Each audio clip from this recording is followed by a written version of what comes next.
Good morning, colleagues and my esteemed guests. Welcome to day 2 of the 2025 Journal of Contemporary Accounting and Economics Annual Symposium and Doctoral Consortium. It's a pleasure to see this gathering of brilliant minds once again at the esteemed Manipal Academy of Higher Education, Bangalore. Yesterday, we had an enlightening start with the Doctoral Consortium featuring inspiring speeches by Professor Sanjay Kallapur and Professor Catherine Schipper, marking the official beginning of our gathering. We had 9 doctoral students present their research yesterday, which revolved around ESG, sustainability, and corporate governance. They received valuable feedback from our key guests and also from the fellow doctoral scholars. The entire process underscored the importance of peer review in refining research, as emphasized by Professor Kallapur. Today, we look forward to continuing this momentum with more engaging sessions and insightful discussions. So we'll begin with the annual symposium, where we will hear both plenary and concurrent paper submissions.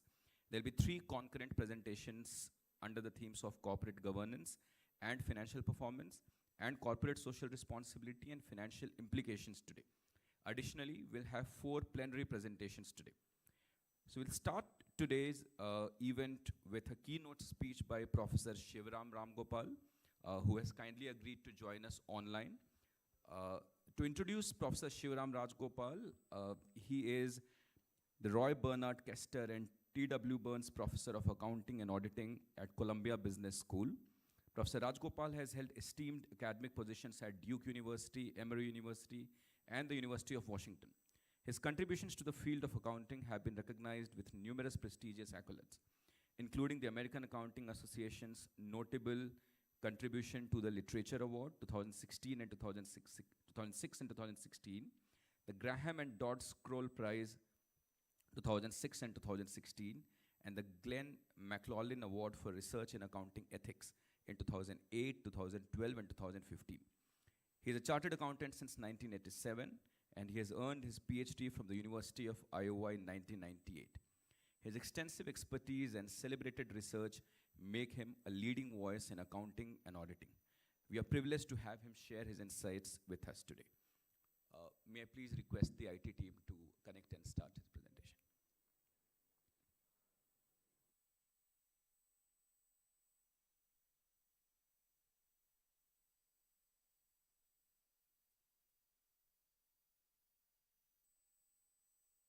Hello, can you hear me?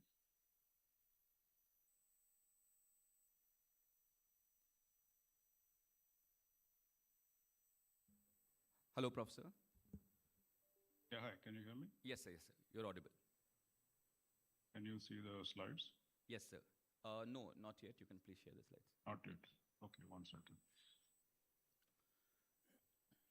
How about now? Not yet. Not yet, is it? Okay. Let me try again.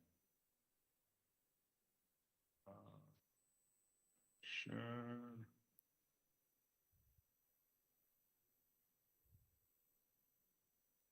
Yeah. This is You can see it now? it needs to be unfreezed from there.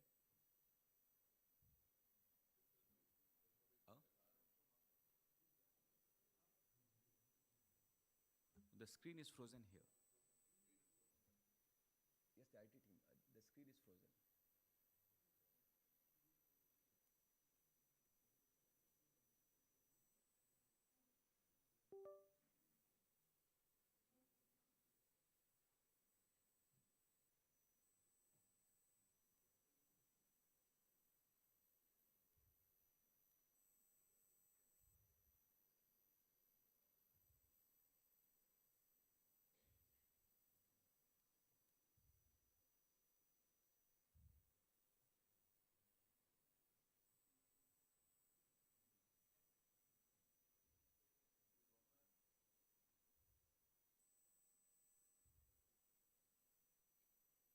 Hello? Sir, just give me 2 minutes. We are arranging for things here. Okay, sorry, Bob. Sorry, just let me know.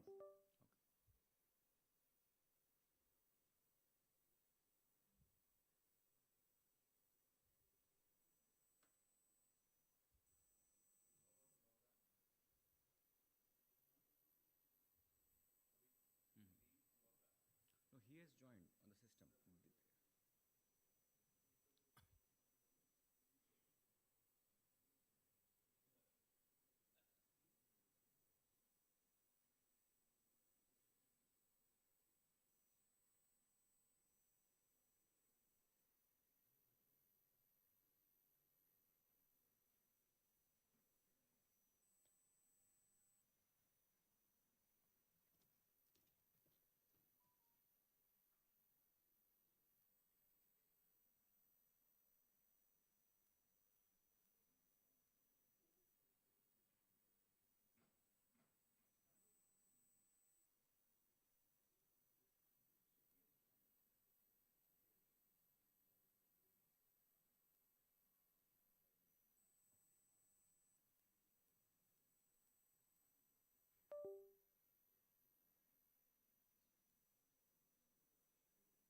we good? Hello?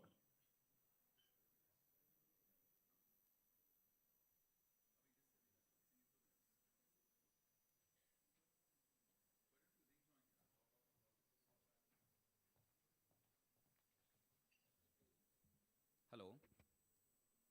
Hello, can you hear me? Yeah, yeah. Sir, you're audible. Just give us 2 more minutes. We are unable to.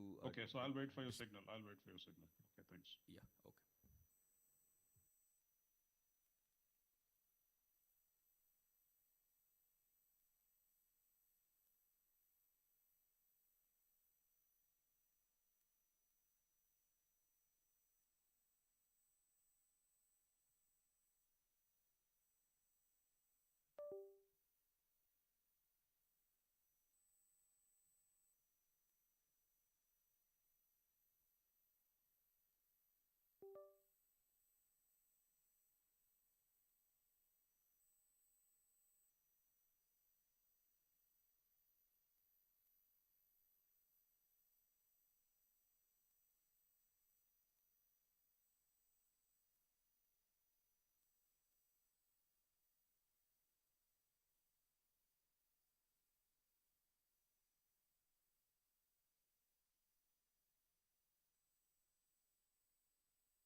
Hello.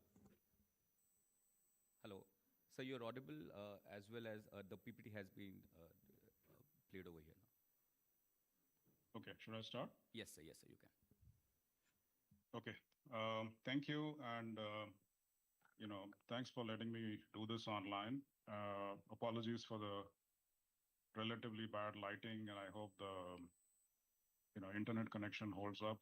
I'm sitting in a small town in rural Tamil Nadu, and I have to catch a flight right after. That's why I couldn't be there in person. Again, I'm sorry.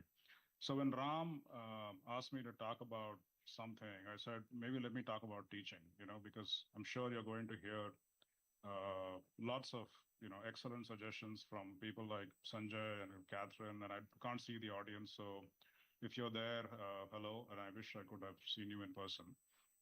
So I thought I'll talk about the impact of AI on teaching. And so I wrote up a piece, and Ram and some of the others were kind enough to give me some suggestions. The piece is on Forbes, and I fed the whole piece into ChatGPT 4 and generated a PowerPoint deck. So this is verbatim from ChatGPT. I've not changed anything. Is this the deck that I would have written? Well, not really, but it's actually pretty good. So I want you to be able to, if possible, read the piece, and I'll share these slides, look at the deck. And the point is to, generate some kind of conversation about what this will do to teaching in our various schools. And there are many questions, will you be using the same model that we would be using at a Duke or a Columbia? Maybe not, but that's fine. So I'll probably spend about half an hour, maybe just going through a few ChatGPT generated slides, and then open up the floor for discussion if possible. So what is the problem? Let's think about this. So if, when I started teaching undergraduate accounting, and this was in the University of Washington, so the model was, somebody would give me some slides and I would simply go deliver them. And the senior people were actually trying to help me because they said, just get through teaching, you want to be able to do some research and we want you to be able to get tenure, which is very nice of them. So what would I do? I mean, most of you probably have taught undergraduate, intro and intermediate accounting. We would basically either go through the income statement or the balance sheet. We'll talk about some basic concepts, then talk about revenue, various kinds of costs. On the asset side, you talk about cash, inventory, PP&E, intangibles, liabilities, leases, et cetera, et cetera. And the notes were effectively condensed versions of GAAP at that point in time. So we were basically teaching people a bunch of rules, which is not unimportant. We should have a conversation about that. And then we would write these out maybe on a blackboard, or eventually we went to slides. And then that would be the class. We will, test them using some made up, problems or transactions about leases or, what does the income statement balance sheet look like under LIFO, FIFO, and so on. I just worry that that whole model is completely dead. ChatGPT is so phenomenally good. You can pretty much get any of that. All the notes are public. The standardized tests don't work. In fact, we don't use a lot of Harvard cases in our core classes, but we do in the electives. So I punched in a couple of Harvard cases into ChatGPT. I was just blown away. I mean, they say that they, of course, respect IP rights, but all the answers are there. All the answers are there. All the alternate ways of thinking about the case are there. So one really has to wonder what this is going to do to us as a profession. So that's basically the point of the talk.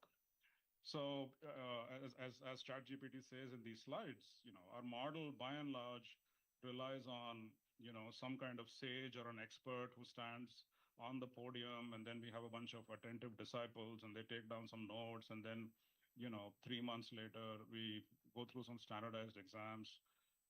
I really worry that that's not going to work anymore. So you have to, as a profession, we have to wonder what value are we going to add beyond technology.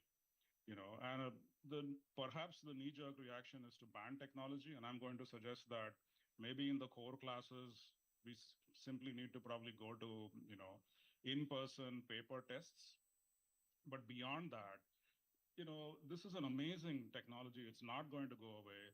Man plus machine or woman plus machine is probably going to be much more powerful than one or the other. And you also have to worry about the viability of textbooks. Now, I don't know about the IP issues. I'm sure ChatGPT has probably violated, OpenAI has violated some IP, which I don't want to go into. But, if you're a textbook writer today, what are you going to really do? How are you going to compete? The technology is so phenomenal. I generated notes for, say, inventory accounting using 4 or 5 styles. How would this look if I were a high school student who's in the 7th grade or the 10th grade, or if I were an entering college student? It dumbs it down or wraps it up. You can even write, the student can generate quizzes to test his or her understanding of the material. So, at least that initial standard idea of we sit there, we teach rules, we teach debits and credits, although I'm a big fan of debits and credits. That's how I learned. One has to really wonder about, is this the right way to do things anymore? Because the students are eventually going to outrun us. Now, you could always argue there is value to in-person learning, and we discovered this perhaps during COVID. One of the big issues that we were concerned about during COVID was, maybe our business model is up. It turns out that's not true. Learning is a highly social experience. People want to be with one another, and our students pushed us very hard for in-person classes. I suspect mostly because they wanted to hang out with one another, not because they wanted to hang out with faculty.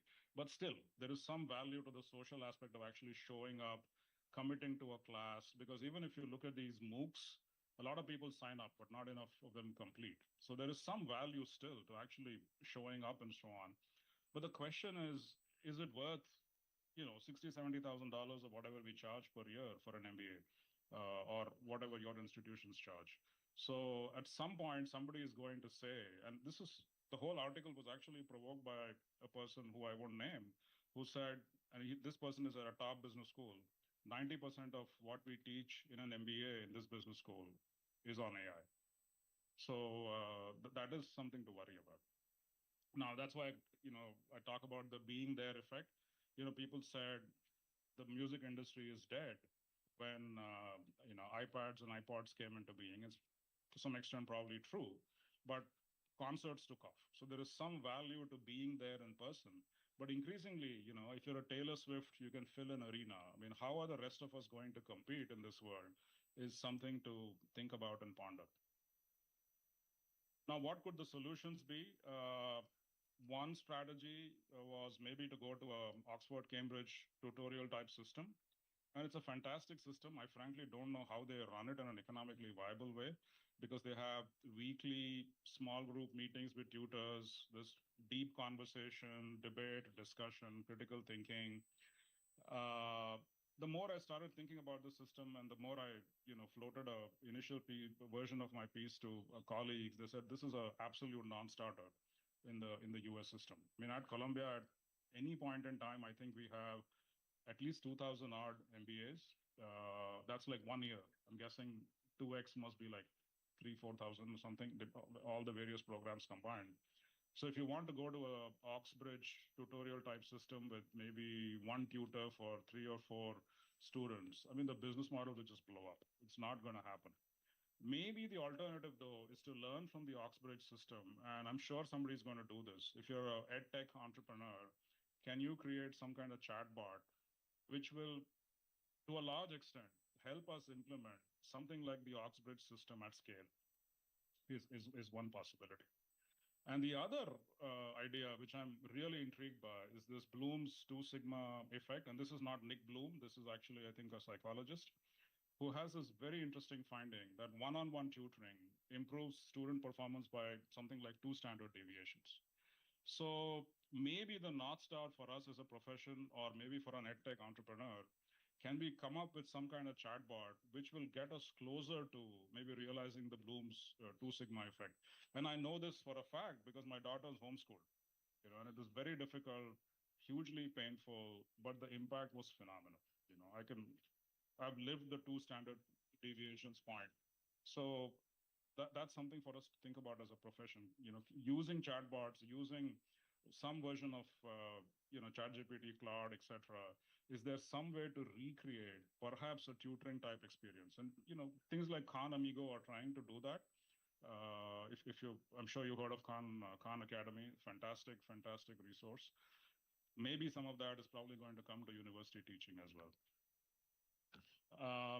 Let's see what else. Yeah. So in terms of course content, how do you think about this? So the way I thought about this was threefold, and ChatGPT hasn't done a good job summarizing this, unfortunately. First, can the student understand what AI is telling them? So this is the intro class, right? It gives you phenomenal answers, but do you really understand what is going on?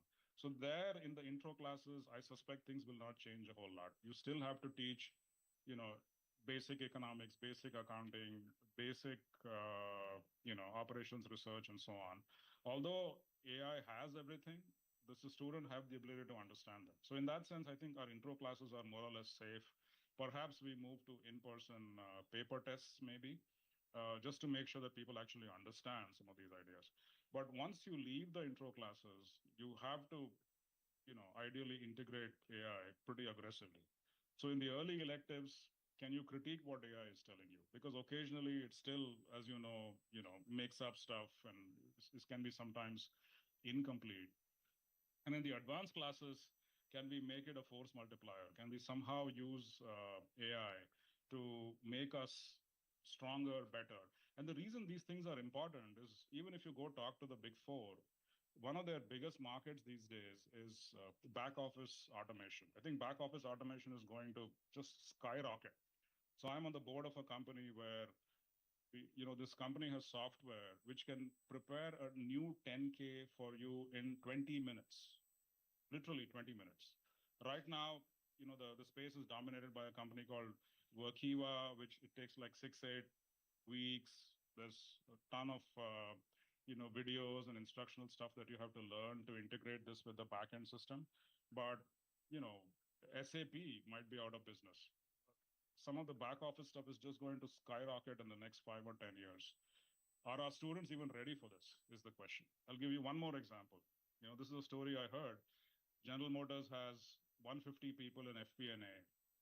FP&A is financial planning and analysis, who will basically be redundant if some elementary automation technology were to be put in place. And they're not adopting this because they don't know what to do with these 150 people. 3M, 3M, the famous company in Minnesota, they've effectively outsourced all their FP&A to Costa Rica.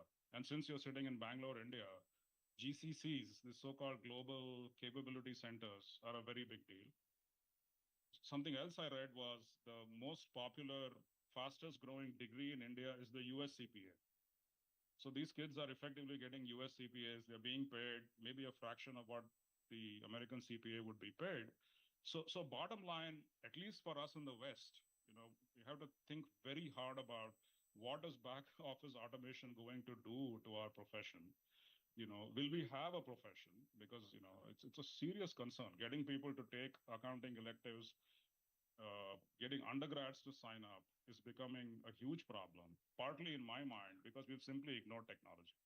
So if anything, accountants to me are the best people to deal with big data. We have the ability to zoom into a transaction, understand things in granular detail, and the ability to zoom out and think about how does everything fit into the ecosystem.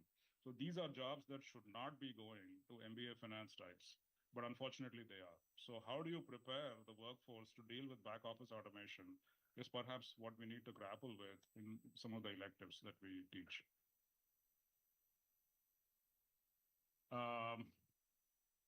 Yeah, I mean, this is something I'm not going to talk about. Maybe I've already covered that.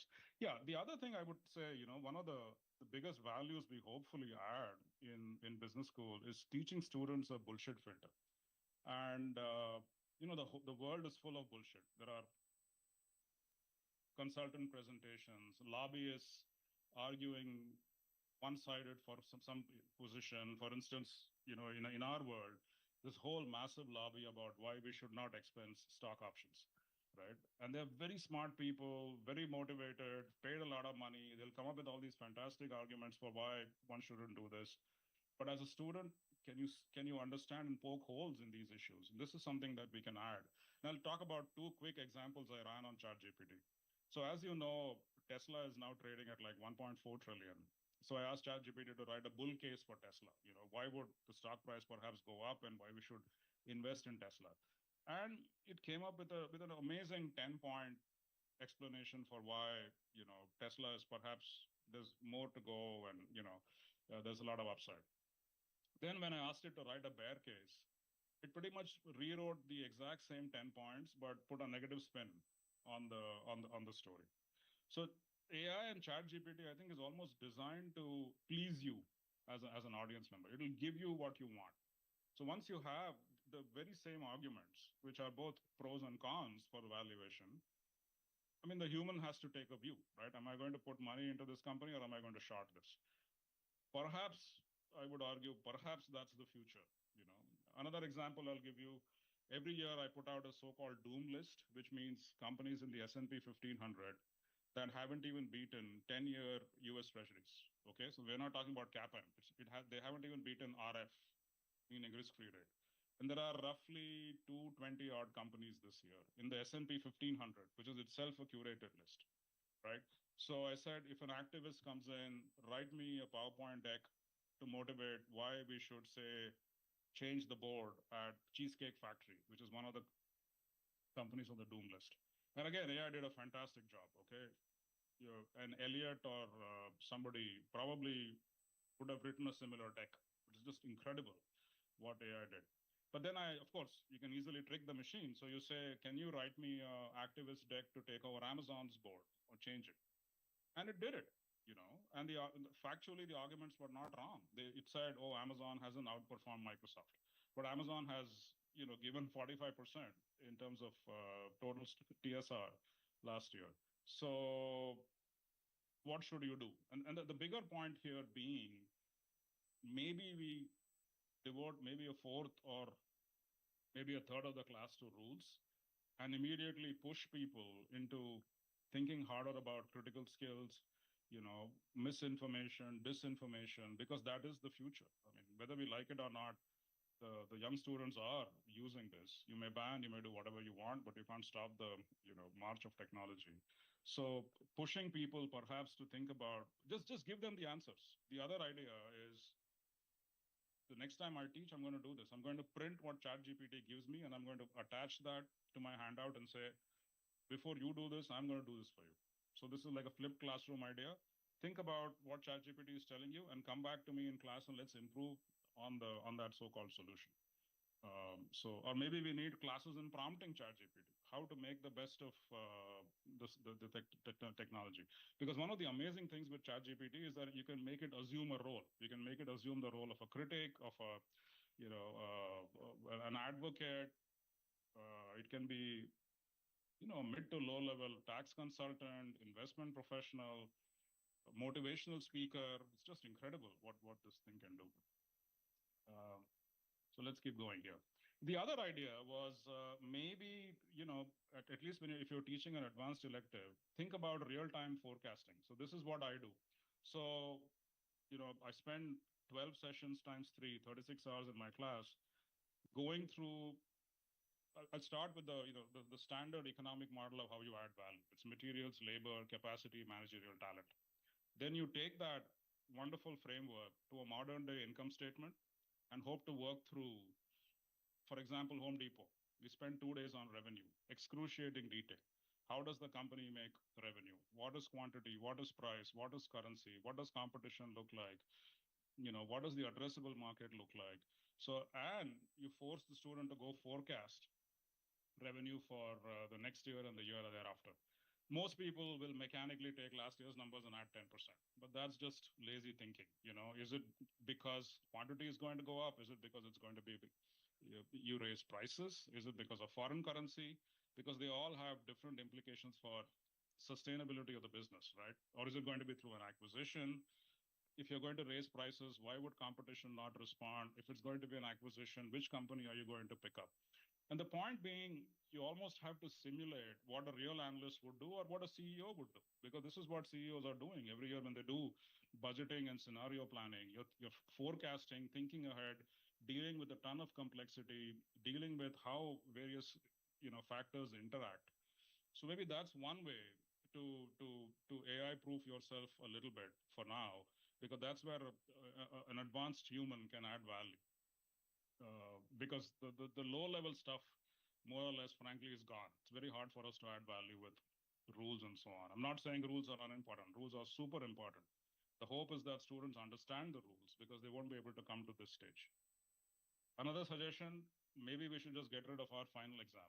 Unless you're going to lock people in a room with no technology, the final exam, by and large, is difficult. Maybe you make it project-based. So in my class, I go through 12 weeks of maybe discussing Home Depot and NVIDIA or Home Depot and Netflix. And then the student picks their own company. So apply these skills to whatever, TSMC or... and then, of course, it's very hard because I'll often get comments in the evaluation saying, oh, the class doesn't prepare me for my final assignment or a project. But that is the point. The point is you take the framework I teach you and then you go apply it to some other company. And even MBAs, frankly, I think are stuck in some kind of undergrad mode. They'll often say, oh, teach me. No, this is a graduate class. You're supposed to go generalize. That's where the value is. I'll share one more funny and disturbing story. So as many of you know, I do a bunch of field work and interviews. So in one of these interviews, we were discussing something with a CFO of a company that went bankrupt. And this CFO was a Harvard grad. And the CFO says, instead of applying case X to my company, I should have applied case Y to my company. And that's an example of a person who's never generalized. The point of a case is it's not a template. You just don't simply take what happened in some historical event in the past and repeat this, right? So even if you're an HBS grad, CFO of a very large company whose name I shall not share, but this is where the learning process failed. I suspect very few abstract away, learn what was taught, and then have the skills to apply. People look for lazy templates. And what does what does the instructor do, or what do we do as a profession to get people up the learning curve is something worth thinking about. Faculty evolution. So this is the other thing that always worries me. What faculty do we put in our classroom, and do they have any kind of competitive advantage beyond our MBAs? Some of our MBAs are analysts at some of the top banks, 3-4 years in. They probably know more analysis than some of the Ivy League graduates, PhDs that we hire and stick them into the classroom. Our new professors are fantastic. They can run diff and diff and all the fancy econometrics. They don't know how to read a 10K many times. So I suspect that model has to change. I mean, even now, they have a hard time competing in the classroom. With AI and with students who probably have more experience than a rookie professor, how is this rookie professor going to compete? So I'm a big fan of hiring professors who have some work experience in the past, because on so many dimensions, it's better. I think the quality of the research they do becomes better. They ask more relevant questions. And I've said this in many forums. Most of our research is chasing answers to questions that no one has. Why? Because now we have a so-called pre-doc system. In the pre-doc system, I don't know whether you've heard this, but increasingly we are hiring these very bright young kids who want to be professors, who spend 2 years running computer programs for some assistant professor. Instead of spending 2 years running programs for somebody, please go spend 2 years anywhere. Even if you're a shop floor assistant, you learn more about business than spending 2 years in a university running random programs for a professor. And increasingly,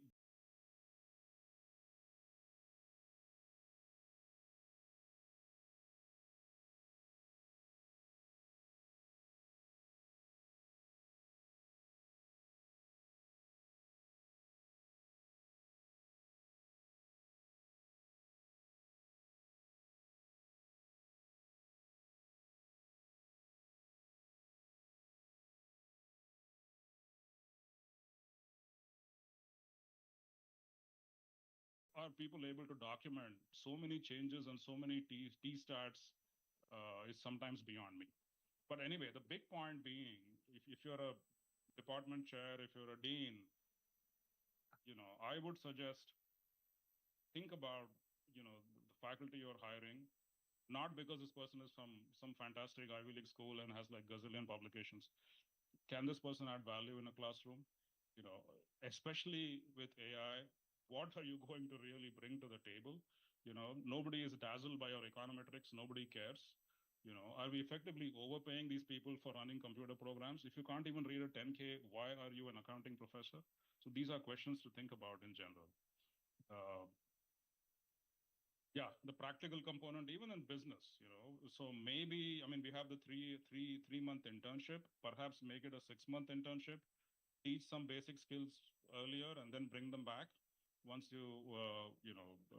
once they come back. Because for my taste, even now, look at how leadership is taught. I'll just talk about my own institution. How is leadership taught at Columbia? They'll show you Gandhi and they'll show you Hitler. You put a CEO in the room, they'll say, this is not leadership. You cannot, to some extent, teach leadership. You have to actually do it. And this has always been a concern with business schools, right? How much business and how much school is something we can maybe discuss in the Q&A if somebody wants to. But increasing perhaps the practicum component, even in undergraduate accounting programs. One of the best things I did as a chartered accountant in India is we spent 3 years with a CPA firm, and I spent my last year at Procter & Gamble. That was incredibly useful. I got paid 60 rupees a month. For folks in the audience who are not used to this, that's like less than $1. But that's not the point. The human capital value add was incredible. Many of our MBAs have never seen an invoice, never seen a purchase order, don't understand document flow, don't understand information flow, and all of them, of course, want to do strategy. When they're interviewed, they'll say, "Oh, I want to do strategy." Nobody's going to let you close to anything like strategy for the next 10 years. Go learn the business, go figure things out. So this is where we've, I think, become, it's a bit unfortunate that the practicum component has almost disappeared, at least in a lot of undergraduate curriculum. What can AI do? There are so many examples. I'm almost close to getting done. Just experiment is my suggestion to you. Just get a ChatGPT 4 account. If your institution doesn't have one, the basic ChatGPT is fine. It's an incredible machine. I used to be fairly cynical saying, I don't know, this is all great. Okay, fine, whatever. But it is not. It is a game changer. It can help you in so many ways. And I've left a couple of references in my piece in terms of books where you can probably read through, and others have successfully used this. So the big question I guess we have as a profession is, what value are you going to add as a human being beyond what AI is doing? And remember, these are early days for AI. It's only going to get better. The next version apparently will have PhD level reasoning. How to engage students in this new world, how to make sure that they learn. And if you're an institution, again, I don't want to sit on my Ivy League perch and preach to you. It's going to be very different if you're in Manipal or even in institutions which value access. And Arizona State, for example, competes not by rejecting people, but by making, education more accessible. And frankly, I think they do a more noble job than we at Columbia, where our undergraduate acceptance rate is like 3%, you know. So how do you deal with this, exclusivity issue and the accessibility issue? Maybe there's a lot of potential in terms of accessibility for higher education. So the Arizona states of the world and, similar versions, the non-IITs in India or the non-IIMs in India, perhaps can use this technology as a force multiplier. It's going to be an incredible force for good, but very disruptive in the short run. So, bottom line, this is here to stay. It's not going to go away. It's very exciting, arguably. So just experiment, experiment, experiment. Whatever questions you have, feed that into Claude, Copilot, ChatGPT. This is only going to get better in the future. And here are a few resources which I'll leave up on the slide. Stop talking as promised, roughly half an hour, and then hope to engage. I mean, I don't have answers. I'm just starting out. I can tell you at Columbia, we've made access free to every student. This is a way of getting around faculty pushback because they will always resist and complain. But so we give people iPads when they walk in. So ChatGPT 4 is now on everybody's iPad. So the instructor has to figure out a strategy to add value. So you just take the instructor out of the equation and in some sense put some pressure on them to deal with this very exciting, development in pedagogy and education. So let me stop. Questions, comments, criticism, everything welcome.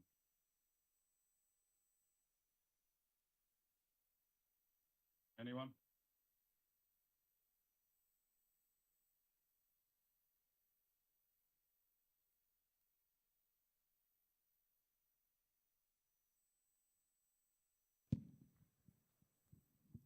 Shiva, this is Ram. Thank Oh, you. Ram, I can see you. Hi, how are you? I'm doing well. And thank you for doing this. I think this is a challenge that many of us face. I work at an institution that prides itself on being an institution of access. Over half our students are first generation students. And so it is really important for us to equip them with the skills that they need to succeed in the workforce. And those skills are not the skills that helped even our experienced faculty with, work experience. Those are not the skills that help them succeed. So I think we have to kind of leave our, this is what helped me learn model, and therefore I'm going to teach that way, and then completely change our pedagogical approach. And that's what I think creates some of the resistance. So what are some strategies that you can advocate to overcome this resistance, saying, this is how I learned, it served me well, it should serve the students well. If it doesn't, well, it's their fault, not mine. Several things, Ram. I think the administration is partly at fault.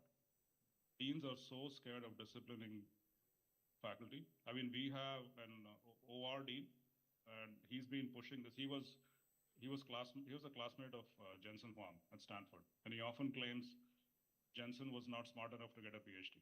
Unfortunately, of course, he's joking. I think he had a chance to join NVIDIA many times and he didn't. But the point being, it's all leadership. Somebody at the top has to basically say, faculty will always resist. When I was dean, I used to often joke, it's like running the world's largest union. It's like Teamsters multiplied by 10. So resistance, and it's partly because of this is not the forum for it, but why do we even need tenure? This is something to worry about. And this obsession with get, X number of top 3, top 6, you get tenure. So I often tell our deans, before you give tenure to anyone, including me, it's like a CapEx decision for the next 30 years. You have to pay an annuity of God knows what, assuming the faculty member lives for 30 years or more. What is this person going to pay himself or herself off?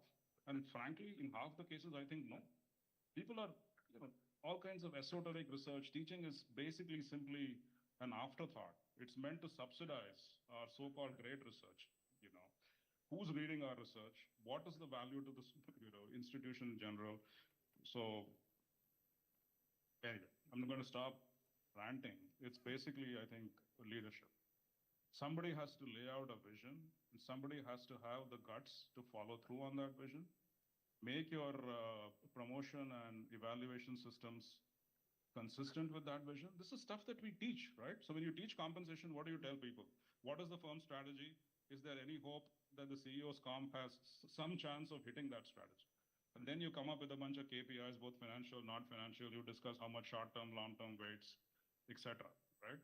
Why do we forget all that? If we implement 10% of what we teach people on how to run companies to our own business, we'd be so much better off. But there's very little political will to do that, as you know, because we are a protected profession. Life is good. So much of this is effectively funded by the taxpayer, directly or indirectly, right? To the 529s, through student loans. So how do you crack the world's largest union is the question that every dean has. And it's an incredibly difficult thing to do. You can cajole, you can persuade, you cannot fight. Otherwise, you'll be out. That's why I'm happy not to be a dean. Thanks.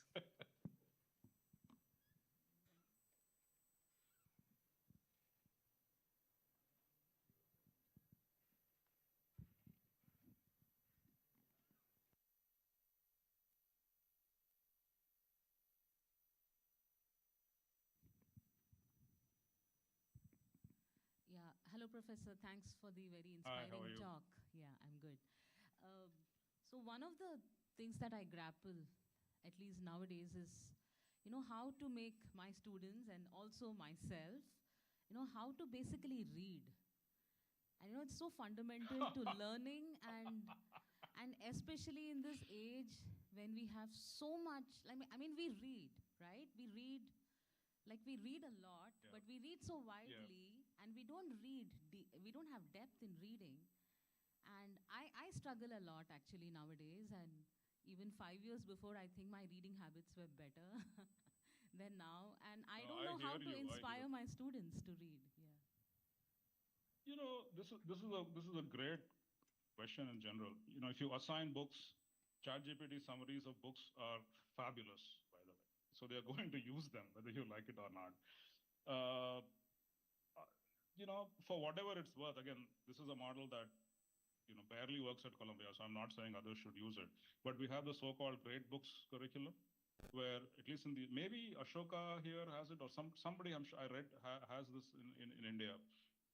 And they usually pick the classics. And now it's become a bit more inclusive. So they have, the Quran, and they have, I don't know whether they have anything from India, but they have a series of world classics.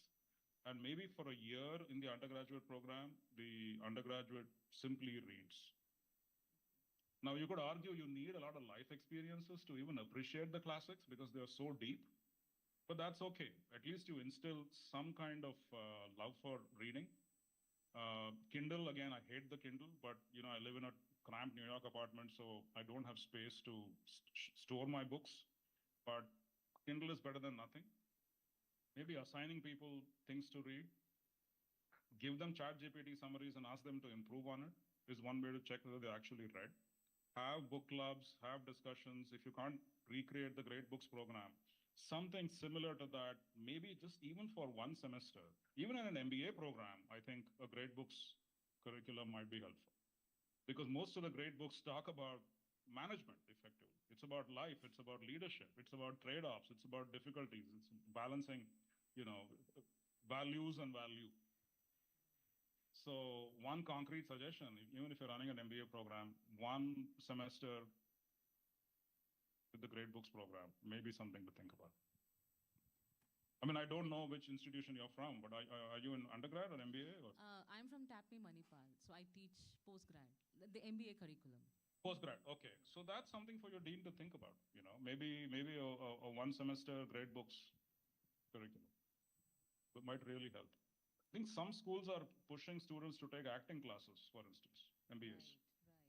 It's really helpful, Yes. to get over your inhibitions, being on stage, reading the crowd, super important. I mean, I've had so many directors and senior people on panels who cannot read the crowd.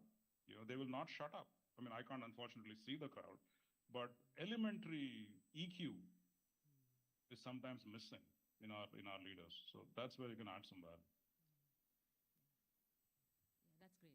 Thank you. Thank you.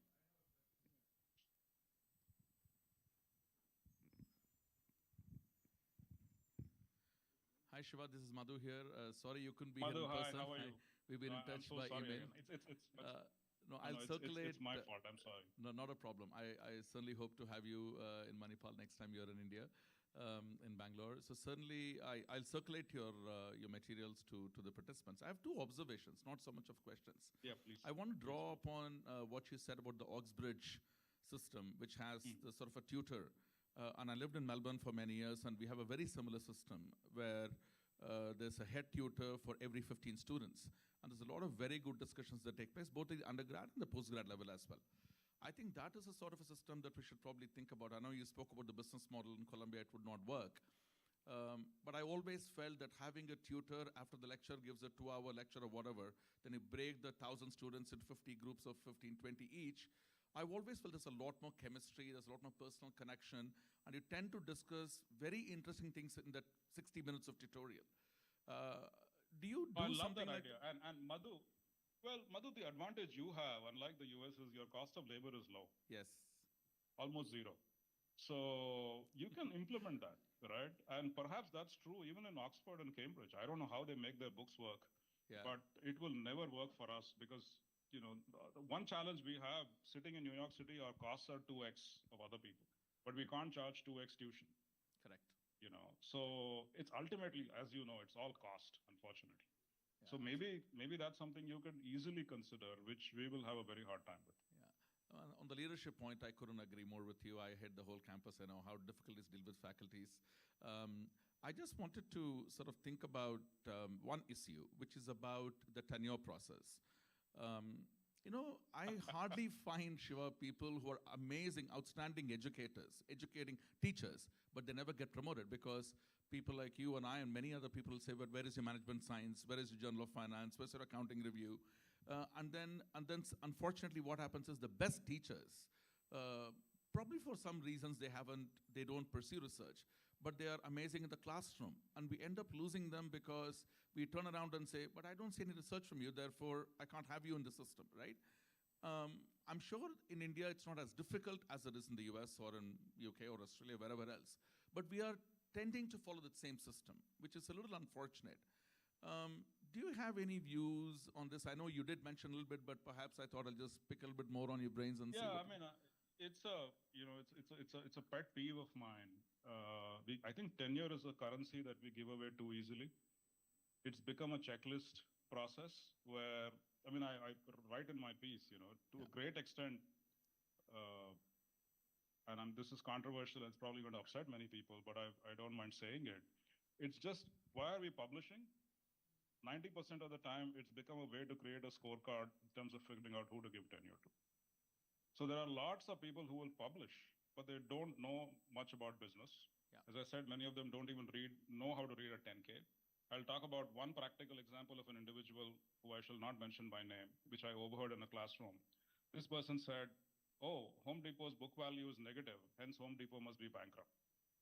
This is a fantastic researcher who has like 10, 12 odd publications within 10 years. Why? Because the person's an economist. Why does Home Depot have negative book value? Simply because they have treasury stock. They've done very well. The stock buybacks, you know, more than overwhelmed the historical cost at which the paid-in capital was reported. But these are all real stories. I say this just to tell you that our system's broken.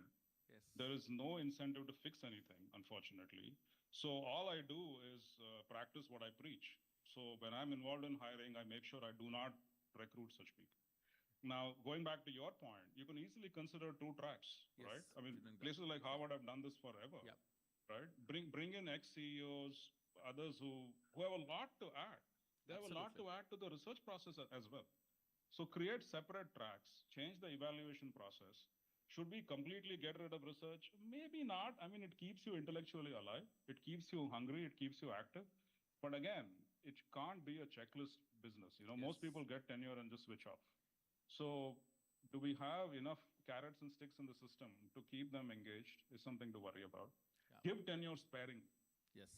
You know, again, this is a controversial statement. I'd say 20% of the people maybe 30% of the people who have tenure deserve it. The other 70 are simply phoning it in. You know, if they don't create trouble for the dean or the chair, people leave them alone. There's a good 10-15% who are creating negative externalities. I mean, I would often tell people two things. If you're a dean, 80% of the problems are caused by 20% of the people. Two, exactly. you discover things about your colleagues that you wish you never knew. So it's again leadership, right? Absolutely. Ultimately, that's all it is. Absolutely. In fact, I'll tell you another story, which is I don't even know whether it's true or not.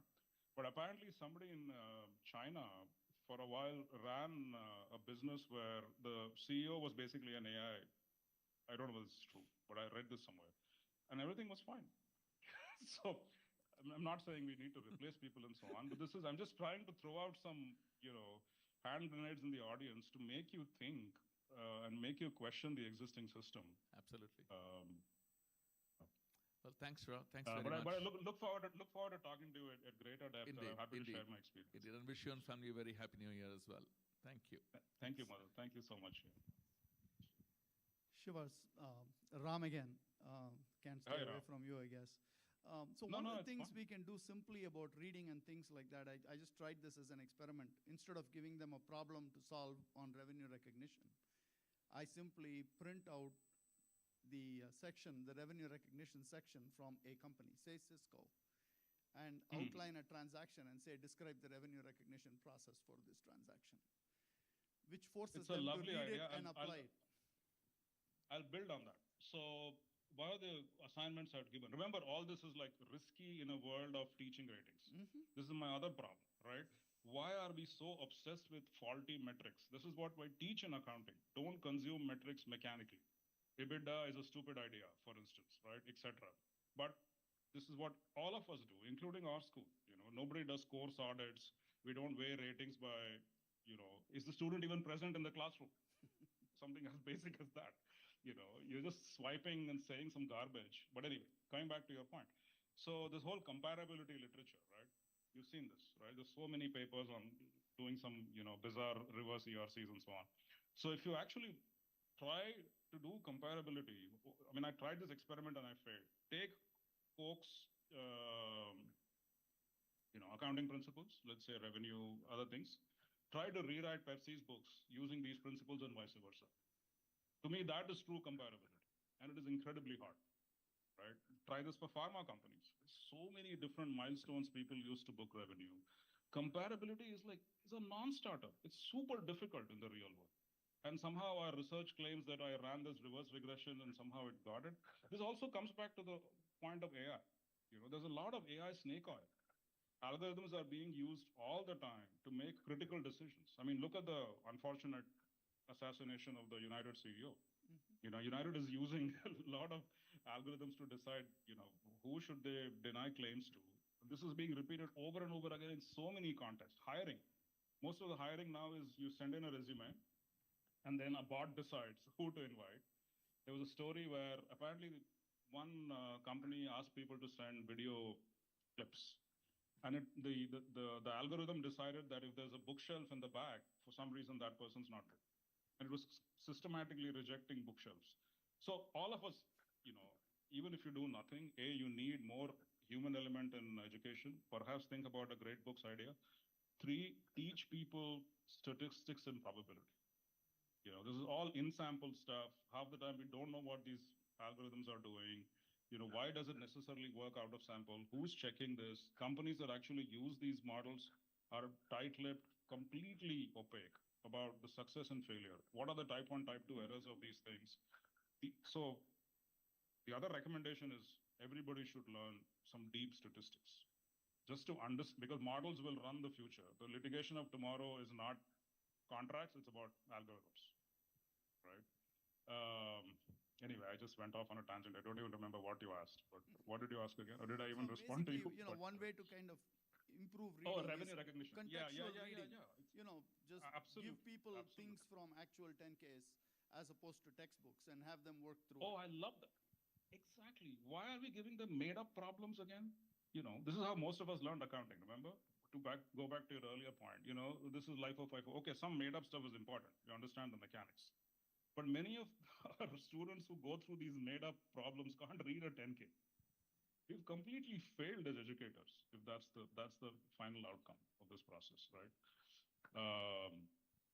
And again, the resistance, as you point out, is so shocking. Faculty will not change, and who's going to make them change? Shiva, this is Catherine Shipper. Hi, Catherine. How are you? I'm well, thank you. And you? You made the trip to India. Oh, wow. I wish I could show you around. I didn't realize you were here. Yes, I am here in person and delighted. And you're missing a wonderful conference.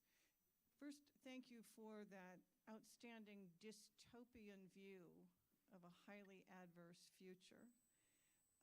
Well, you know what to expect when I speak, right? Of course I know it. Well, one of the nice things about you, Shiva, is you're unexpected in many cases.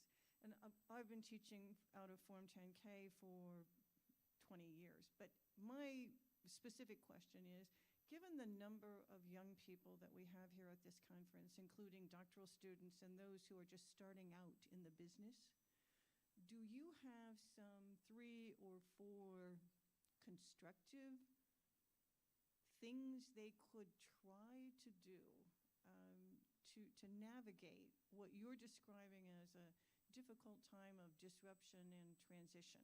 And I understand and appreciate everything you said about academe, having been in the business up to 50 years myself. But can you help the young people in the group? Some advice. The kind of advice you would give to someone at your school or something like that. I'm sure it would be much appreciated. Catherine, you're assuming that people listen to my advice, but I'll try. Shiva, we're rapt. Everyone's attention is narrowly focused on you. Oh, you know, I mean, I've said this for years, Catherine, and you would realize it from your time as an editor to now. You know, please don't chase answers to questions no one has. The literature has become highly inward-looking, borderline useless, you know, obsessed with methodology, doesn't talk to anybody, either in practice or a regulator.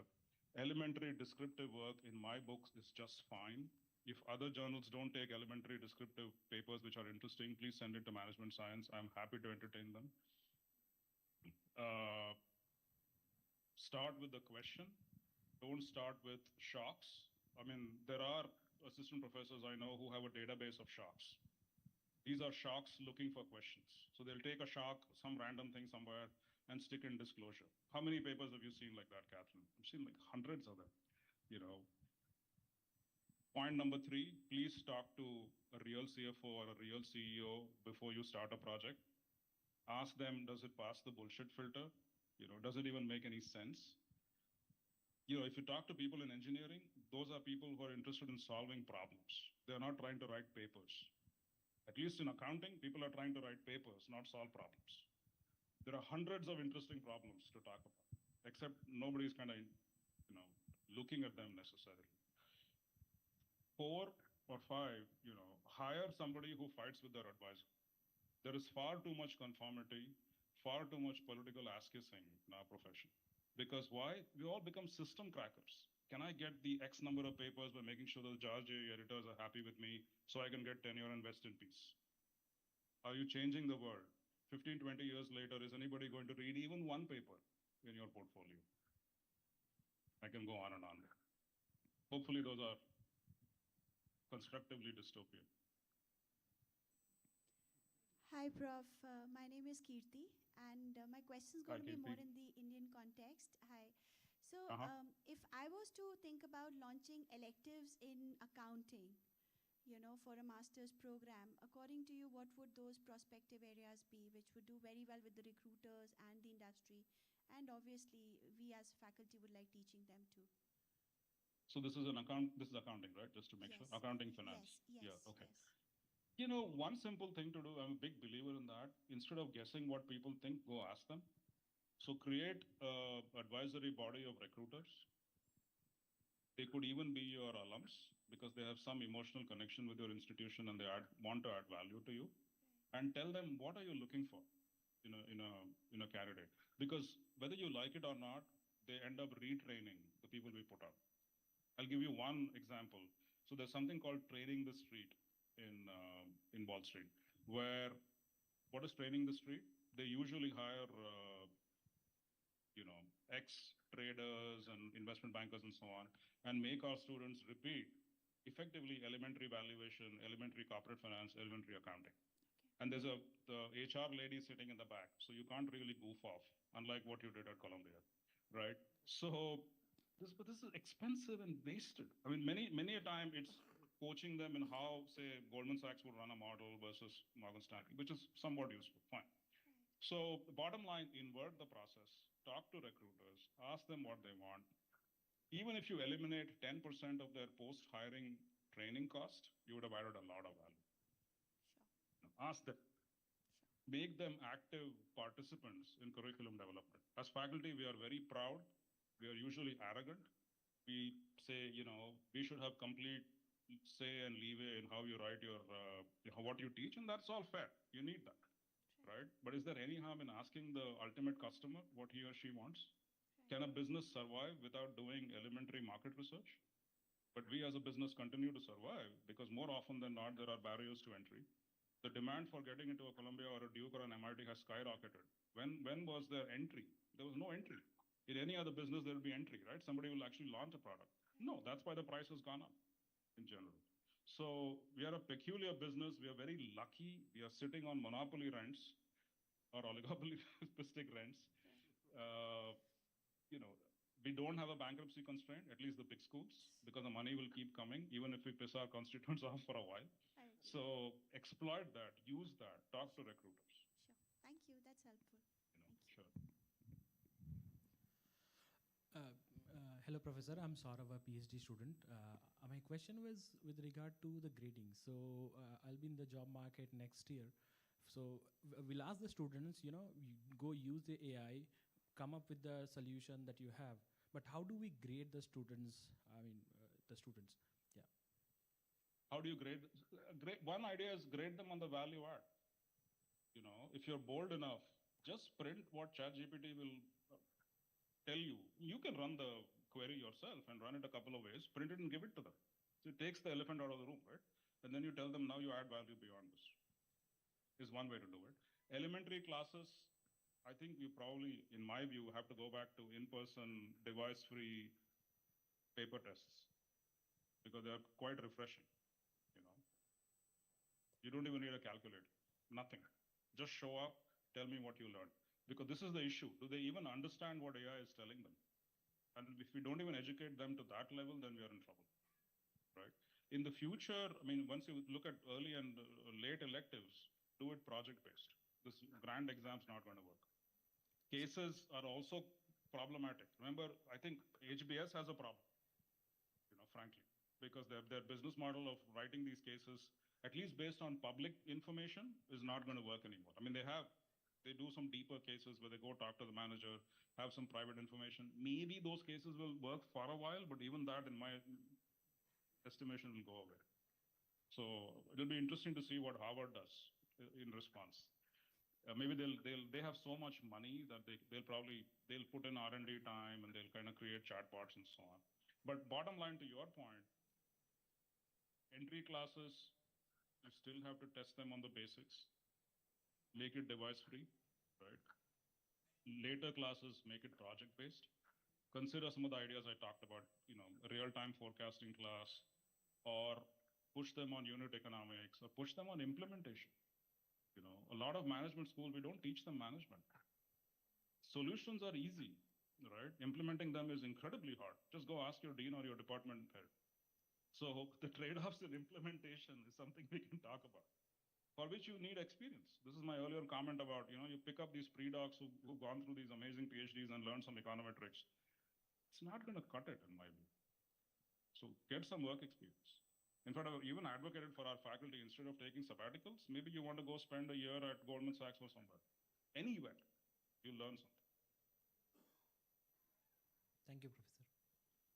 I think I'm running out of time very, very shortly, right? Hello, Professor. So I'm Sanjay. I'm also a PhD student. So my question is actually with respect to the advancement in AI, the speed at which things are changing is very rapid. And during this process, we are keeping up with research, keeping up with teaching. How do we also keep up with this advancement in AI? So ChatGPT is one thing which almost everyone is familiar with, but there are a lot of other things which are coming up every day. So how do we keep up with that? To me, it's like the app economy. If you go back to 99, 97, and so on, right? The so-called apps were just coming up. Eventually, this will get to that. The base level operating system will be what we are seeing today. 15, 20 years from now, or even now, you have apps for everything in AI, right? You have a presentation app, you have a resume app, you have a quiz app, so many amazing things. As a consumer, it's going to be challenging to keep up. I'm no engineer. I don't necessarily fully understand what happens in the back room. But that's why I say, teach people statistics. That is super important because a lot of these are effectively just running models. To me, what is AI? The world's corpus of text has been fed into computers, and these are running millions of autocompletes. We've always had autocomplete, right? They're running millions of autocompletes, and that's why it sounds intelligent, and it is. It is an amazing tool. And more than anything else, it's a mindset thing. Be open to using it. Treat it as a friend. Experiment. Go into this with a sense of play and adventure, as opposed to framing it as an us versus them with respect to students. As long as you're open and experiment, you will find a way to use it and be more relevant to the students as well. And it can be a huge, eventually once we have Oxbridge type chatbots and tutorials, it's going to be a massive productivity enhancer for many of us. Right? At least in a macro sense, there are so many things which are going to increase inflation, dealing with climate change, etc. Maybe AI is the opposite, right?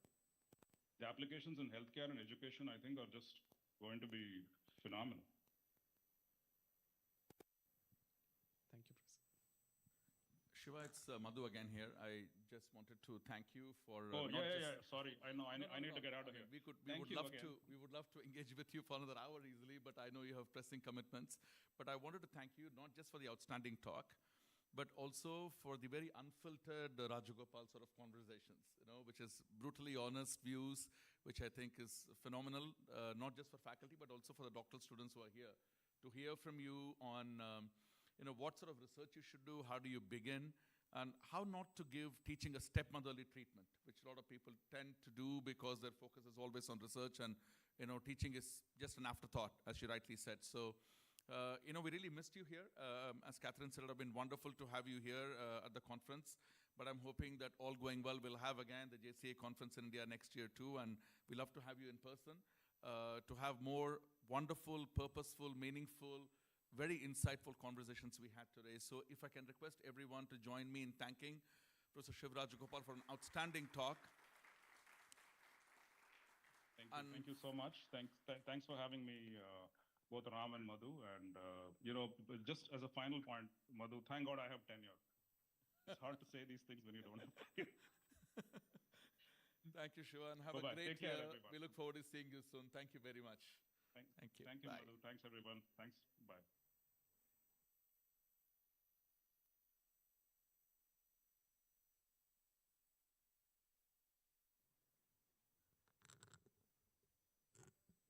Thank you, Professor Shivaram, for sharing your valuable insights. Following this keynote, we'll move to a plenary presentation. We'll start with plenary presentation number 1, which is titled Pay Inequality and Firm Performance. We have the pleasure of hearing from Professor Avinash Arya of William Peterson University, New Jersey. And following that, the paper will be discussed by Professor Sudhir S. Jaiswal from IIM Calcutta. Professor Avinash Arya, please.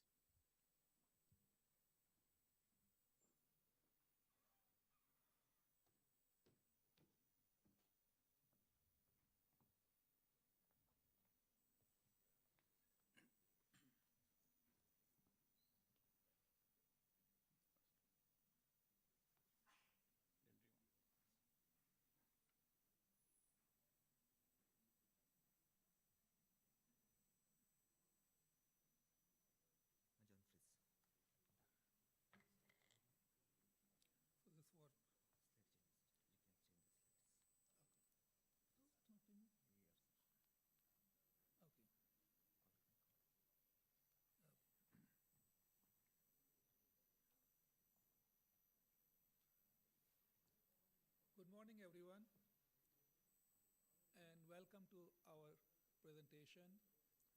I would like to thank the organizers of the JCAE for their hospitality and for giving us an opportunity to present our work.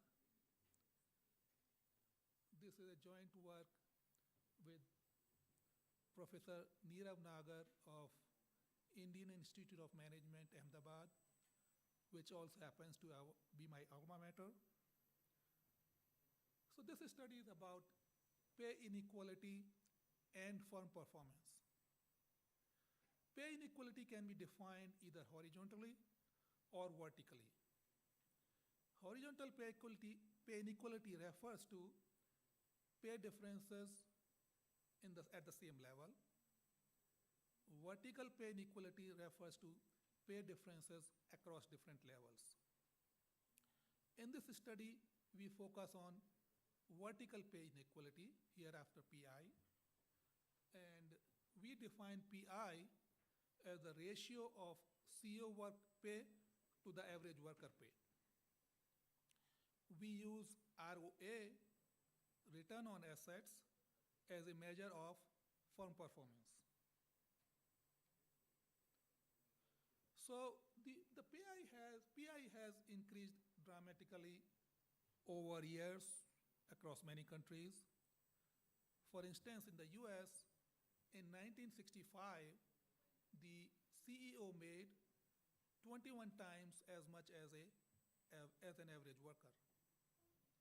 But by 2022, the CEO made as high as 344 times the pay of an average worker.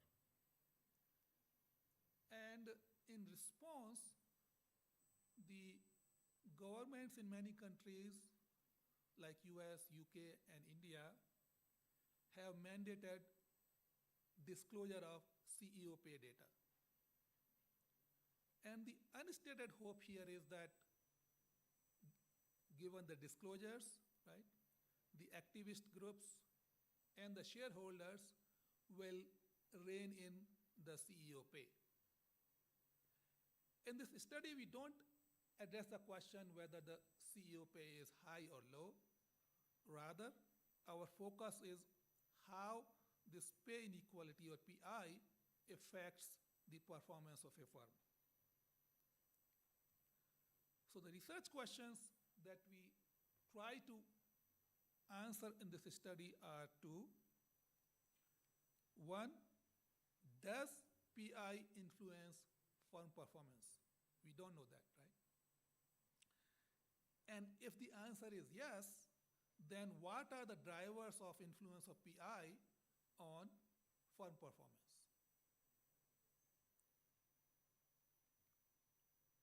And we make two contributions.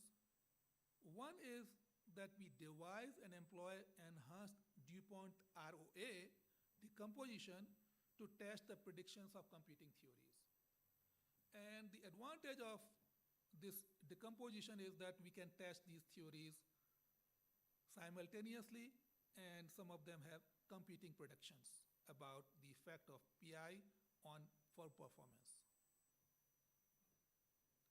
The second contribution is that we focus on India, which is a rapidly developing emerging economy, and now it is the 5th largest economy in the world. So what are the theories we are testing? Well, there are 4 theories of the impact of PI on firm performance. The first one is inequity aversion.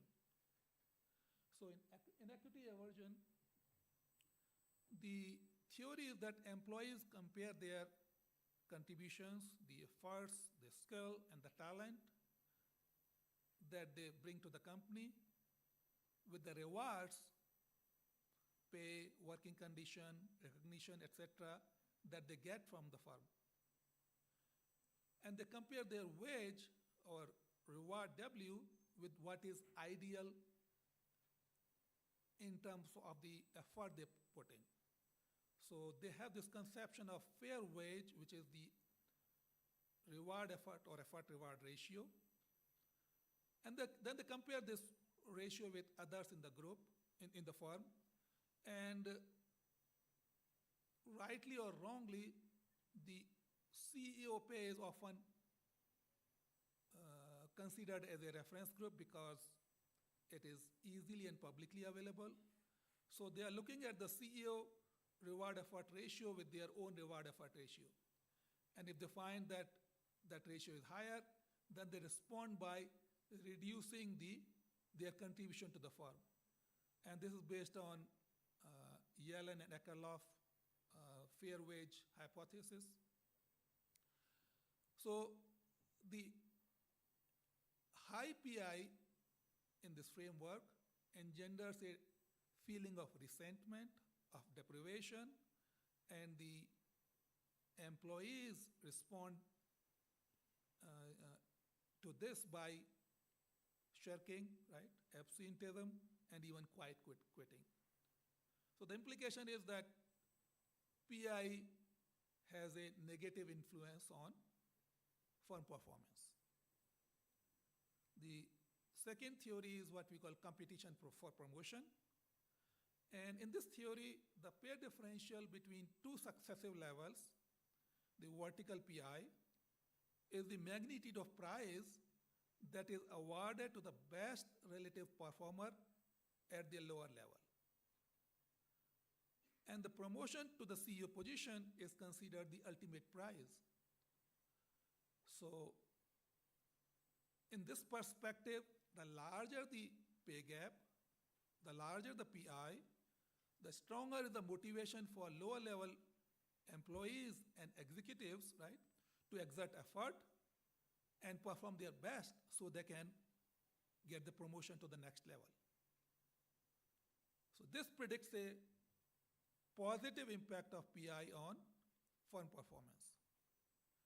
So now these two theories refer to the impact of PI on worker productivity. The next two theories deal with the impact of PI on CEO productivity. And the first one of them is talent assignment. And this simply says that firms need to pay a high salary or compensation to the CEOs because if they don't do that, they won't get CEOs that are highly talented or have high degree of ability. And the CEO which is talented and who has high ability, his marginal productivity is far higher than the marginal productivity of an average worker. And that's why we need to pay him more. So in this worldview, the PI has a positive impact on firm performance. The rent extraction theory argues the opposite, and it says that, well, the high pay of the CEO is not due to their ability or talent, but it is simply a manifestation of their entrenched position or the poor corporate governance in some companies. As a result, the CEOs are able to get a high pay. And empirically, a subpar firm performance in the presence of high CEO pay is considered a symptom of rent extraction. And this figure summarizes the predictions of these four theories. The rent extraction theory and the inequity aversion theory predict a negative influence of PI on firm performance, competition for promotion, and talent assignment predict a positive impact of PI on firm performance. To test these theories, we employ what we call enhanced DuPont decomposition. And as we all know, the classic DuPont formula decomposes return on asset ROA into two components, right? Profit margin, which is net profit divided by net sales, and asset turnover, which is net sales divided by total assets. What we do is that we further decompose ATO into labor productivity, which is net sales divided by number of employees, and labor intensity, which is number of employees divided by total assets. And we take this decomposition and plug in 1 to obtain return on assets as a function of 3 components: profit margin, labor productivity, and labor intensity. And the advantage of this decomposition is that the PI can have a differential impact on these components. So one component may rise in response to PI, where the other component can decline in response to PI.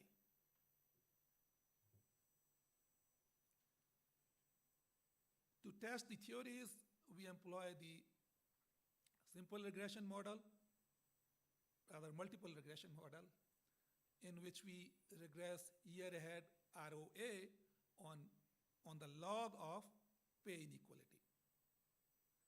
We also include a set of control variables, and we also include fixed year effects.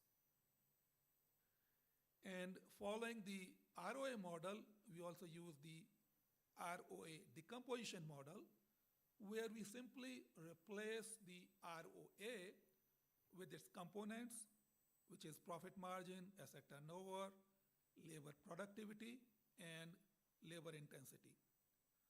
The set of independent variables is same as before. Our sample, we take our data from Prowess and Indian boards. The sample period is from 2017 to 2023. We start with 2017 because this is the first year the data on pay inequality for Indian companies became available. After deleting firms with missing values, we end up with 1,581 firms, or 6,633 firm years in our final sample. Now, before we get to the regression results, we present the univariate results.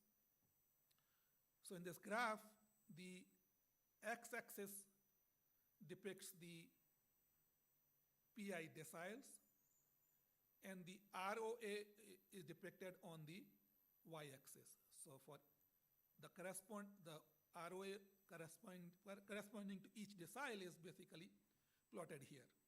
And what we see is that, generally speaking, firm performance increases with PI. Next, we decompose the ROA into its components: profit margin and asset turnover.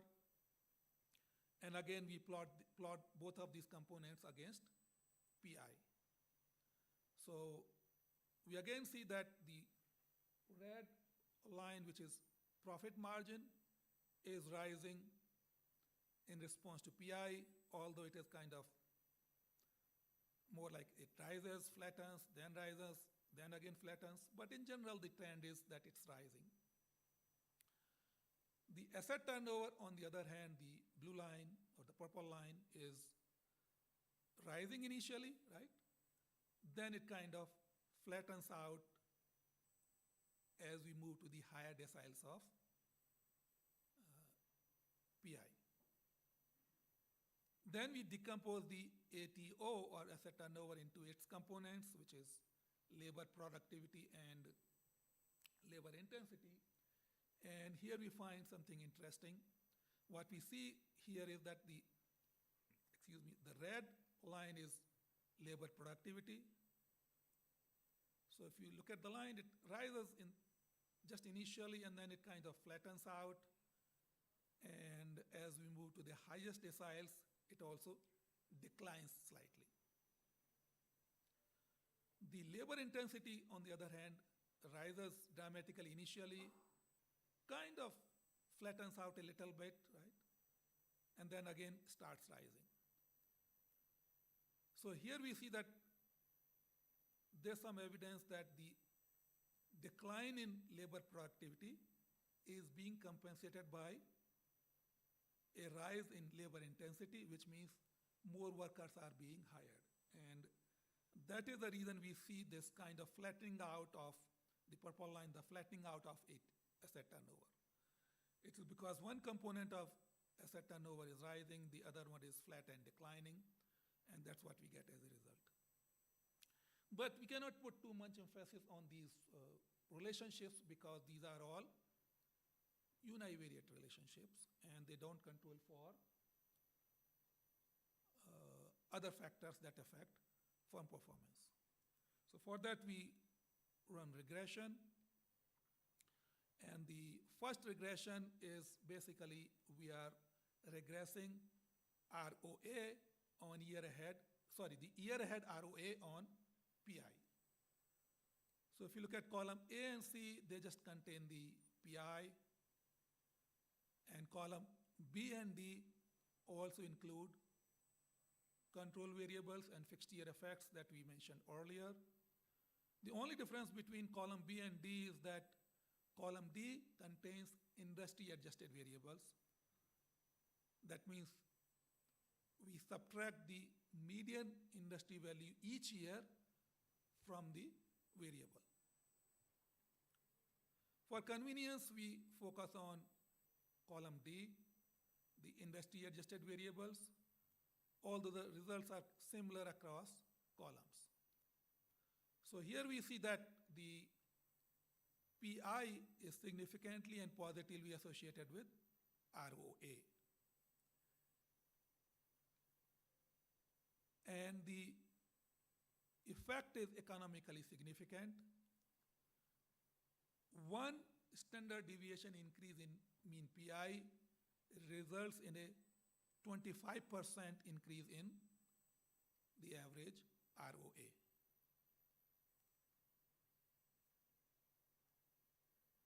In the next table, we regress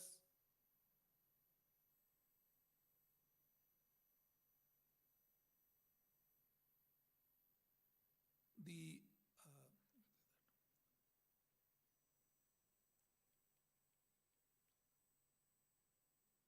profit margin on PI. And again, we see that the profit margin is significantly and positively associated with PI. The economic magnitude is small. One standard deviation increase in PI results in about 9% increase in profit margin.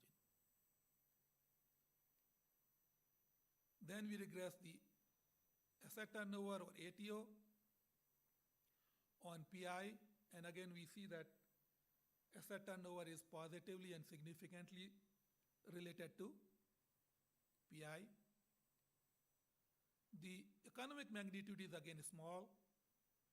One standard deviation increase in PI leads to about 8% increase in asset turnover. Then we decompose the asset turnover into labor intensity and labor productivity, and again see the impact of PI.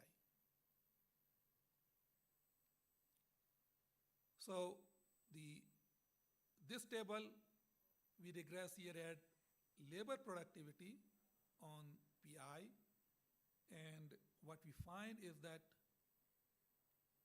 the labor productivity is significantly and negatively associated with PI. So that means as the PI increases, the labor productivity declines, consistent with inequity aversion. And the economic magnitude is also large. Increase of one standard deviation increase in PI leads to about 24% decline in the average productivity. In this table, we regress the year ahead labor intensity on PI, and we find that the labor intensity is significantly and positively associated with PI. So that means that as PI increases, the firm is hiring more workers. The economic magnitude is also significant. One standard deviation increase in mean PI leads to about 28% increase in labor intensity.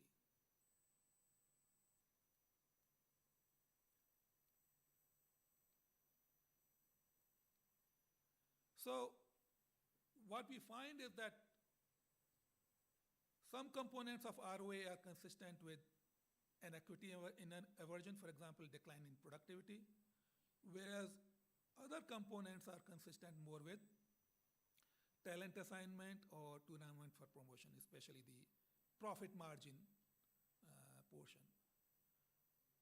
What we do here is that this follows Miller's 2011 paper, and he shows in that paper that the firms that are better governed and the firms that face competition, their PI is associated with talent assignment. So we test that in this paper, and what we do is that to do this, we basically divide our subsample in terciles along two dimensions: competition and governance. Our competition is a composite of three proxies: HH index, learners index, and top 5 concentration. Percentage of independent directors on board is our proxy for good governance. So we have these terciles, and to increase the power of test, we exclude the middle tercile, right? The top tercile is our high competition, good governance subsample, which is the top panel. And the bottom tercile is our low competition, poor governance subsample, which is the lower panel. So what do we find here? We find that the improvement in ROA is much more stronger for the top panel as compared to the lower panel. The increase in profit margin is also much higher for the top panel than the bottom panel. In fact, for the bottom panel, the profit margin is not associated with pay inequality at all. On the other hand, if you look at the productivity, the decline in labor productivity is also much stronger for the lower panel.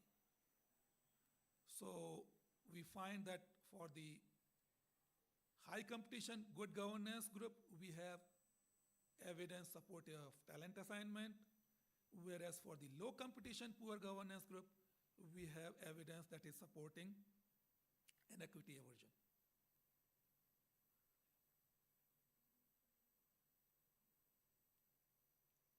To conclude,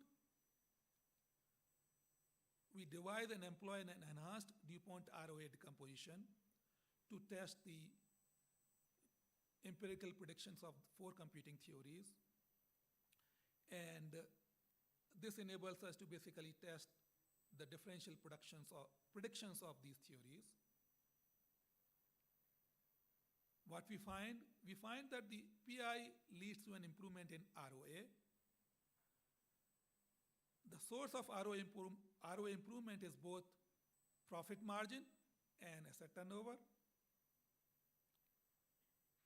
However, when we further decompose the asset turnover, we find that the PI leads to a significant decrease in labor productivity, which is consistent with inequity aversion. And this is offset by a significant increase in labor intensity. In other words, the decline in productivity is compensated by hiring more workers. So it does make sense to hire more workers in the context of Indian economy, where the labor cost is still relatively low, but it is hard to view it as a reflection of executive talent. And finally, the impact of PI in firms that have good governance, right, and face competition. It is more consistent with talent assignment. In contrast, firms with poor governance facing low competition, there the evidence is more consistent with rent extraction.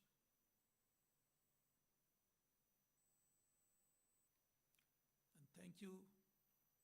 Any questions or comments?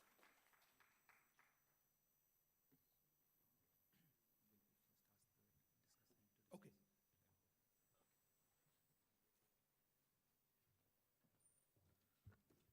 Thank you, Prof. Savinash. I now request Professor Sudhiresh Jaiswal to please discuss the paper.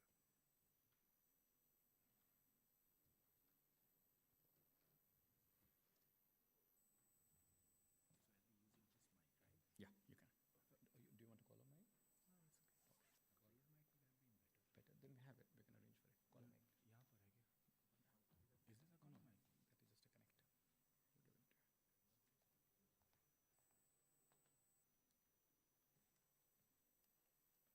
That is just a connector. You give it to her. Am I audible? Perfect. Give me. So first of all, as is customary, I will thank the organizers for giving me this opportunity to present, to discuss Avinash and Neerav's paper.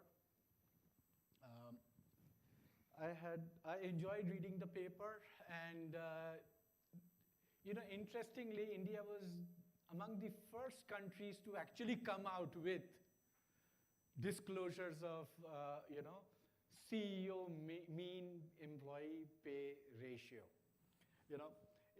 So, and I'm so excited that we have started writing papers on using this interesting data in Indian setting.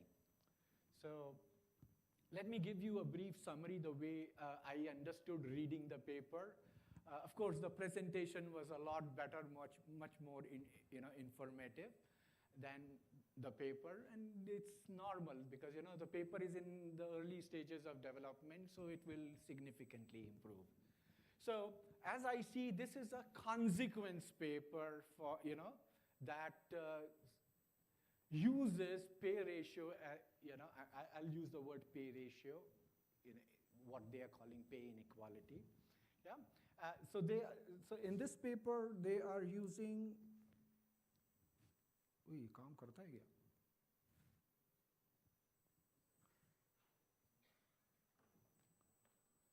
Does it work?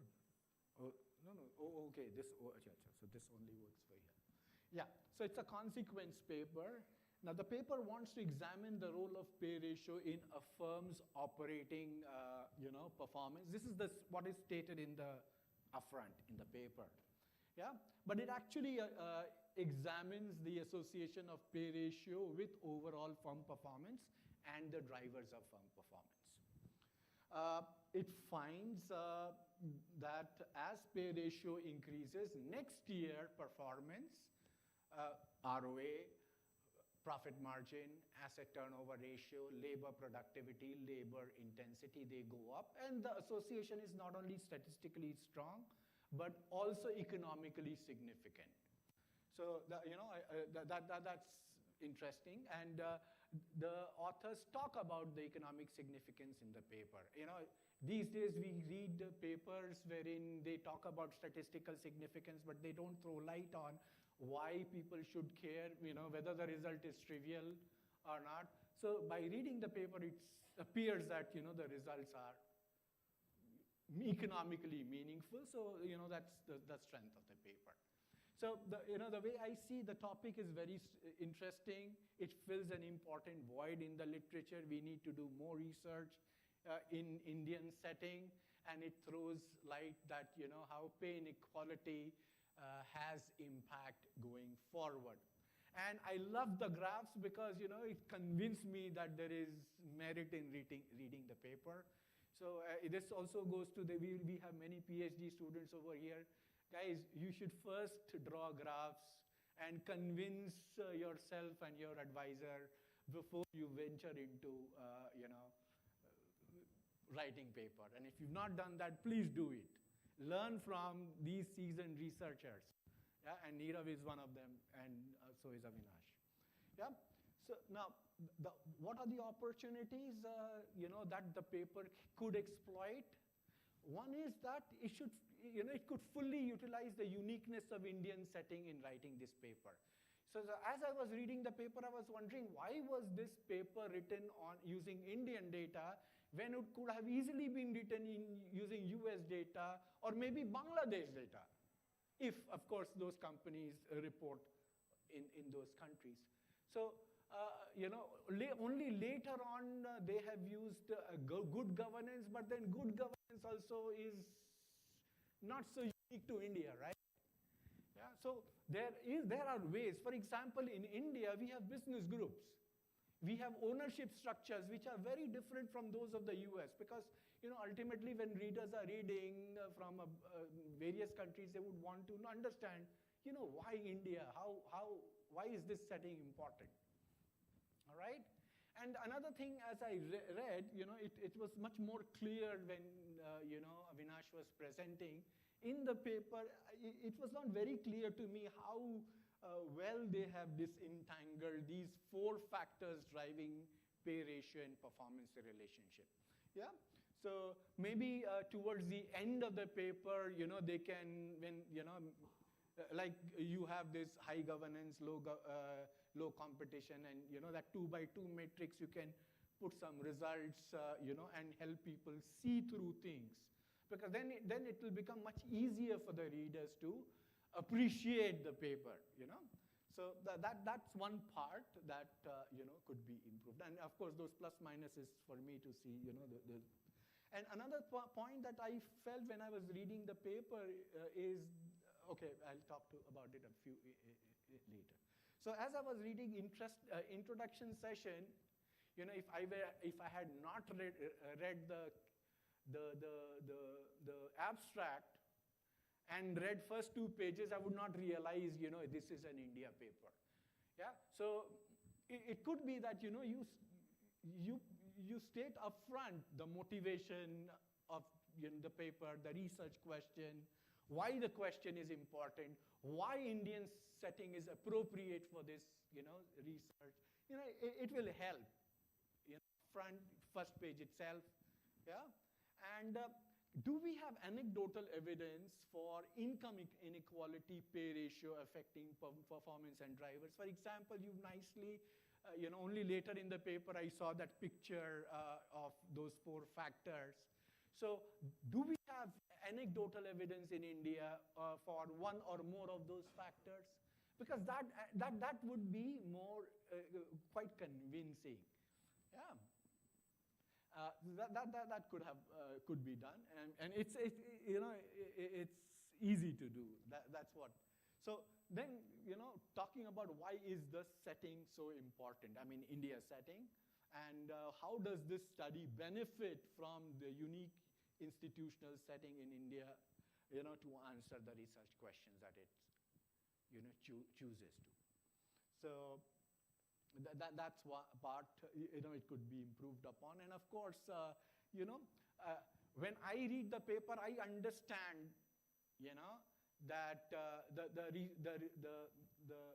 the insights that are offered is novel. But then, the writing could also a bit, convince us, and why this, having this insight will help. That part could be done better. And as far as literature review and hypothesis is concerned, we need to clearly establish the gap in the literature, and maybe later on, the second part doesn't apply to literature review. The findings, if it could link the findings to prior studies that have already been cited. Yeah? And, as I saw, there was no hypothesis. Of course, you don't need to have an hypothesis per se, but it helps. You have discussed the literature review, all various papers, but then how they all tie up to, what kind of predictions you have. Is there tension in those predictions? And then, you see, one needs to think, when you were talking about those 4 factors driving the relationship, what was coming out was overall, you are discussing largely about why overall inequality is affecting performance. But overall inequality could be driven by both factors, as you have rightly pointed out. It could be vertical disparity or horizontal disparity. So, I saw there was a little bit of disconnect because, you were talking about overall disparity, but here you are using only as a proxy that only captures, vertical disparity. It could be very well that, it is the income disparity. It does, sometimes in some forms it is vertical, sometimes it is horizontal. And one way to control for horizontal disparity could be you take, board of, in the topic exec, CXOs, there would be a paid disparity over there. And that could be used as a proxy to ensure that, it's vertical disparity or the horizontal disparity that is affecting. Because, of course, at employee level, it's not possible, to get that horizontal disparity. But at the CXO level, that data is available. So that information can be exploited. And now you have a paper which explains future performance, the effect of vertical as well as horizontal disparity. That could easily be done. Yeah. So, I was reading, and then I was trying to question when I first read, CEO is the highest paid. And, when the Adani controversy started, the Hindenburg report or, whatever. Yeah. So that time I was just curious. I happened to look at the CFO's pay. That fellow, CFO, was getting paid a lot more than Mr. Adani himself, or the CEO of the company. So, I'm sure in many business groups, it could be that it is not the the owner that's who's the CEO is getting paid. It could be that, the right-hand man who's carrying out implementing all the things might be getting paid more. So, of course, if in your exploration you find that these are outlier cases, that's okay. But, still there has to be a justification. Just say the highest paid person, it really doesn't fully cut the definition of a CEO. And it's not too difficult to identify CEOs. I've been working on CEO compensation. I have a fairly, it's a fairly standard algorithm. Just search for the designation of the person. And, I have a JCAE paper, a JAF paper on compensation. You can, just refer to the idea. And if you want that algorithm, how to find, just, send me a mail. I'll send you the stata code for that.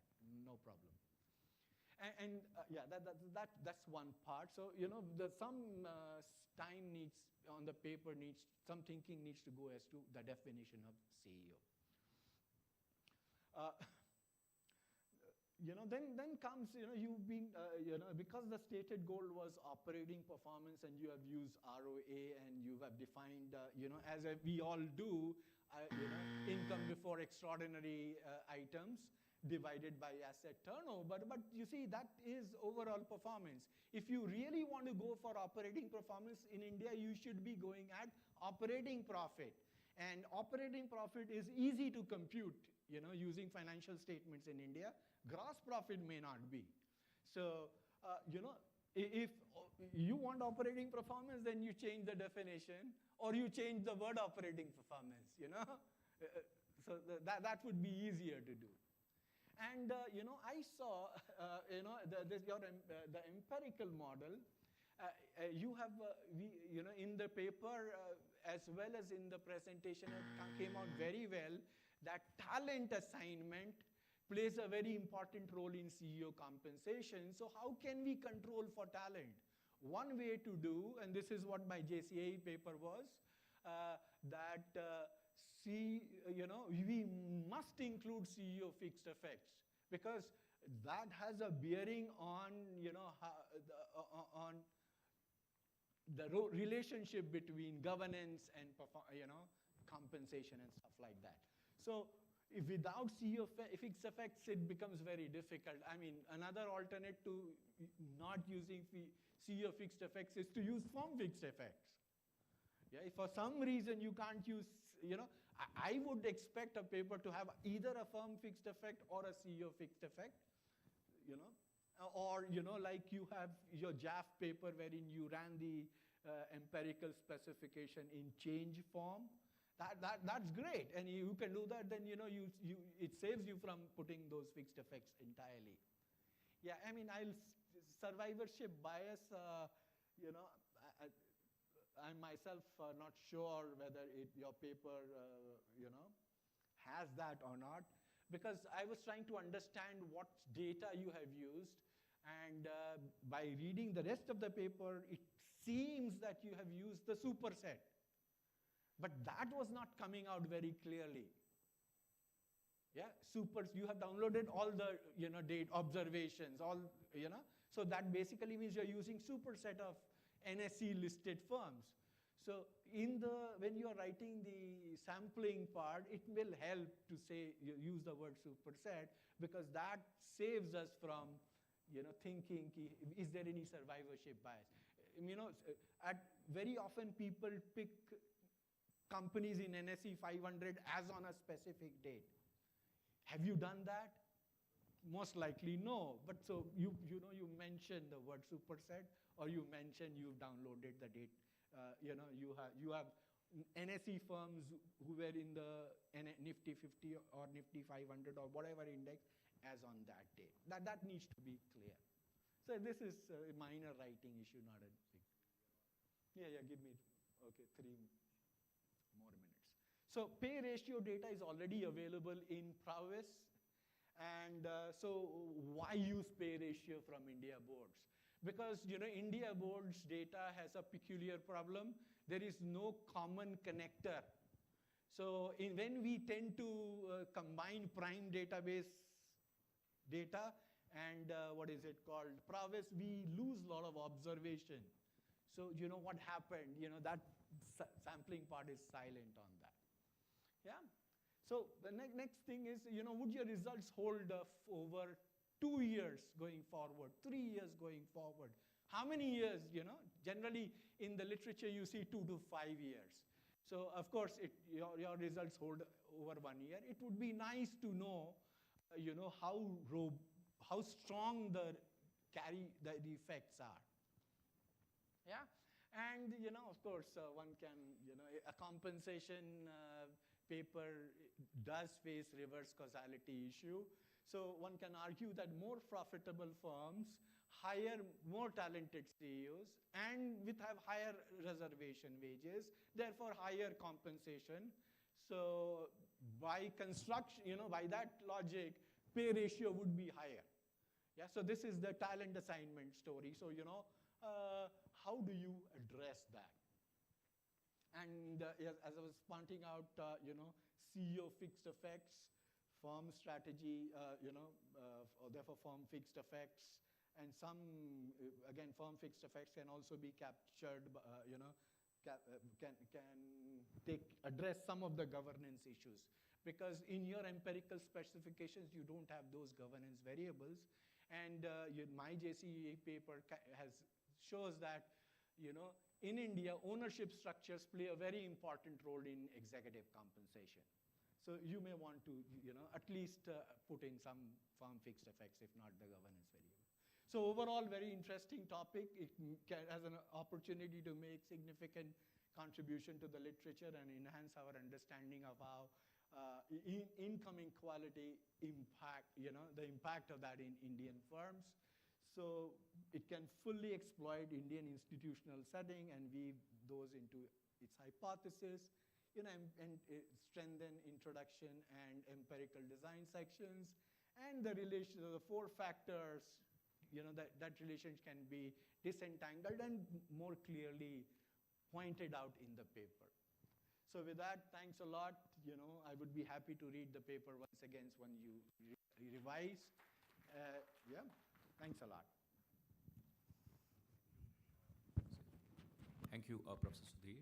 We can have one remark or one question from the key guests, if any. You have, okay. Okay.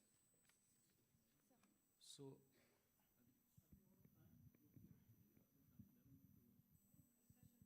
okay, sure.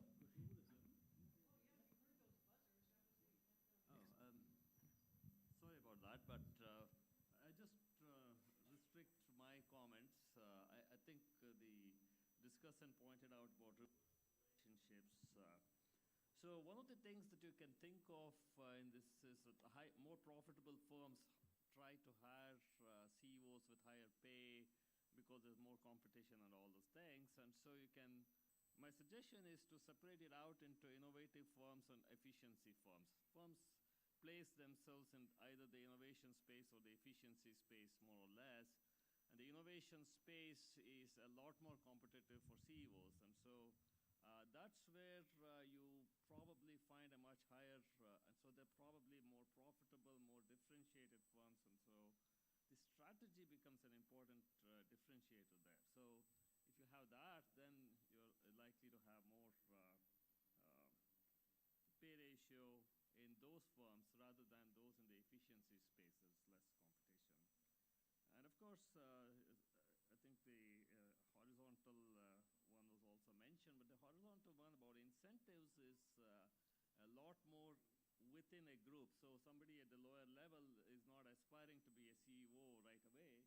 And so I think the TMT, the top management team, pay disparity is better suited for that kind of thing. And so you can separate out the different theories and look at different kinds of pay ratio within the firm to test out the different theories. I don't want to take more time. Thank you so much. Thank you, Professor Ben. I now request everyone to please come on the stage for a group photo, following which we'll go for the tea break.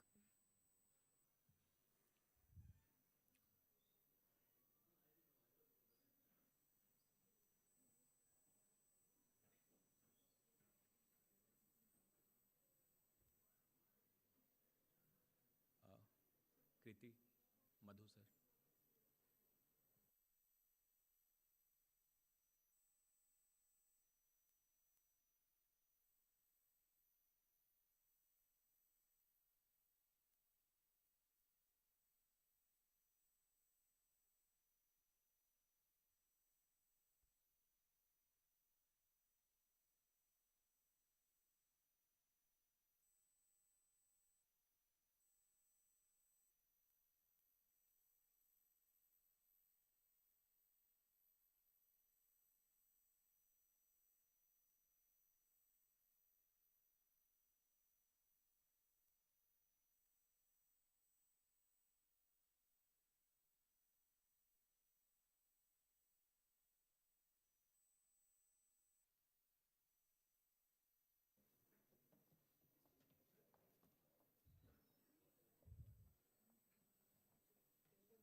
Professor Sunay?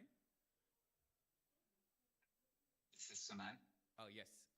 So Can you, yeah, can you hear me? yeah, you're audible. I hope you can also hear me clearly. Yes, I can hear you. What I'll request you is to just share your PPT so that we can make sure that it's being shared and everyone can see it properly. Sure. Yeah, please.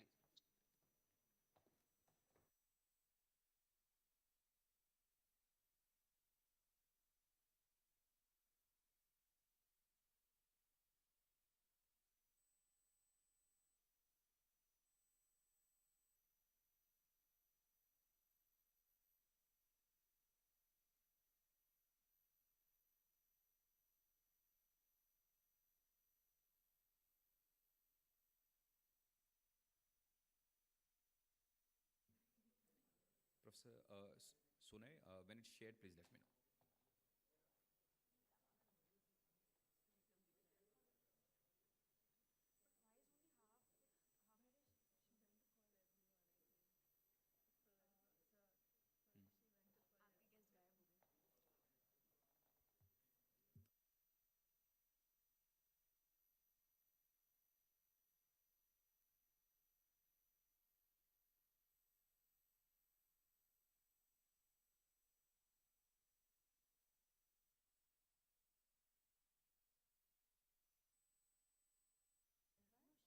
Hello, Professor Sunay.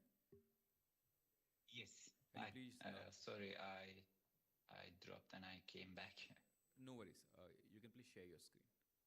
Share your PPT. Yes, I'm working on that. Let me. Okay. Can you see them? Yes. It's clearly visible. All right. Okay. All right. Your co-author, Professor Great. Shichu, will also be joining. Yes, she will be online, but I'll be making the presentation. Okay, sure. Fine, sir. So we'll start at sharp 11:30. Okay, so it is about 5 minutes, I believe. Yeah, Three, approx 5 no, minutes. 3 minutes. Yeah. All right. Oh, thank you. All right, just let me know when to start, and then I'll go ahead with the presentation. I'll do that, Professor Sunay. Thank you.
Hello, everyone. We'll start with the second plenary presentation. The second plenary presentation is titled Analysts' Revenue Forecasts and Discretionary Revenues.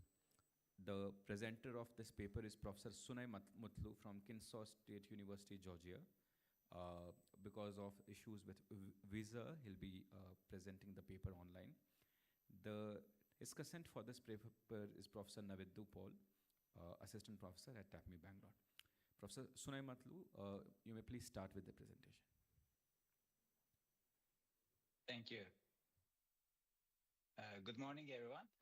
This is Sunay Mutlu. I'm at Kennesaw State University. I'm joining from Atlanta, Georgia. Before I dive into my presentation, I wanted to share a personal note. I was really looking forward to being in Bengaluru for this conference, meeting all of you face to face, and I had even scheduled an extra day to explore the vibrant city after getting some tips from my Indian friends. Unfortunately, despite the best efforts from the conference organizers, we could not obtain the clearance for visa in time, so I couldn't make the trip. However, I'm grateful for the opportunity to connect with you virtually to share our research. I hope to visit Bengaluru in the future and experience its rich culture and warm hospitality firsthand. Thank you for having me, and let's get started with the presentation. Today, I'll be presenting our research on the relationship between analysts' revenue forecasts and discretionary revenues. This is joint work with my co-authors, Shichu Chao, who is online today. And Shichu was also planning to join us there in Bengaluru, but the same issue happened with her visa. And our other co-author is Wei Wei Wang. Shichu, Wei Wei, and I were graduates of the PhD program at UT Dallas. I believe there are PhD students in the audience, so it is, I just recommend, it is very important to get connections with your colleagues in the PhD program, make those friendships last for a long time, and utilize them in these types of collaborations. This is a very, we have a lot of fun working on this project together with my friends, Shichu and Wei Wei.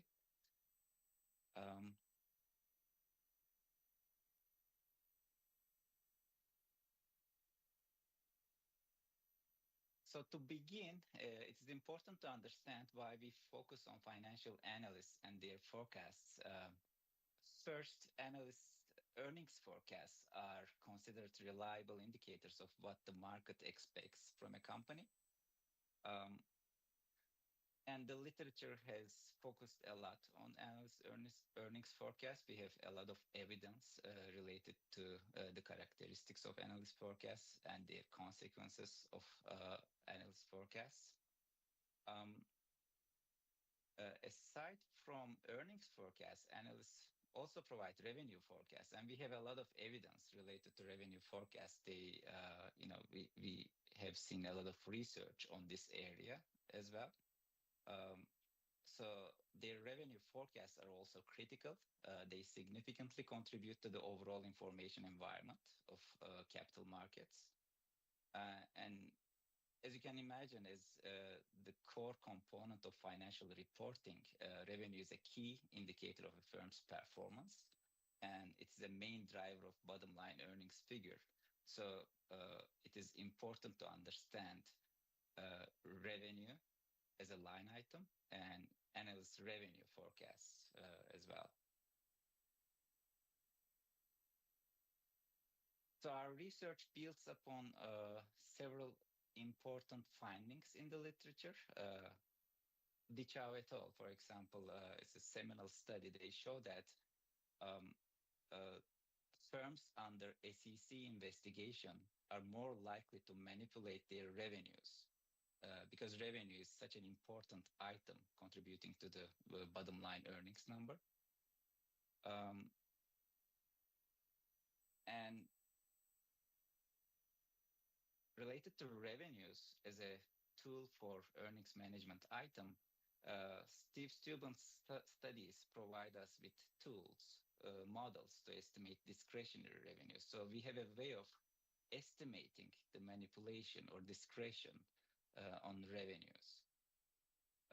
So basically, our study tries to tie these two literatures together. So first, I talked about analysts, their importance, and revenue forecast as an important analyst product.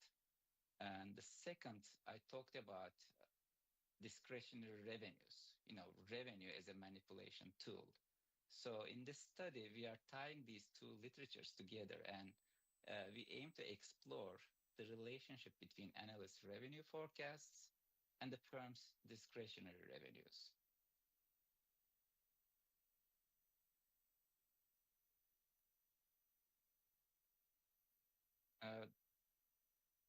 There is extensive research on the interplay between financial analysts and earnings management.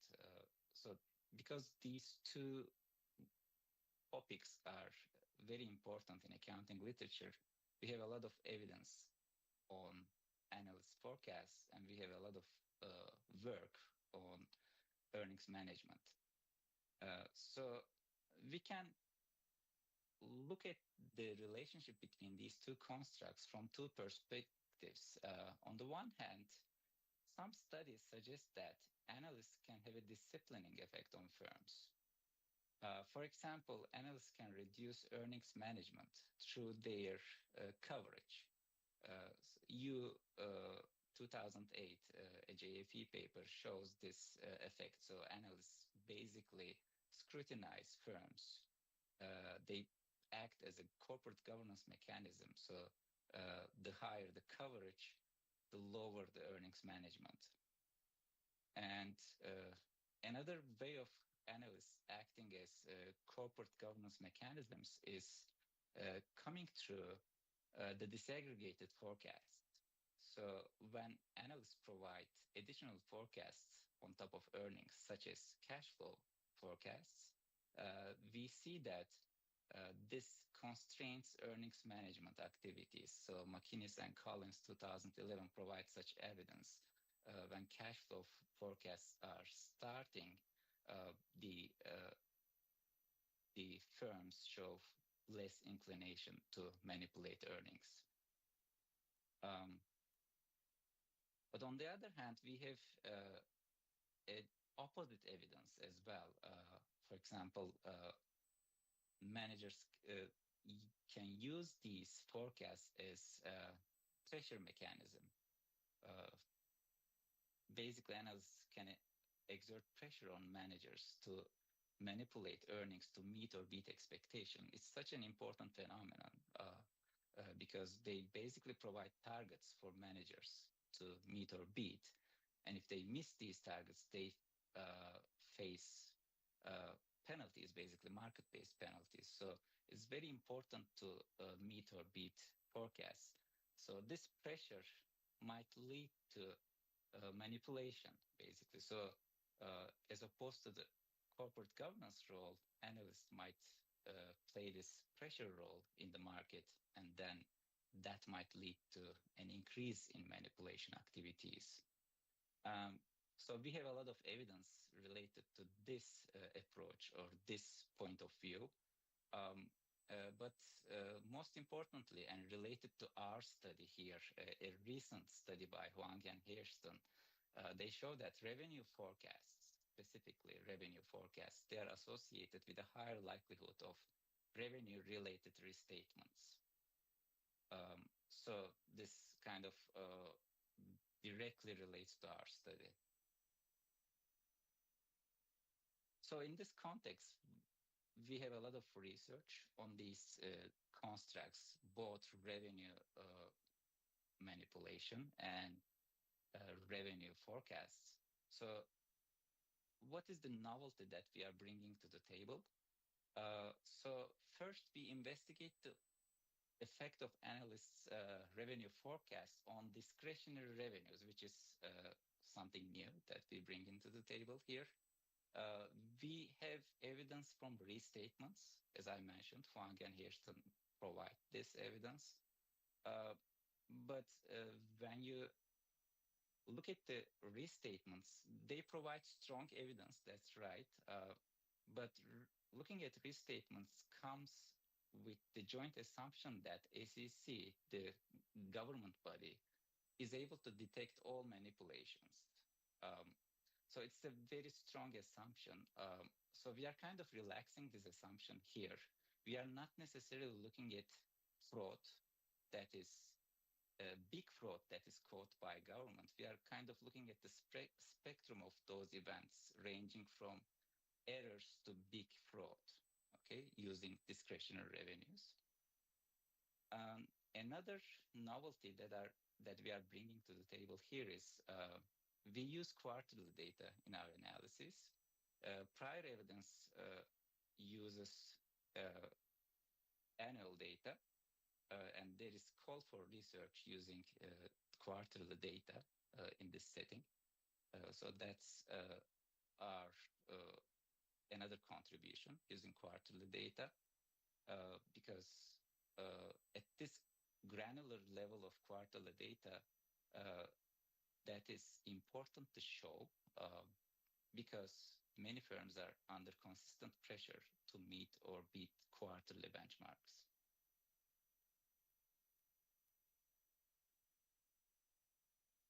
So following these discussions and the state of research that we have so far, we propose two hypotheses in two alternative hypotheses because we have evidence supporting both of these hypotheses.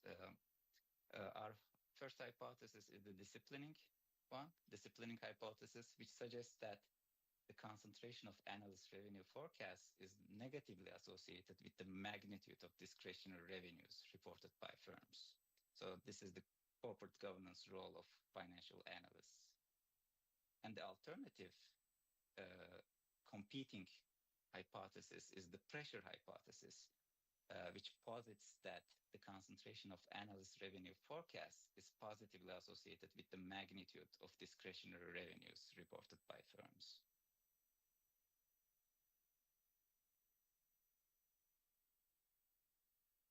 Our empirical analysis uses a large data set spanning from 2000 to 2023. We collected quarterly financial data from Compustat and analyst forecast data from the IBIS summary file. We require this firm quarters to have earnings and revenue forecast coverage by financial analysts to have a fair comparable sample. So at the end of the day, we have in our main sample, in our main analysis, we have about a little more than 137,000 firm quarters.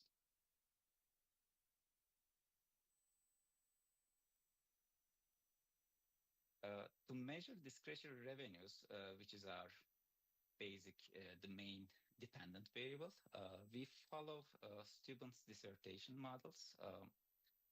The lagged revenue model developed by him. So it is shown here on the slide. So it's basically models the change in accounts receivables based on change in revenues over down to 3 quarters back.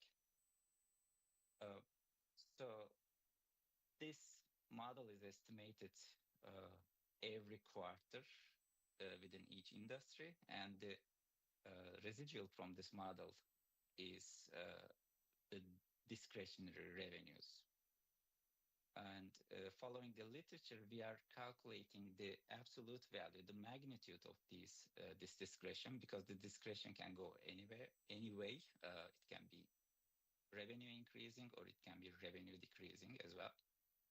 And then we use this as our main dependent variable. And also we all explore the signed versions of these discretionary revenues. So we basically divide the discretionary revenues into negative ones and the positive ones to explore which side is dominating the main effect on the magnitude of the discretionary revenues. So you will see when I show the results, we will have negative, positive, and the magnitude of the discretionary revenues separately in separate columns.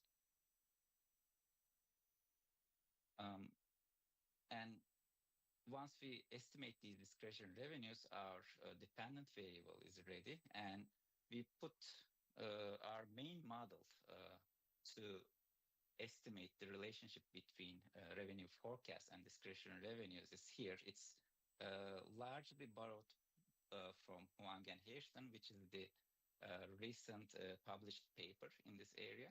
So we basically follow their model here and estimate the discretion in earnings in revenues, reported revenues on several factors. And our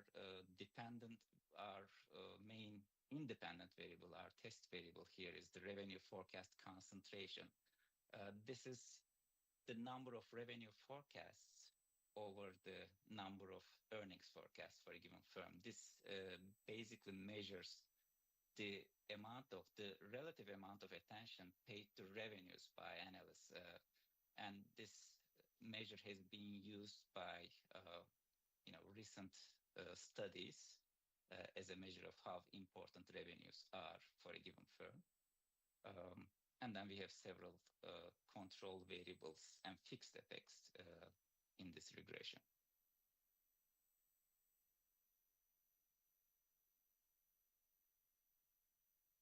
So I'm going to jump to the main results here.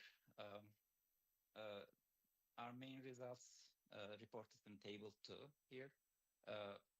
So I'm going to start with the third column. As I mentioned, this is the absolute value of discretionary revenues reported, which is our main focus here. In the first and second columns, we divide the absolute value into the negative and positive components. So when we look at the third column, we see a strong positive coefficient on the revenue forecast concentration, which suggests that revenue forecast concentration is positively associated with discretionary revenues, which supports the pressure hypothesis. So the higher the revenue forecast concentration, the more analysts following a firm's revenues, the higher the discretionary revenues, the magnitude of discretionary revenues. The economic magnitude, when we look at it, is also notable. At least, it's not a huge magnitude. One standard deviation increase in revenue forecast concentration is associated with an approximately 0.07% increase in the magnitude of discretionary revenues. This is still sizable when we compare a similar effect from, for example, a standard deviation change in size. So it's a notable effect. And when we look at the signed components of discretionary revenues, looking at columns 1 and 2, we see that the negative discretionary revenues have a marginal, non-significant effect. And the main effect that we see in column 3 is basically coming through the revenue increasing discretionary revenues. So when analysts pay more attention to revenue, firms tend to engage in more revenue increasing discretionary activities. So this is our main result. This provides support to our pressure hypothesis.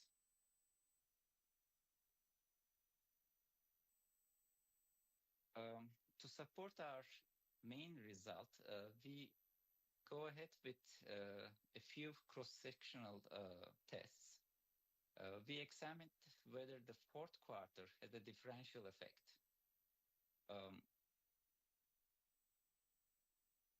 Fourth quarter is important. Why we are doing fourth quarter here? It is important because it is the time when annual financial numbers are shaping up. So managers might feel extra pressure to meet both quarterly and annual expectations. So if the pressure hypothesis is the dominant explanation here, during the fourth quarter, when pressure is high, we should see this effect exacerbated. We should see a more pronounced effect here. So we interact the fourth quarter dummy variable with our revenue forecast concentration measure here.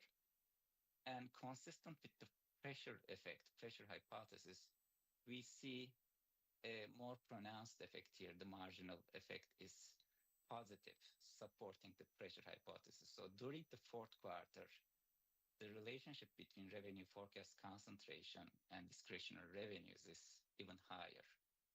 And again, similar to our main finding, this effect is coming through the revenue increasing discretionary revenues.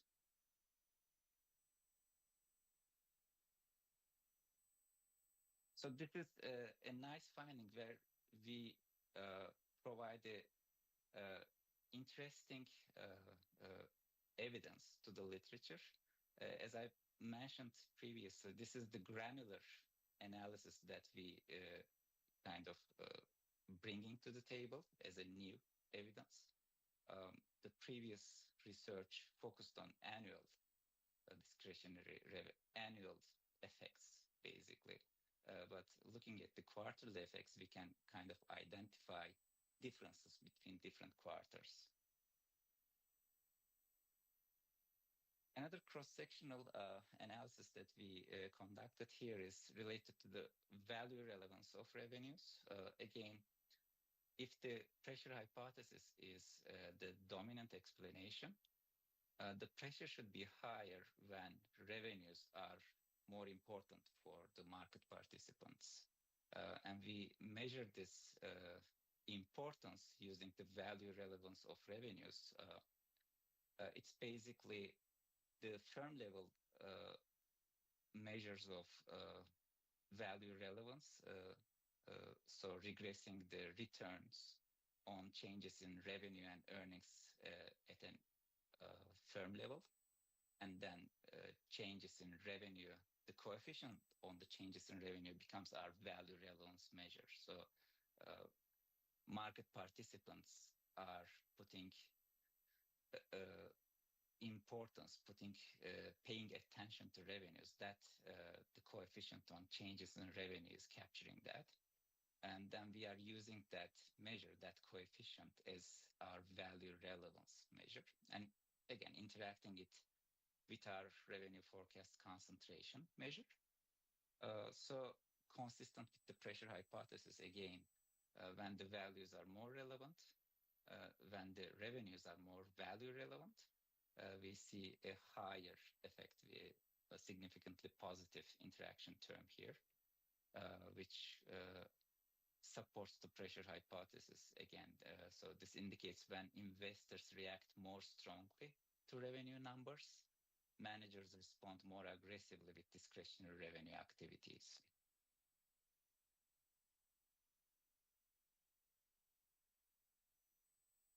Another cross-sectional analysis we conduct is using the dispersion of revenue forecasts. Dispersion of revenue forecasts reflect the information asymmetry among analysts about firms' future revenues. So if there is less agreement between analysts about what the future revenues will be, this might put vagueness, the expected revenue numbers might not be very clear for the managers. So they might respond more aggressively in terms of their revenue, discretionary revenue activities here. So this is also, supporting the pressure hypothesis. That's our expectation related to pressure hypothesis, and the results support that. So as the disagreement among analysts related to firms' revenues increases, our stated relationship between revenue forecast concentration and discretionary revenues also increases. So this is providing evidence related to that. And, again, it's aligned with the pressure hypothesis.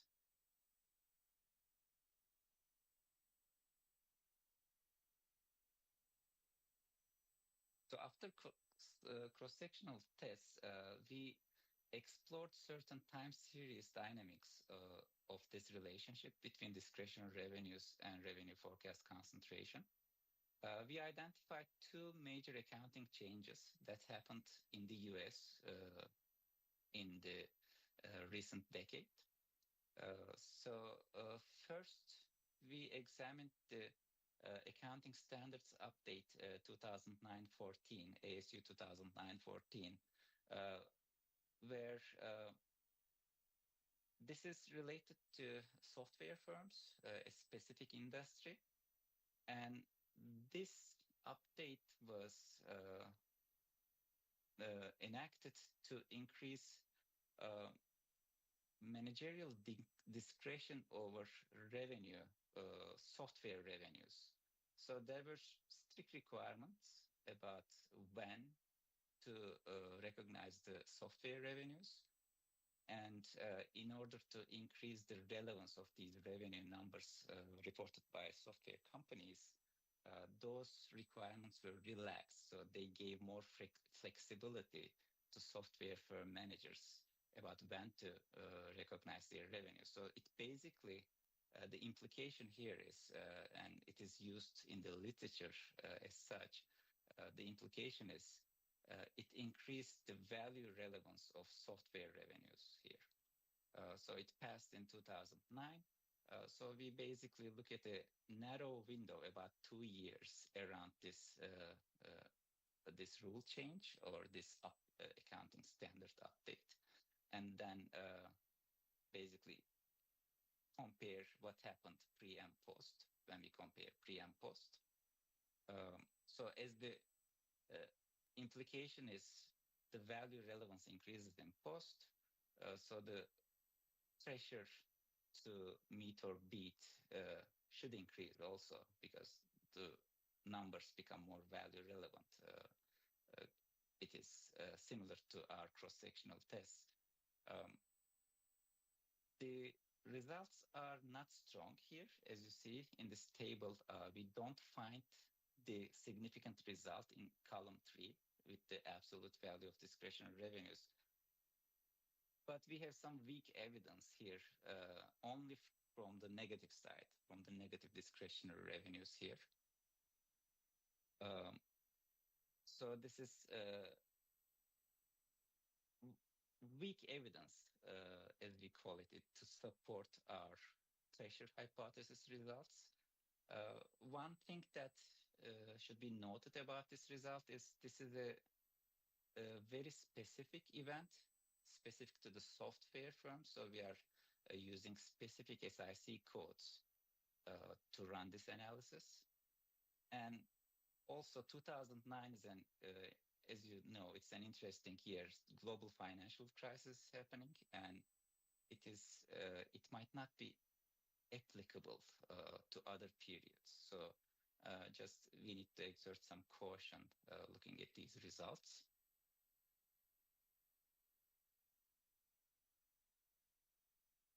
Another accounting event that we investigated in our analysis, in our test, is the ASC 606, Accounting Standards Codification 606. It's related to revenue recognition, and it's one of the most popular, most important rules that has been enacted over the last few years. I would say it happened in 2018. So the basic idea is to make revenues more transparent here. So firms are required to provide more disclosures and more disaggregation related to their reported revenue numbers. So it's increasing the reported revenue transparency. So our expectation here is if the revenue is becoming more transparent, the ability to manipulate those revenues will become less pronounced.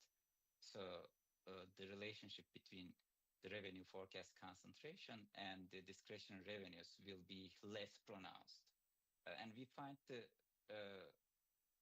the evidence supporting that idea here after the enactment of this rule change or the ASC 606, we find this relationship becoming less pronounced, as we see from the negative coefficient here in the column 3.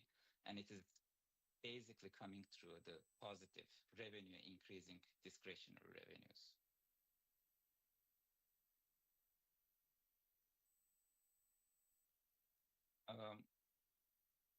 We provided a few robustness checks to support our analysis. So this is more like a controlled experiment here when we investigate first-time revenue forecast coverage for a given firm. So when analysts started following the firm's revenues for the first time, we look at pre and post. This is kind of a restrictive analysis because it is very common that earnings forecasts and revenue forecasts are starting at the same time. It is rare to find observations where we have an earnings forecast and then the revenue forecast starts later than that. So that's why our sample size is very restricted here. But again, despite that, we find some significant evidence here. So after the initiation of a revenue forecast for a given firm, when we compare the pre and post periods for the given firm, it's like a difference in difference analysis here. We find this significant coefficient. So the initiation of revenue forecasts is associated with an increase in discretionary revenues in magnitude. So to supplement this robustness test, we performed a falsification test using cash flow forecasts. So it's the same idea again. When a firm starts receiving cash flow forecasts, is there any change in discretionary revenues before and after? And we find no significant results here.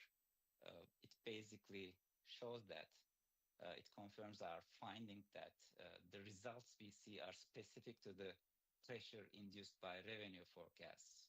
So the cash flow forecasts are not showing an effect here. So that's the takeaway from this falsification test. And finally, to come at a full circle with our results, we look at the consequences in terms of how analysts react to discretionary revenue. So the opposite direction in our analysis. This is an exploratory analysis. Yes. It's time for the discussant to give his reviews. Okay. Can I just conclude? Sure, please. This is my last table. Okay. Sure. So, in conclusion, we provide strong evidence that the revenue forecast concentration is positively associated with discretionary revenues. And this is more pronounced during the fourth quarter, where the pressure is high and when revenues are more value relevant, which all contribute to the pressure hypothesis. So our contribution here is we extend the previous literature by uncovering this relationship between revenue forecasts and revenue manipulation using discretionary revenues as the measure. And we provide finer evidence using a quarterly setting here. And we show discretionary revenues as a tool of earnings management. Thank you for your attention, and I look forward to the discussion and to take any questions after that. Thank you, Professor Sudai. We now have Professor Ramgopal who will be discussing the paper.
Good afternoon. Thank you for giving me this opportunity to discuss this paper.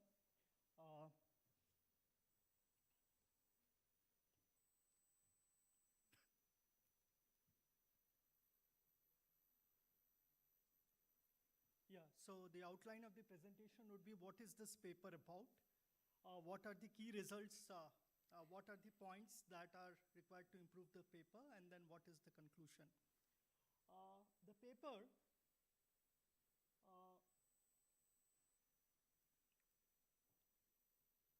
so financial analysts provide revenue forecasts and earnings forecasts. So revenue is an important indicator of firm performance. And the idea is that what is the behavior of the firms where these analysts focus more on revenue forecasts than earning forecasts. Now, the paper talks about two competing hypotheses. The disciplining hypothesis that we know that a firm which is covered more by the analysts, they are more speculated or rather monitored by the economic agents, and therefore they would not engage in earnings management so much. Whereas the counter view is that firms which are actually having a lot of coverage, there the pressure is on the managers to either meet the expectations of the analysts or to beat the expectations of the analysts. Now what the authors are trying to look at is that which hypothesis is at work. Now, the authors claim that they have studied the two major changes in the gap, the ASU 2019-14 and ASC 606, and they find support in hypothesis, in support of the pressure hypothesis. Now, what are the key results of the paper? Please go back. So the key results of the paper is managers manipulate revenues to fulfill analyst expectations. Now, those firms where the analysts focus more on on the revenue forecast, these kind of firms are actually trying to manipulate revenues more. Now, these manipulations are happening more at the fourth fiscal quarter because there is a lot of pressure on these analysts to meet the analyst forecasts. And this relationship between the two variables, it is more pronounced for firms where there is a lot of disagreements between the analysts or amongst the analysts over the revenues, and these and more for those firms where the value relevance is more. Obviously, they have kind of looked at how these two major gap changes have affected. Now, the paper starts with finding the revenue discretionary revenues, and they have used the first equation to find the discretionary revenues. But my concern is that when they try to use this discretionary revenues for the second equation, which comes on the left-hand side, they've again tried to use the delta RIQ, delta Q minus 1, and so on and so forth. So as I'm not aware of this literature, whether this is allowed or not, but the papers that I have come across, I have not seen that you can use the same explanatory variables that you have used earlier in equation 1. So, my humble suggestion is to go back to the literature and look at whether that is allowed. Because, and also another view is that the model has to be a bit more parsimonious because you have the log of, total assets, you have age, you have the number of shares which are outstanding. So therefore, there's a lot of correlation between these variables. And therefore, you must look at parsimonious model. Can we go ahead? Now, there are no fixed effects, firm fixed effects taken in any of the regressions. So this is a concern because then the unobserved heterogeneity in level of the firms is not taken away, right? So therefore, that is an important thing. We have table 3 where we kind of looked at, the paper looks at what is the implication for, or what is the result. The results are more pronounced in the fourth quarter. But then I should also have the fourth quarter as an independent variable in the regression, which the paper does not kind of, show. So otherwise, somebody may just immediately say that there is an immediate omitted variable bias. So you need to have this fourth quarter as an independent variable. Next. So when we talk about the revenues, revenue relevance of revenues and earnings, we have kind of used the paper uses this equation, and then they have taken the coefficients to find out the value relevance and the value and the earnings relevance. And here in this, I think this is fine. I mean, as per the results are concerned, this is convincing. Now, what troubled me in reading the paper is this exogenous shock, two exogenous shock, accounting shocks that we have taken. And it was difficult for me to find out what control group and the treatment group that you are considering. Because if you have an exogenous shock, then that exogenous shock should actually impact some of the firms and should not impact the other group of firms, control group of firms. And then you find out the impact of these exogenous shocks. Also, if you are taking this exogenous shock, both the control and the treatment group should actually pass that parallel trend assumption, both pictorially as well as econometrically. So my suggestion is that we can look at the Lemon and Roberts paper on 2010 and then try to find out how they can test it econometrically to kind of look at the parallel trend assumption. Because the entire result is contingent on whether parallel trend assumptions hold. Next, please. So I thoroughly enjoyed reading the paper. This paper is something which is not in the area of my research. But I think it has good potential for publication, and I look forward to see the revised version of the paper. All the best for the publications of the paper. Thank you.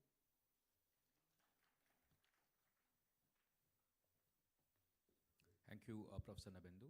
We have time for one remark or a question.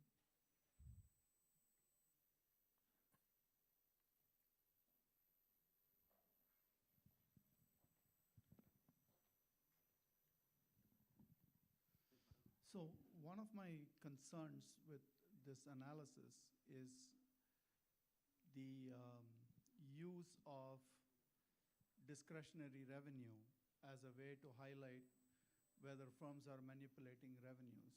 Without validating that, I know that Steuben and others have done that, but in your sample and in your sample period, I'd like to see some validation of how it, for instance, relates to other measures, such as are they being found responsible, are there revenue restatements, are there enforcement actions within your sample period. I understand you're trying to say I'm going for a broader sample, but if none of the ones that you identify as having manipulated revenue are found responsible for anything, it becomes really hard to kind of buy that argument. So I think that would be useful. The second point is I'm really very uncomfortable with stratifying on the dependent variable. So what you have is your dependent variable is absolute value of revenues, and now you're stratifying based on the dependent variable your sample into two parts. Now, econometrically, that's not a very sound thing to do because now that is equivalent to stratifying on the error term. Now, you have a little leeway here because your dependent variable is absolute value and you're stratifying based on the previous step in the process. But it's still classifying the sample based on the dependent variable. I would advise you to kind of look at other avenues to where you can use this as an independent variable and see how credible these kind of revenues are in getting analysts to revise their revenue forecasts. So if they revise their next year, what does it mean? What is the credibility that the surprise in revenue forecasts now have for future if you have discretionary revenue as part of your current revenue? And I'm happy to talk about this with you offline given the paucity of time at this point. Thank you, Professor. We have time for one more remark. The next one starts at 12:20.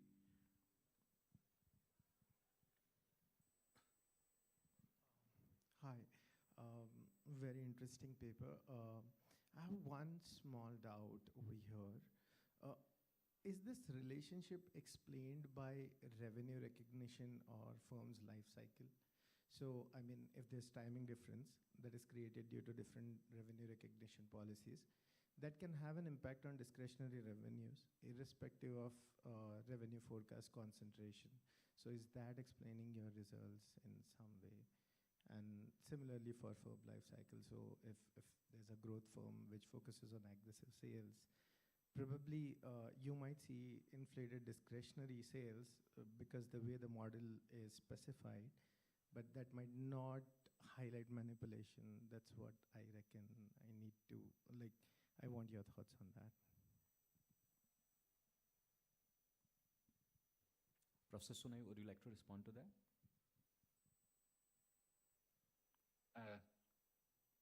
Can you hear me? Yeah, you're audible. All right. Thank you for the discussion. So I just want to remark on one discussion comment about the model where we use students, the discretionary model, independent variables in our main model. That's a proper technique suggested by recent research. Chan et al.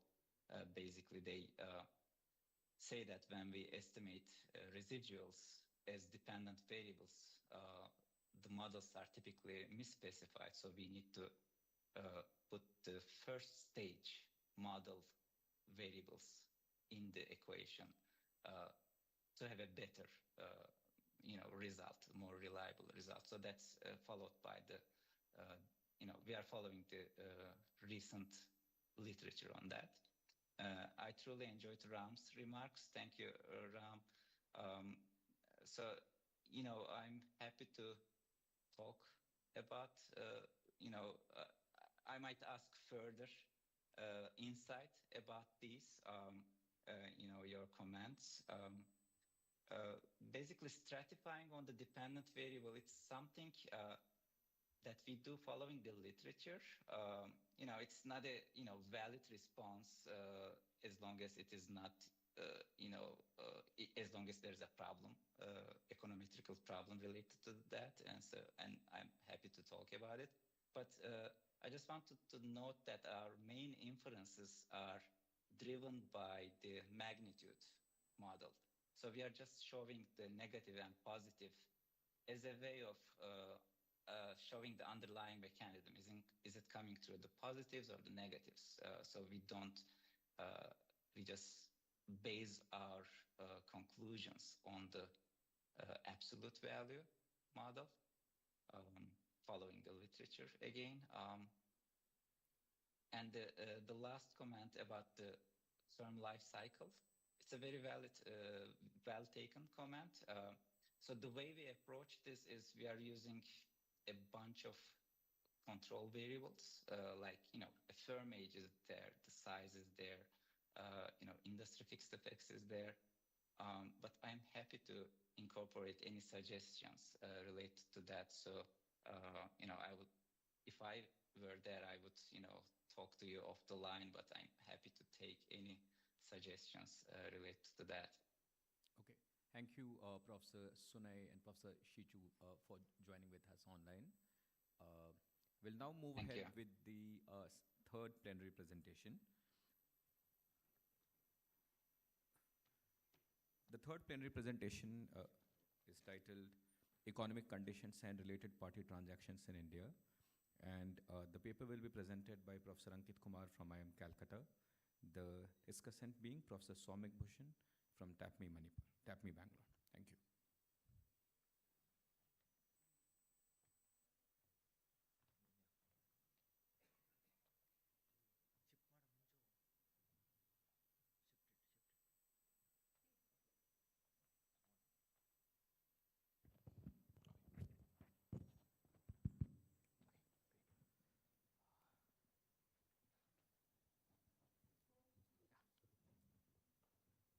Okay, so very good afternoon. Thank you for letting me here. It's a wonderful campus. Awesome. So what exactly is our paper, first of all? So our paper titles Economic Conditions and Related Party Transactions. Basically what we do is that we study the state of economic condition, that's the first moment, GDP growth, and the second moment, the uncertainty around it, and how does it impact the related party transaction between the firms? Now, I am an economics person, not a finance person. So I tell you where this idea came from. A couple of years back, in one of the brown bag, there were studies on household finance. There's a very wonderful paper titled Household Finance in Journal of Economic Literature, which talks about when economic agent, how does the economic agent behave when the time of different economic conditions. So there's one side of literature which says that whenever there's a weaker economic condition, household tends to do more transaction within the community or within the household. The other side says that no, whenever we see a weaker economic condition, actually they do lesser transaction, pertaining particularly to the precautionary saving. Now the thought that came to my head was, okay, that's a very good literature booming around in household finance. How does the economic condition impact the transaction taking place between the firms? So I just wanted to understand how does that move from the, instead of the economic agent of the household side, that it impact the agent from the firm side. That's where the motivation of this study came from. So setting the scene, we need a variable that can help us to understand the transactions that take place between the variables, between the firm, and that is related party transaction. It's basically any type of deal or arrangement that is conducted between the firms and the businesses which have their pre-existing or common interests. If you go by the literature of RPT, I mean, there are different theories trying to explain why would firm do RPT. Now, in one sense, there's a transaction cost theory saying that, well, doing transaction within the related parties will have a lesser transaction cost, therefore they will do that. The second is that more of agency theory that says that it's mechanism that they have some kind of opportunistic wealth transfer or exploitation that firms can do, and therefore they do the RPTs. Similarly, this idea pertain, and the different researchers has tried to break down RPTs. The particular two-sided breakdown is business RPT and opportunistic RPT. Okay, the business RPT is more in the sense of propping, which says that, look, these RPTs are done for the betterment of the firms. It's basically due for the lesser transaction cost.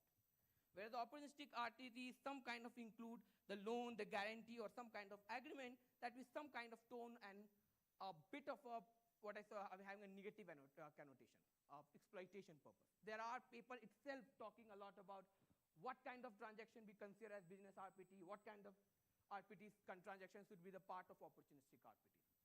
The other stream of literature do it in far more clean way. They say that, okay, this could be much debatable. Why don't we just focus on operating RPTs versus non-operating RPTs, which I can directly see from the balance sheet.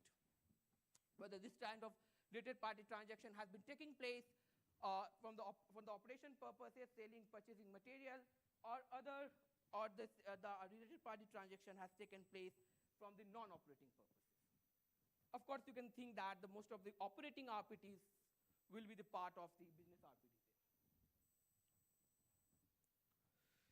Now, if you pertain back to same economic thought, you can understand that if there is a higher economic activity, it's possible that the firms may seek to support the struggling entities and therefore minimize the risk of default.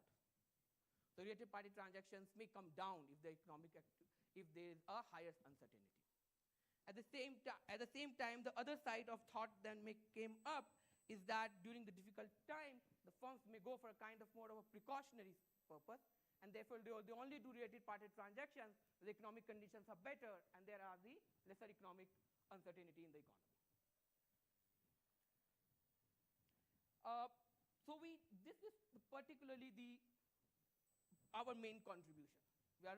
In our understanding of literature, they were the first large-scale empirical evidence which is trying to understand the relationship between economic conditions and related party transactions. Although we are focusing on the emerging economy, particularly India, we could not find a similar paper understanding even for the United States. One of the reasons this could be done particularly in India because Indian laws particularly have a strong complete laws, particularly after 2013, mandate that they should give information about related party transactions. There is also a mandate from the SEBI on the similar line.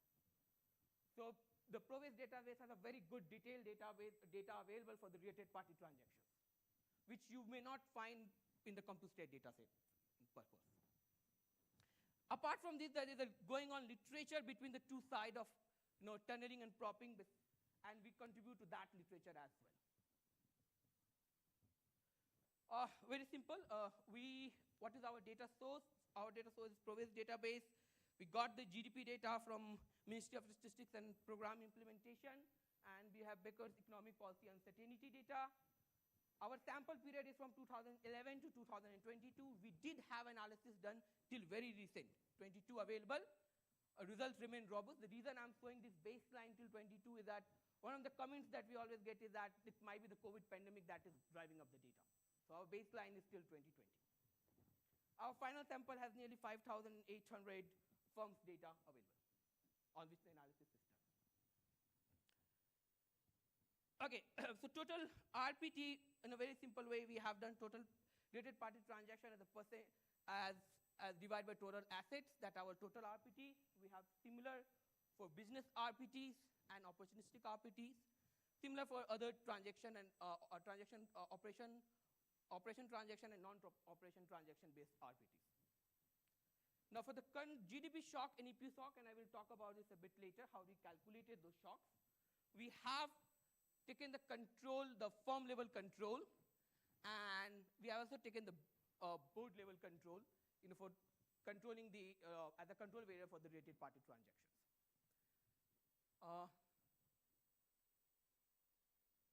Okay, so one of the, in early days when we were doing this study, one of the points that we got is that what variable you should use as my independent variable. The economic conditions, can I do directly as a level? Well, the point is that the always choice between, if you want to show a causal relationship with the economic variable, I should either go, I should ideally go for a shock, a surprise that comes up in the GDP and a surprise that comes up in the economic policy uncertainty. In an ideal world, it should be done with a big structural VAR. Joshua Chan has paper, Gary Koop has large VAR models, large panel VAR setup by which this can be done. Of course, then their criticism will be that it's too complicated. And getting, for example, signed restrictions on that will be too difficult to get. The other way to go around could be a very simple. What we did is that we fit a simple first order autoregressive process on GDP growth rate. And the error term is what we call as our GDP shock. There are previous studies like Boom who do this method in a very simpler way to calculate GDP shock of the economy. The same way we have done it for the purpose of the EPU shock. So that's how we can get the surprise component rather than just the level component in the transaction, in the GDP component and the, a surprise component of the GDP and the surprise component of the EPU, that is economic policy uncertainty in the economy. And that's our key independent variable. So we are trying to see whether when a surprise GDP growth increase, does the related party transaction increase or not?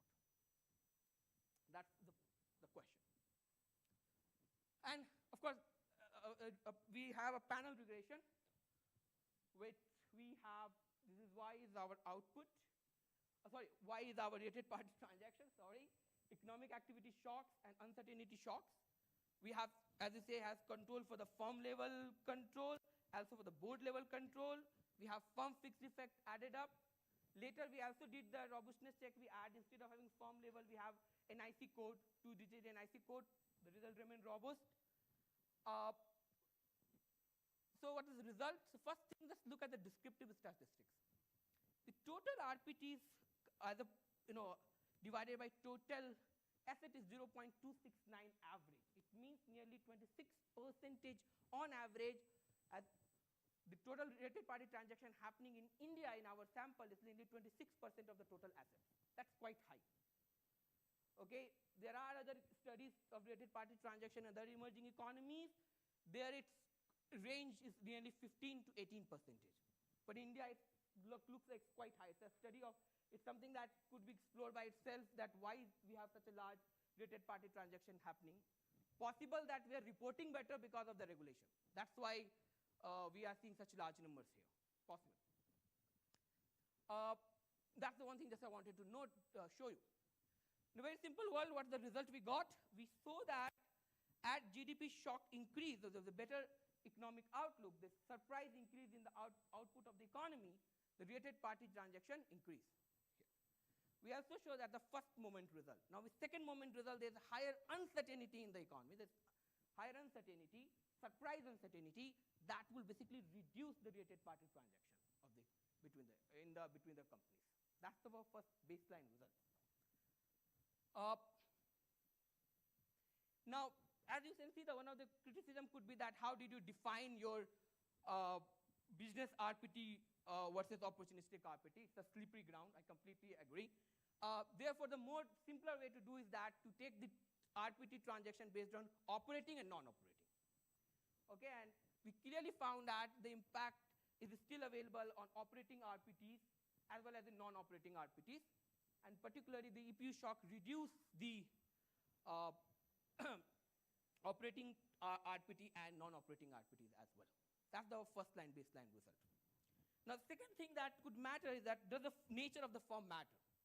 And we can think about that if it's going in a direction that a higher economic growth led to a higher related party transaction, then those firms who have higher working capital need, which are in the manufacturing sector, will most likely be the one who are impacted more. Right? So we took a dummy for the manufacturing. We also do a dummy whether this is more prevalent if the firm is listed firm, or the firm is a part of the particular group. Now we only find out that it's actually the manufacturing firms we see a different impact. So this related party transaction is much higher in the manufacturing firm versus non-manufacturing firm. Being listed and non-listed, or even being within the group, does not have much of an impact. I actually was expecting a much better result in the group dummy, but I didn't get. Okay. To be very frank, I don't have a very good explanation here. That why that within the group also we don't see a higher kind of related party transaction not going up. Okay. One explanation that possibly could be is that we might be masking this by other method. They might be doing something which is not coming in the RPT data because they are part of a group. There are other ways they can do the transaction other than showing that as an RPT in their annual report. That's one possible reason it's not coming up. So we find a significant impact is that whether the higher evidence of RPTing in the manufacturing firms as compared to the non-manufacturing firms. Then we did a cross-section analysis, particularly in terms of leverage, whether they are firms with higher leverages, firm with higher size, higher growth. Growth means sales growth, and return on assets. We find that those firms which have higher return on assets, they are the ones who are doing the basically more related party transactions. Now, why would this be happening? One of the reasons this could be happening is that these are the firms which are in a very good health, and they might be helping out when the economic conditions are better, they are earning a lot, and they're basically doing a higher related party transaction to give to those firms who might in their subcomponent which is not doing so great. So that's the possible reason we are seeing that. So it's not the precautionary channel that's working. It's that the better economic outlook give them better cash flow that give them a better opportunity to have a more related party transaction. Now, one of the comments that we also got is that these regulations in India particularly got strong of post-2013, where within the Companies Act particularly told us that you have to give a very detailed information about the related party transaction. Around same time, SEBI also gave strong regulations about it, our related party transaction. So we post-analysis we did whether the pre-analysis, our whole result is driven by post-2013, the answer is yes. The pre-2013, that result is the sign is negative and significant. Although the data is available for 2011, it's very clear that the beautiful data, clean data comes up after the regulations become strong in 2013. And then it's very clear that the GDP shock actually has an impact on the related party transactions. Now, that's the final result. So we got first result that yes, higher economic activity, shock, the GDP shock that comes in and first moment, increase related party transactions. Second, we got that, okay, if there's a higher uncertainty, that the second moment shock, it's reduced related party transaction. We also got that these are higher in the manufacturing firms and those firms who have higher return on assets, with firms that have high profitability. Now, one of the point was that how will you make sure the results are good? We use an alternate measure of economic activity and economic policy uncertainty. So instead of using GDP growth, I use the growth rate of IIP. That's the one way. The second, instead of getting, EPU based on word counts, what we did is that we took the error term, put in a square, the second moment, and then use the uncertainty. The result remained robust in that case. The second was that there might be an endogeneity concern, it still remains there. So we use two-stage least square method. Particularly for the GDP, we use the US GDP and the world GDP as a proxy, as the instrument variable. And for the uncertainty, we use the world uncertainty or the US global economic policy uncertainty as the proxy, as an instrument variable. And the result remained robust in that. That's the second robustness check that we did. Then there was also a concern which we have is that about serial correlation, because we need to cluster it down. Okay, one of the things often we see that people put fixed effect and then do clustering. That econometrically may not be a very sound decision to do. So we have done clustering on that firm level. We also did the clustering on 2-digit NIC code. We did it with the firm fixed effect. We did it without firm fixed effect. The result remained completely robust in that direction. That's the series of robustness check that we have done. I'm not showing this for the purpose of brevity. Paper, we have that. That's the final finding. The positive shock to the economic growth leads to an increase in the RPT, while the economic uncertainties that result in the decrease in the related party transactions in India. And it looked like it's mostly driven by the operating RPTs and the business RPTs rather than an opportunistic RPT. And the manufacturing firms, profitable firms, are the ones who are basically doing it more. So that's the condition. Thank you. Thanks a lot.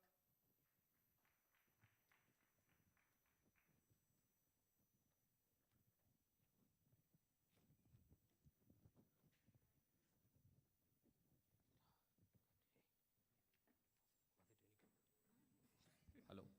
Thank you, Prof. Sanket. I now welcome Professor Soumik Bhushan to please discuss the paper.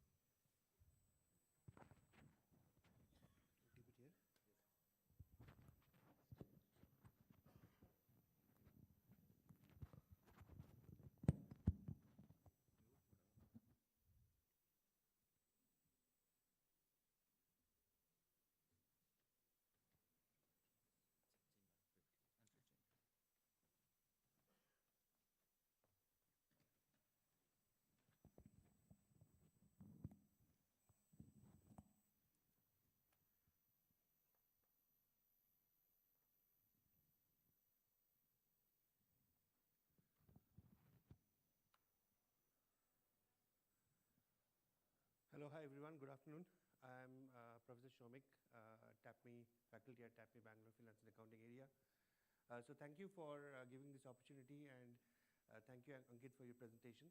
So I'll quickly walk through what I have kind of observed, while I think in the presentation everything was kind of covered.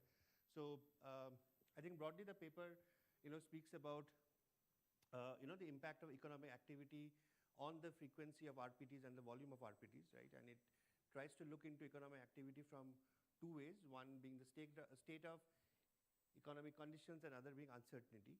And the idea is that why it should impact, there are two possible kind of theories behind it. One being that economic activity might lead to some increase in the RPTs whenever there's economic boom, because there are firms which want to extract the value out of their controlling entities. And the other could be, if there is a downturn, then there could be two reasons. One, possibly because if there is a struggling firm, the holding companies might want to support the firms, or in other way, it can also kind of decrease RPTs because of the fact that as a overall scenario, even the holding companies might not have enough resources to support, right? So broadly, when you look into the uncertainty part, right?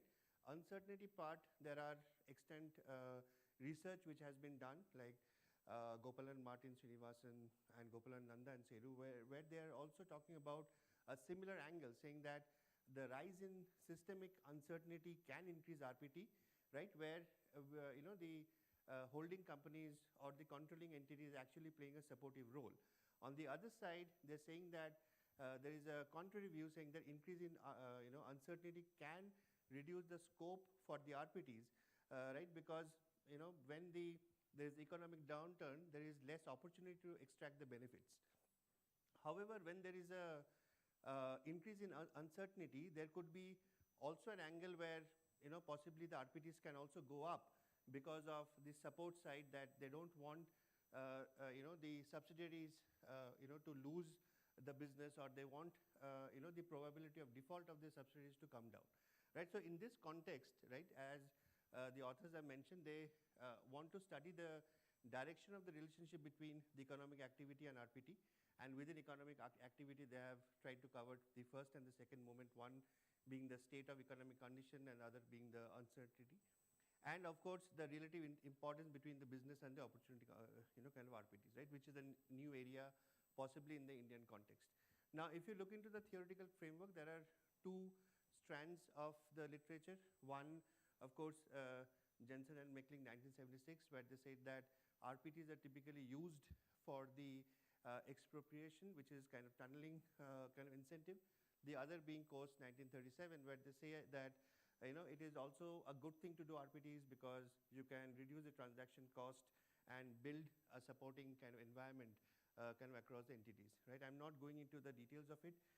Quickly, going into the results, the study covers close to 34,632 firm years between 2011 to 2020, and as the authors mentioned, they didn't extend it post 2020, given the pandemic and so on.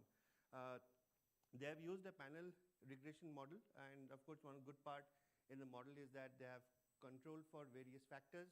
One of the important thing has been on the board characteristics, which is important to know that under the Companies Act and also under the SEBI listing and disclosure obligations, there are requirements where the board has to approve the RPTs. And even in the recent days, there's a change which has happened, which also says that even if there's any amendment into the RPTs, that also has to be approved, right? Which essentially means that there could be some reason where the board characteristics could have also impacted the volume of RPTs, right? Now, the study finds that the increase in economic activity does lead to the increase in the quantum of total RPTs. On the other side, increase in uncertainty decrease the quantum, right? Which in a way supports the other, two kind of theoretical constructs which I, mentioned, right? Of course, the study also have included multiple robustness kind of tests in terms of finding alternative measures of the economic conditions, which they have already explained. I'm not kind of going deep into this, but I will reflect upon some of the suggestions and recommendations, and it might look, little dense, but there are a couple of points which I want to, want the authors to probe and may think that if this makes sense. One of the things is that the state of economic conditions, right, which is in way economic activity, and the uncertainty in economic conditions might have a simultaneity effect, right?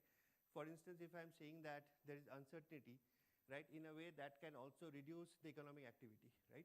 So in that way, if there is simultaneity which is there, does it really, work in the first and second order, right? So that is something which, I would like the authors to think about. And, I just put the reference there where I feel that these two at times, at least in the write-up, had overlapped. And, I'll share the slides and you can go through it. One of the other inconsistency which I find that could be, might be, which might need a little change in the write-up, but I found that in the conclusion, it said that, we find significant evidence that a positive shock to economic growth as well as economic policy uncertainty leads to a rise in RPT, right? However, if you look into the introduction, it mentioned that increase in economic activity, which is uncertainty, leads to a decrease in the quantum of total RPT. So I think that might have to be corrected.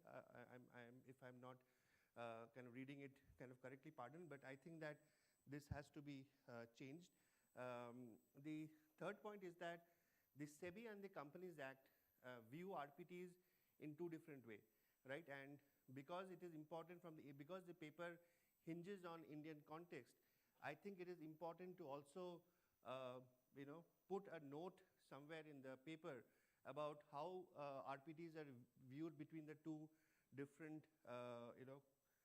regulations. Because as I mentioned that in the paper, I think if it is 5,825 firms which are being covered, it is inclusion of listed and unlisted. So the listing obligations will have impact on the listed entities and not on the unlisted ones.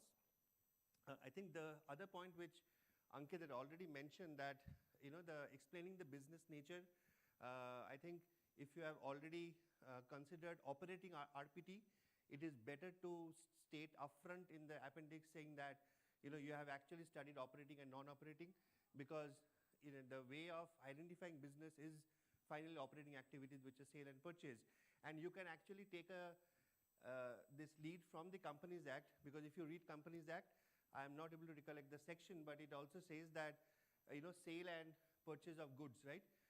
And which, if it crosses 10% of the turnover, or I think 100 crores, whichever is lower, is the RPT, right? So essentially means that you can actually take that as a base rather than saying business RPT, because I think in Provis there is no way how you can say it is business. Rather, just be upfront and say that it is operating and non-operating, right? Because finally your conclusion doesn't change there, right? Moving to the next one, I think this might be a little overwhelming, but one of the important facts which I want the authors to also think about is that there is a transfer pricing regime, and in your database, if you're able to identify if the RPT transactions are related to foreign entities, there is a implication or there could be impact on the transfer pricing regime, right? So in short, what the transfer pricing regime tries to say, and I mentioned a paper from the International Monetary Fund which say at a cost, the real effects of transfer pricing regulations by Moij and Liu in 2018. Basically what happens is that whenever you are doing RPTs, and if it is foreign currency transaction, all the multinational companies will try to keep the profits in low tax regime. That's a bare minimum, right? Now what it leads to is something called as BEPS, or base erosion and profit shifting, right? So now if that is happening, right, then that could also have some implication, because what has happened over the last couple of years is that OECD has, tightened this profit shifting incentives, and that has also been incorporated by the Indian tax laws, right? So my last bullet explains that, how OECD norms have been incorporated into the income tax laws. One of the example they mention is called as introduction of thin capitalization rules. So what is thin capitalization? There are subsidiaries in India which might have low equity base but high level of debt, right? So what is happening, because you have high level of debt, your interest rates are high, your taxes are low, right? In that way, these companies might fall into, some kind of governance, right?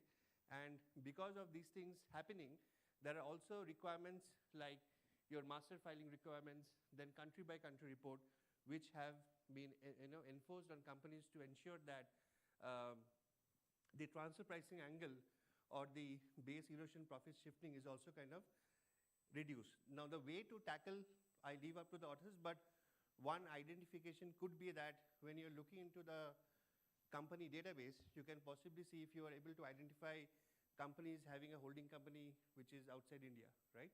And that could also give you some perspective that if there are companies which are into, whose holding entities are based out of any country outside India, whether that is causing some influence on your transaction, right? So moving on, as I mentioned that while, this study is restricted up to COVID, and of course, while Ankit mentioned that they have also extended it for future years, one of the reasons to be aware of is that post 2020, there is a lot of changes which has happened into this regulatory framework.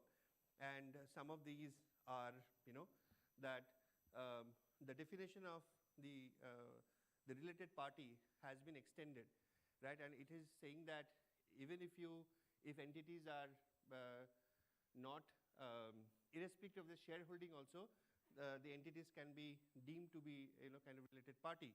And another thing is that there has been a lot of, as I mentioned in the beginning, that all RPTs require prior approval of the audit committee. Earlier it requires approval of the transaction, but now even if there is any subsequent material modification, that also has to go through the approval of audit committee. And hence, I like the fact that in your model you have controlled for the board and governance and everything, but possibly if you can see prowess and see if audit committee per se is, that data is also there, you can also see if that can also be added as attribute into your database, and you can see, that will help you to get or extend the scope of study, right, for the years after 2020. That could be one strand for, just a future direction. The other thing, while I'm not an expert in modeling per se, but when I read that how you handle endogeneity, one of the fact, right, where you used US GDP, as a measure, and then you have utilized that to understand, if that can be used as a variable. One of the things is that, the similar thing, right? If the holding company is a part of the US, right, that will also have an impact, right? So US GDP, whether it really can play the role, of instrument, or, whether it can really be a part of your two-stage, that you can evaluate and see that whether after incorporating your, holding company kind of country, if this also holds true, right?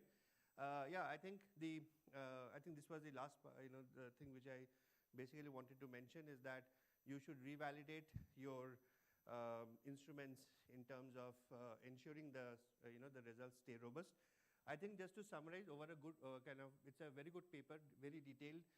It tries to tie across different angles of RPT. The findings do have policy ramifications in terms of any additional disclosure requirements, or if the at an institutional level, whether entities should be cautious, or the companies or the monitoring or the Ministry of, say, Corporate Affairs should be cautious if any economic condition can lead to increase or decrease in RPTs, which helps to stabilize the overall overall economy. So that way, this paper has a lot of relevance, because just to also add to it, if you look into in India, there's a lot of GCCs which are getting formed, which are global capability centers. So typically, these centers are nothing but transfer pricing entities, where all the costs which are incurred by these entities in India are just added with the markup and billed to the foreign entities. So I think this study will play an important role to understand how this works. I think I would like the authors to kind of take into consideration the recommendation.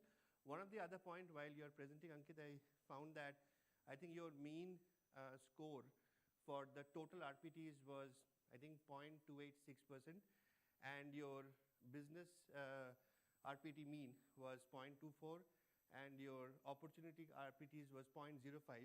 The only hunch which I had is that if your total mean is a weighted average of these two, then one number has to be around 28, otherwise the weighted. So just check your data if it. So that's all I had. Thank you, Ankit, and all the authors for this paper, and thank you everyone for giving me the opportunity. Thank you.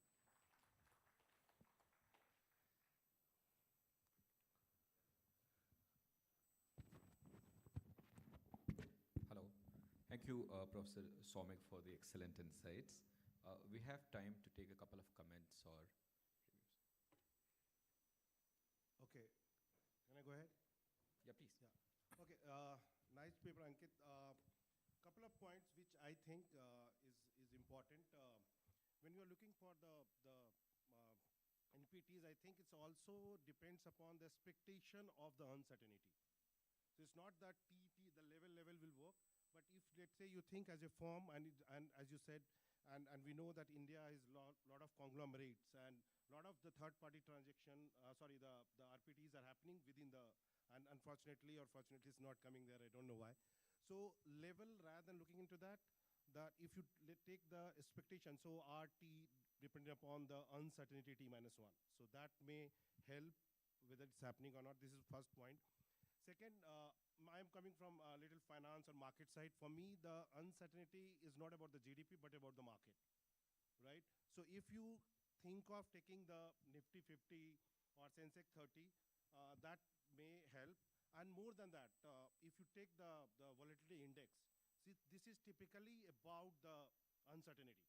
So at least you will get the 30 days, and that will solve both the purposes, like expectation, which is like when you look at the VIX, which is being now, the data is available for the Nifty 50, and so that may help you in getting the expectation correction as well.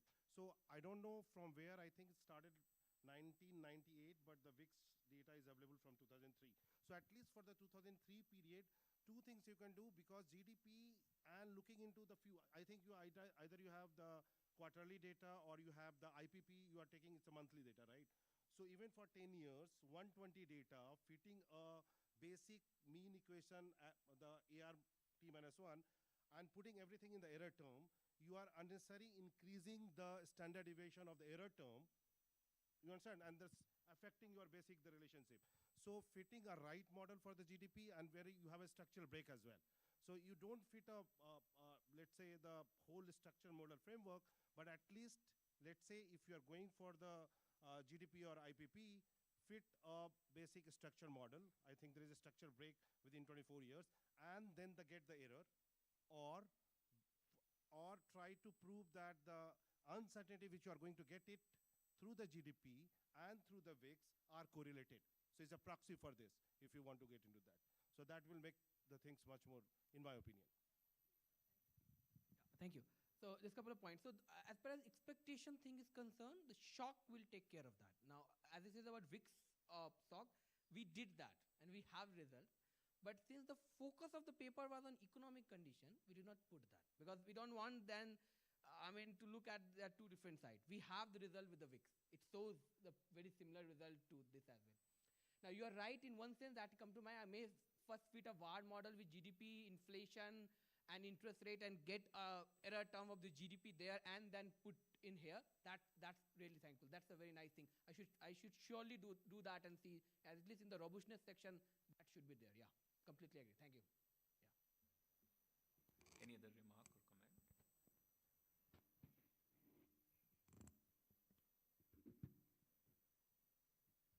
Okay, in that case, we'll break for lunch. Today's lunch is a bit longer, so that participants have the time to talk to each other and network with each other. Post-lunch, the fourth plenary presentation will start. The timing for that is 2:30. Okay, so I request all of you to be here before 2:30. 2:30 in this room. Thank you. So that we can start with the presentations. Thank you very much.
Change ಮಾಡ್ಕೋ ಸರ್ವರ್ಗೆ.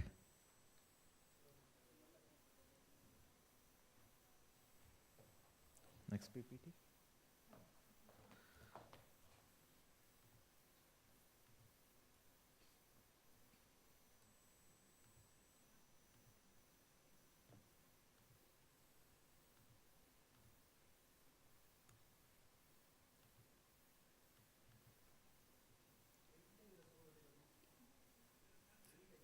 Next ये है, उसके बाद ये है. Abhishek sir please. ಏನಾಯಿತು? Check ship. ಹಾಂ ಏನದು? ಇಲ್ಲೇ ಇದೆ ಕೊಡ್ತೀನಿ ನಾನು ಬೇಕಾದ್ರೆ. ಹಂಗೆ ಅಲ್ಲಿ ಲ್ಯಾನ್ ಇಕ್ಕಿದ್ದೀನಲ್ಲ ಅದು ತೆಗ್ದಿಕ್ಕೋ. ಫಸ್ಟು PPT ಪ್ರೆಸೆಂಟೇಷನ್ ಕೊಡು. ನಂದಕ್ಕಲ್ಲ, ಅಲ್ಲಿ ಸರ್ವರ್ ರೂಮಿಂದ ಕೊಡು. ಸರ್ವರ್ ರೂಮ್ ಕನೆಕ್ಟ್ ಮಾಡು. ಇಲ್ಲದಲ್ಲ, ಸರ್ವರ್ ರೂಮಲ್ಲಿ ಇಲ್ಲದಲ್ಲಪ್ಪ. ನಿನ್ನ ಹತ್ರ ಲ್ಯಾಪ್ಟಾಪ್ ಇದೆಯಾ, ಅದನ್ನು ಕನೆಕ್ಟ್ ಮಾಡು.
Good afternoon, everyone. Welcome back to the event.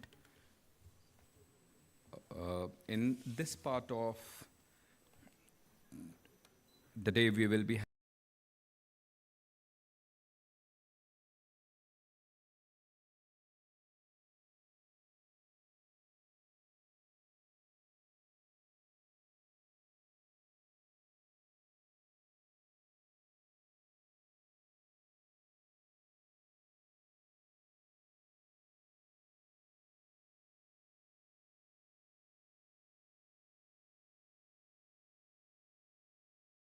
from a quasi-natural experiment. And the discussant of this paper is Sai Nandan Kandikattu from IIM Indore. Thank you. Over to you.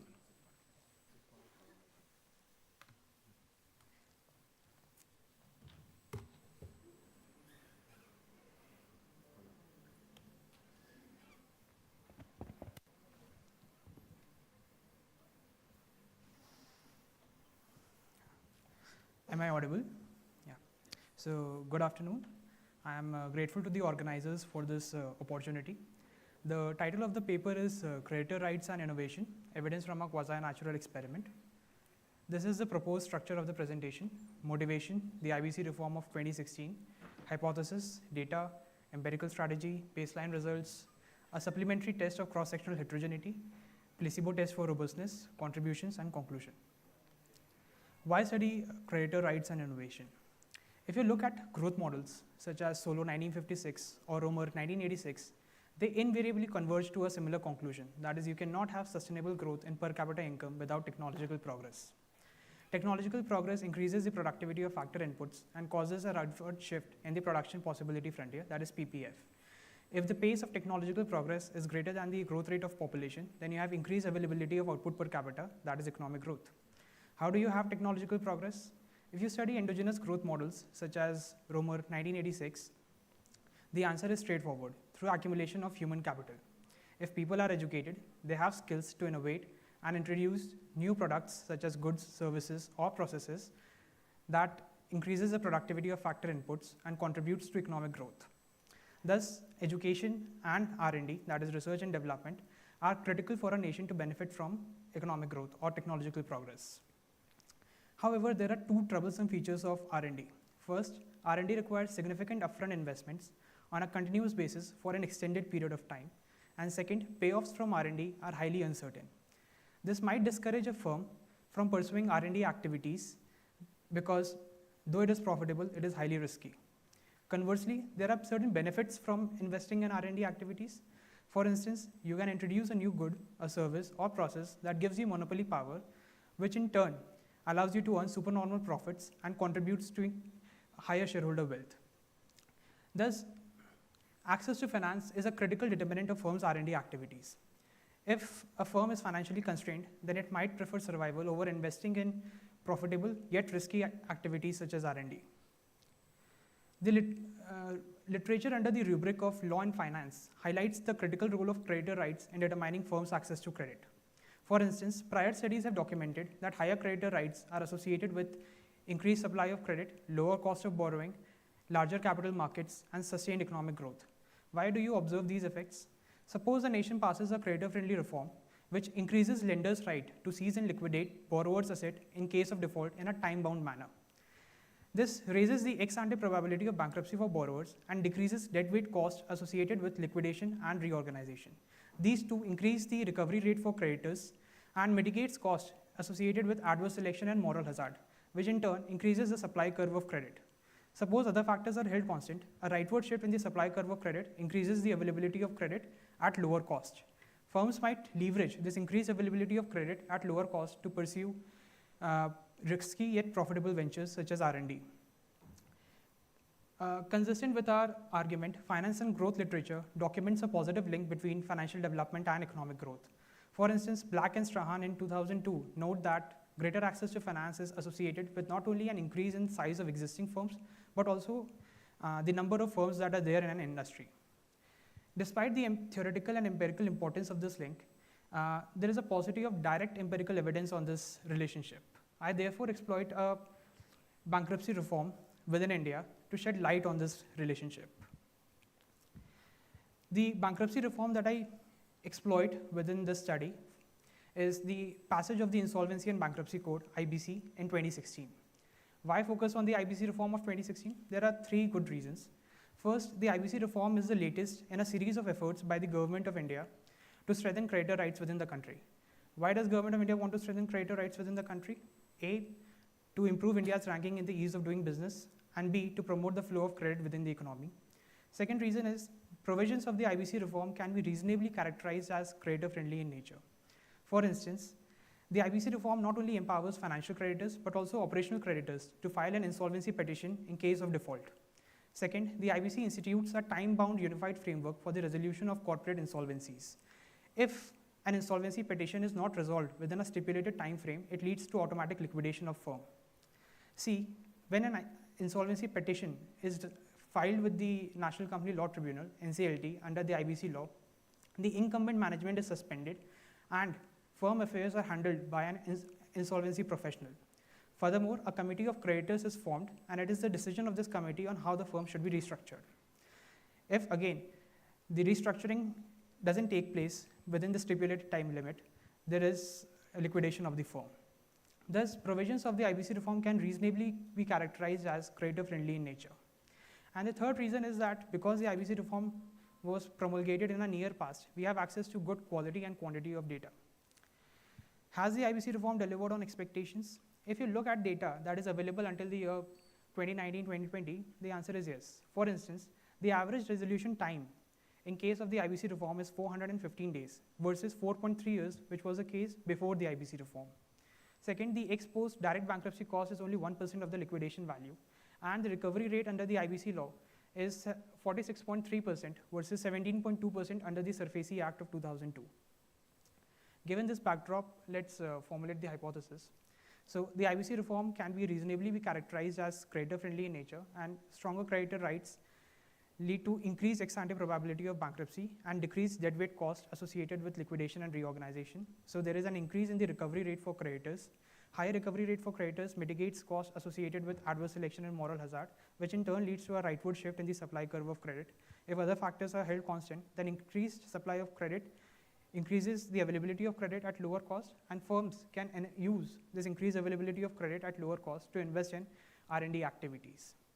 So the hypothesis can be formulated as passage of the IBC reform in 2016 led to an increase in firms' R&D in the post-IBC period. For empirical test of this hypothesis, I take data from the Provis database that is overseen by the Center for Monitoring Indian Economy. Prior studies that have used India as their empirical context have extensively used this database. Our sample comprises of firms that spent on R&D activities in both the pre and post-IBC periods. However, I do not take financial firms because the high leverage that is typical of these entities do not carry the same implications for non-financial firms. The study period is 8 years from 2012 to 2019, and the IBC reform was promulgated in the year 2016. So you have 4 years of data on the pre-IBC period and 4 years of data on the post-IBC period. Furthermore, we've insorized the variables at 1% on both sides of the distribution to mitigate the impact of outliers on our regression estimates. This results in a sample of 2,683 Fermi observations. These are the variables that I used in the study. I take these variables from 5 papers. First is Rajan and Zingales 1995, second is Egian et al. 2005, third is Atansov 2013, fourth is Lee and Islam 2019, and fifth is Singh, Jadiappa and Sisodia 2021. So R&D is defined as actual expenses on research and development activities in rupee millions. Growth is time series change in sales. ROA is EBIT upon total assets. Liquidity is current assets over current liabilities scaled by total assets. Tangibility is net fixed assets upon total assets, and leverage is long-term debt upon total assets. How do I use these variables in my empirical framework? The IBC reform was implemented on a nationwide basis, so it rules out the possibility of a natural control group. Moreover, the IBC reform does not provide any economically meaningful threshold in terms of the loan value to uniquely identify treatment and control firms. Instead, we take inspiration from Bose et al. 2021 and leverage the cross-sectional heterogeneity in the reform's impact to identify treatment and control groups.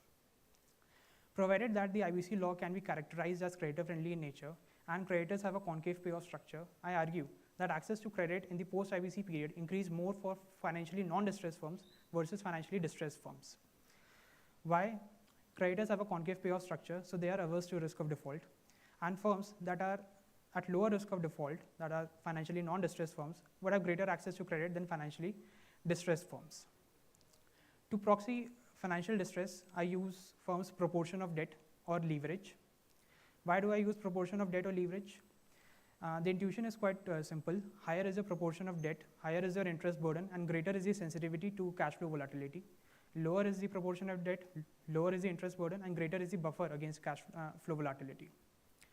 So based on this argument, I calculate the pre-IBC average leverage of firms in the sample.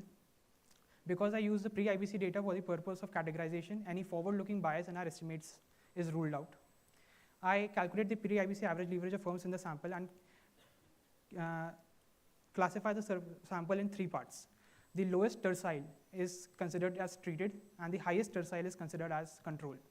So we have 895 firm-year observations in the treated group and 890 firm-year observations in the control group. Moreover, the difference in the pre-IBC average leverage is obviously statistically significant. Here, a skeptic might argue that leverage is endogenous. So provided that our identification strategy is correct, our arguments are correct, and leverage is endogenous, then in the pre-IBC period, if you condition leverage on demand-side factors such as growth, profitability, liquidity, tangibility, and relevant fixed effects, there should be no statistically significant difference in the use of leverage between treated and control firms. However, in the post-IBC period, due to increase in the supply of credit, and given that this increase in supply of credit is more for treated firm versus control firm, there should be a significant increase in the use of leverage by treated firms versus control firms in the post-IBC period. So here you can see that point estimates are statistically insignificant in the pre-IBC period. 2015 is the omitted group as per the literature. And in the post-IBC period, you can see that point estimates are positive and statistically significant. Furthermore, there is a monotonic increase in the use of leverage by treated firm versus control firms. Although there is some sort of plateauing in 2019, but I'm not sure if this is temporary or permanent because the data ends in 2019. So given that our identification strategy is valid, we can have a look at univariate statistics and see if our story holds. So you can see that the R&D increased for both treated and control firms from the pre-reform to the post-reform period. However, the degree of increase for treatment firms is far more than the degree of increase for control firms. Here, the assumption is that the control group is an appropriate counterfactual for the treatment group. Is this the case? Unfortunately, no. You can see that growth, ROA, liquidity, tangibility, and leverage differs significantly between control and treatment group in the pre-IBC period. To mitigate the issue of selection bias, I matched treatment and control firm-year observations through entropy balancing. So you can see in panel B, that is after entropy balancing, the covariates for both treatment and control groups are in perfect alignment.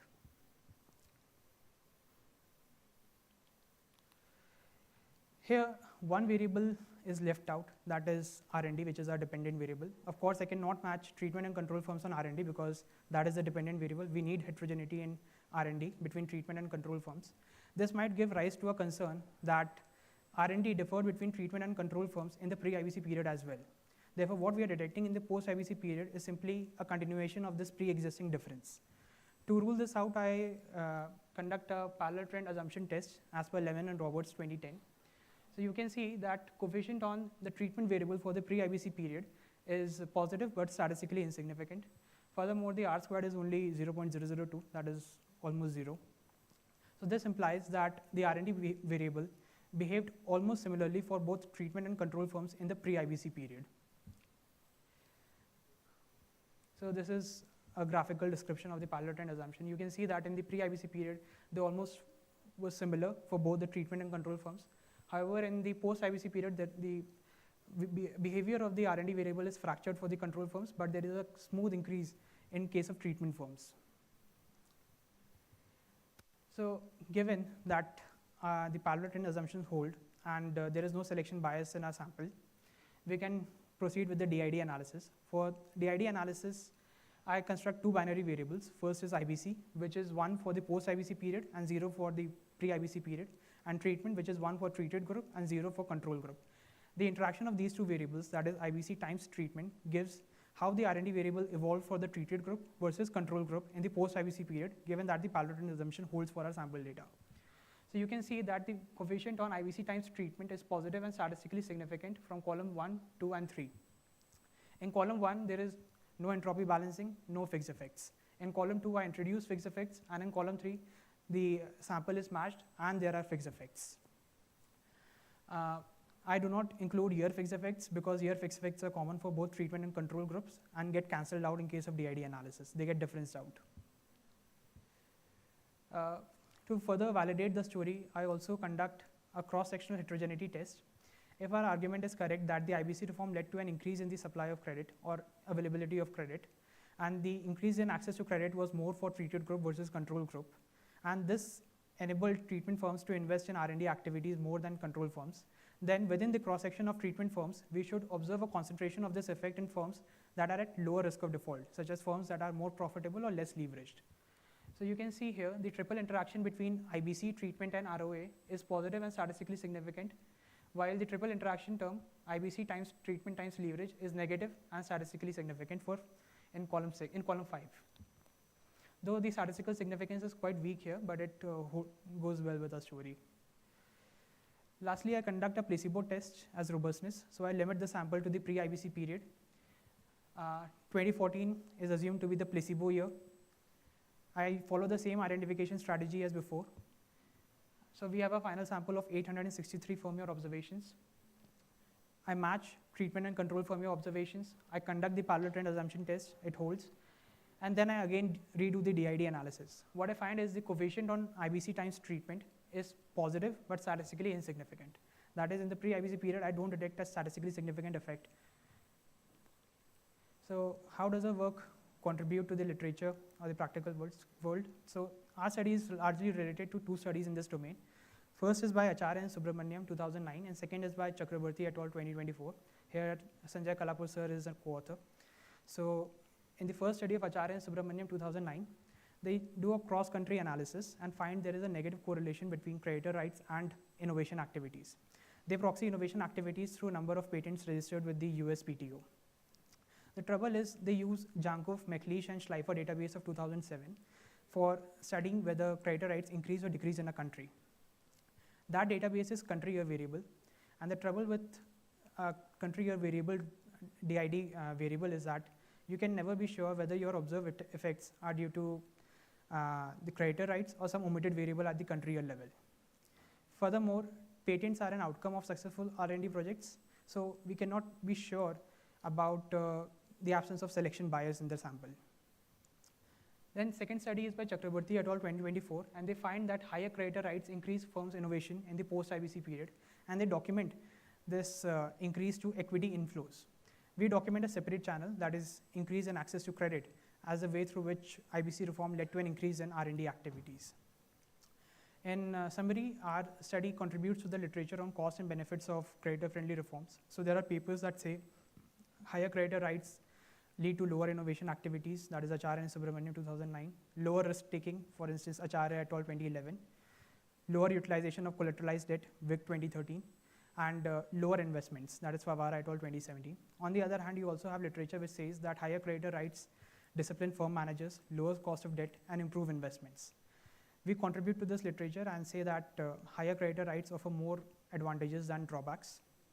And this study might help policymakers understand the unintended consequences of creditor-friendly bankruptcy reforms for future policy endeavors. So conclusion, so this study examines whether creditor-friendly reforms that establish a time-bound system for resolution of corporate insolvencies encourage firms to increase their R&D activities due to improved access to credit. I document results in alignment with this view. So I find that R&D increases for treatment firms versus control firms. Furthermore, the cross-sectional heterogeneity analysis shows this result is stronger in the cross-section of more profitable firms within the treated group. This work suggests that creditor-friendly reforms such as the IBC increases firms' access to credit in the post-reform period, which firms then use to enhance their innovation activities. So these are certain references. Thank you, and I'm grateful for your patient hearing.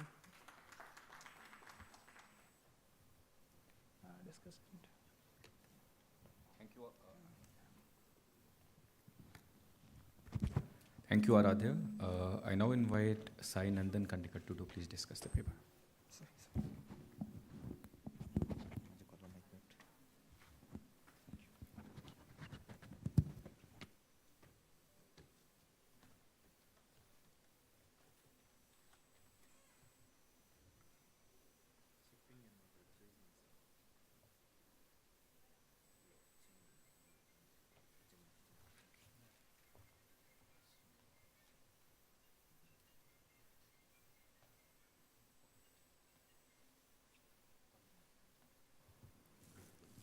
Hello. Yeah, I'm audible.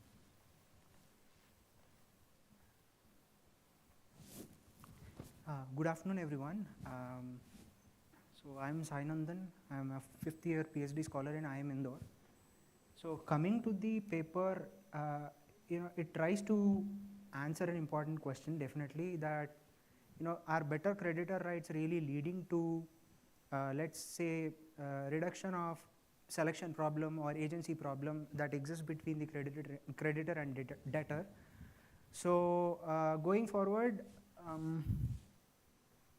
so in summary, the paper actually tries to identify a creditor-friendly reform.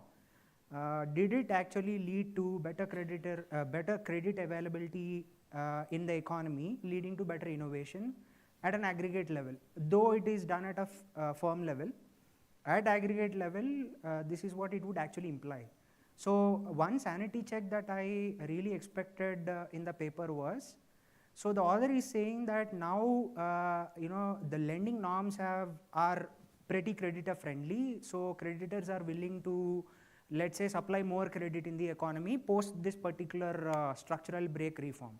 If that is the case, one sanity check that would have been done is the author could have actually collected the disbursal of total credit at aggregate level at the macroeconomic level, which is pretty easily available in databases like Bank for International Settlements, etc., and could have actually observed after controlling for business cycles and credit cycles, was there really a structural break post 2016 in the credit dispersal, let's say in the economy at the aggregate level? Because this is a common, this is happening on an average is what the paper is trying to claim, which did not happen. If they could add this, it would actually add value to the paper. And I mean, just give me a second. Yeah, so the paper claims that the law elevates the costs borne by lenders that arise due to adverse selection and encourages lenders to supply more credit and might prompt borrowers to seek more credit due to reduced cost of borrowing. So what I find problematic to understand is, which I will explain in the further slides as well. So during credit dispersal, this paper treats as if both borrower and a creditor are two equal entities, but the bargaining power, to be honest, is pretty much with the creditor, which is predominantly banks in our economy. So the paper assumes that both are equal identities, which have equal bargaining power, which is not the case. The reason being, the macroeconomic policy, which is predominantly the monetary policy that happens nowadays, is what controls the credit flow in an economy. So what I really would have expected to see was controlling all these firms for macroeconomic controls, at least let's say the business cycle, which precedes even credit cycle, is what the literature has actually documented. And the other problem that I had with the analysis was with the choice of the variable. The choice of the variable was problematic, at least according to me, was because there were better alternative measures that were available from long ago. So one such famous measure used in literature is the measure proposed, it is predominantly called as Z-score, which is proposed by Professor Altman. So this paper appeared in Journal of Finance in 1968, way long ago, and this is one of the most widely used measure in the literature. And the actual benefit of this measure is that, so Professor Altman himself actually points out a valid argument when it comes to bankruptcy. He says that bankruptcy is multidimensional. Bankruptcy does not or might not happen exclusively to all companies via rise in debt per se. So there are other channels which are like short-term liquidity constraint of a firm, which is captured by 4 other ratios in addition to the leverage ratio, could also lead to bankruptcy. And this is what was actually observed way back in 1960s. So in the same paper, there was a citation which actually says that there is considerable heterogeneity in what actually caused bankruptcies in the firms. And that is why this measure is one of the widely accepted and utilized measure.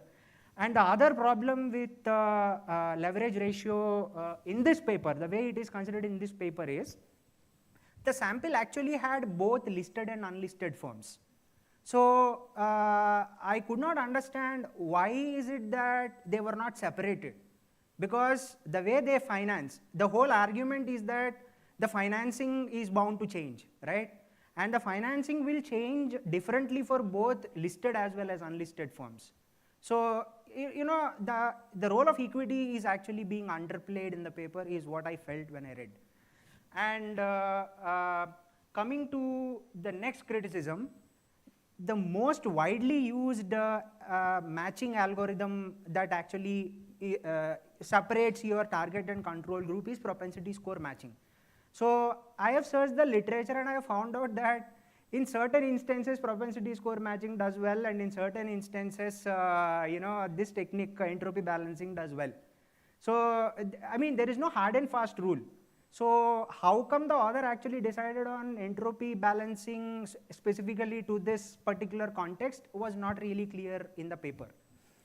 So coming to my next point, I'll reiterate the same point. So banks actually choose their borrowers. It's not the other way around because of the policy implications and financial stability implications that are present in an economy. So I would have expected the author to control the most important aspect of the credit cycle, at least let's say business cycle was controlled. And the other thing is that there is one popular theory called as market timing theory. So because the author did not really separate or match the firms based on different variable rather than let's say equity versus non-equity firms. So you know, the problem here is that now the macroeconomic variables can have different impact on both the listed and unlisted firms. There is one more macroeconomic variable that the author might not be aware of that's pretty well captured in literature, which is called as investor sentiment. So behavioral corporate finance literature has consistently found, so I have cited the papers as well, but I'll summarize the discussion. The overall summary has been that banks also fall prey to investor sentiment. They also cater to investment sentiment, and what they actually do is, when the economy is in a booming phase, you know, they lower the loan covenants so that they can cater even riskier businesses. So the credit cycle is pretty much being driven actually by sentiment. So I would, you know, I would appreciate if the author actually accounted for the macroeconomic variables, because the most important point being, literature has very long ago spoken about R&D expenditures and have found that R&D expenditures are actually pro-cyclical to GDP, which means that they pretty much follow the business cycles. So DID wouldn't cancel it out per se. So maybe possibly a new, you know, another regression design would actually help the authors to control for the macroeconomic issues that are there in the regression specification. Thank you. That's all.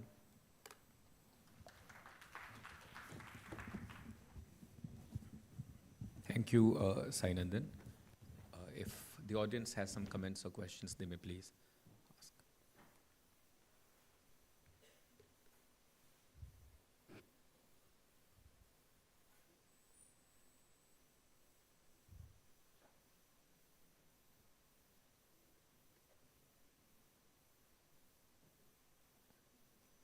Okay. In that case, you have a question? Okay. Mike, please.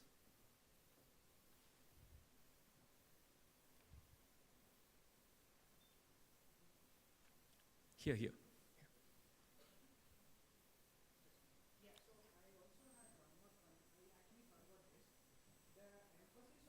Rights,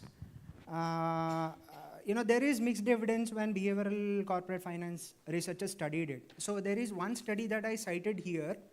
The sensitivity, so what actually happened was they studied if creditor rights do matter, if leverage is being, so you all know what market timing is.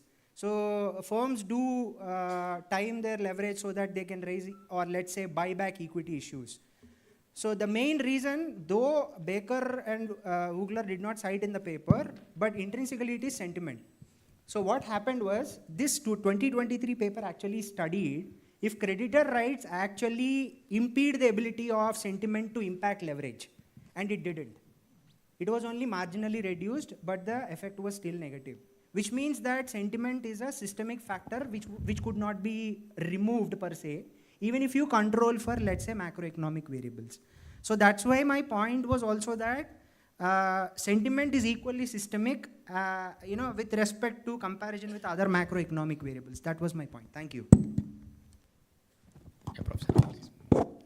I think I had a hard time identifying what the primary research question was, because there was a leap of faith in the presentation that I couldn't quite make.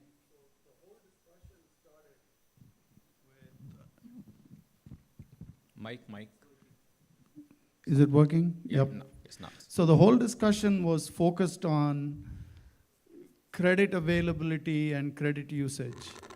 And suddenly the jump was to R&D. And it wasn't clear why was R&D the best way to measure that. Why should that be the outcome variable of interest? And I would really appreciate some discussion on that choice. You'd like to answer that?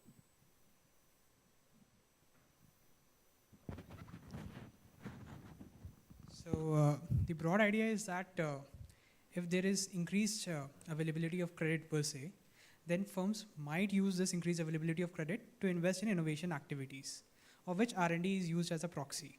So as I said in my motivation slide, that I started with growth models, I highlighted the importance of technological innovation, and the best way to proxy innovation is R&D. Then I said that R&D itself is dependent on access to finance, and because the IBC increases access to finance, firms might leverage the availability of credit to pursue R&D projects.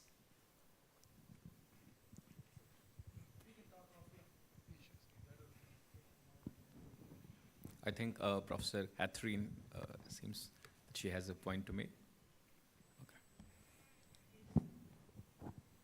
This question is, I think, either related to or redundant to the question you previously received. Would it not be the case that if creditor rights, strengthen creditor rights, increase the flow of financing because capital providers are more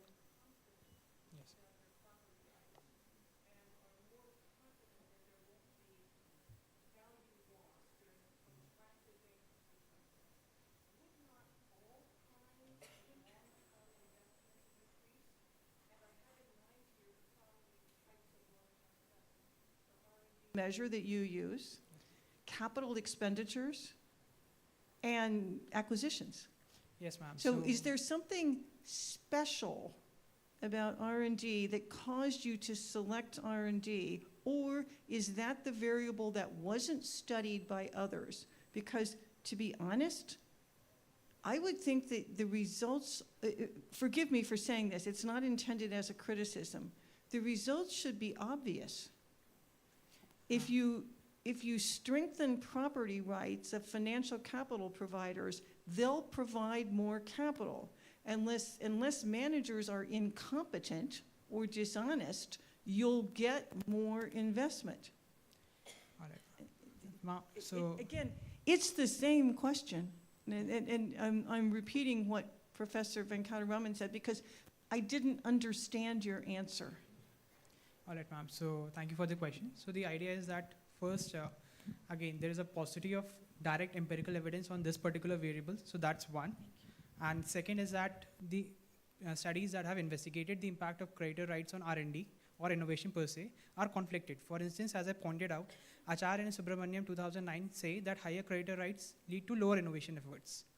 On the other hand, there is a paper by Chakrabarti et al. 2024, and they say that higher creditor rights lead to increase in R&D activities. So there is again a conflict in the literature. There is no clarity as to whether R&D activities increase or decrease because of the IBC reform or higher creditor rights.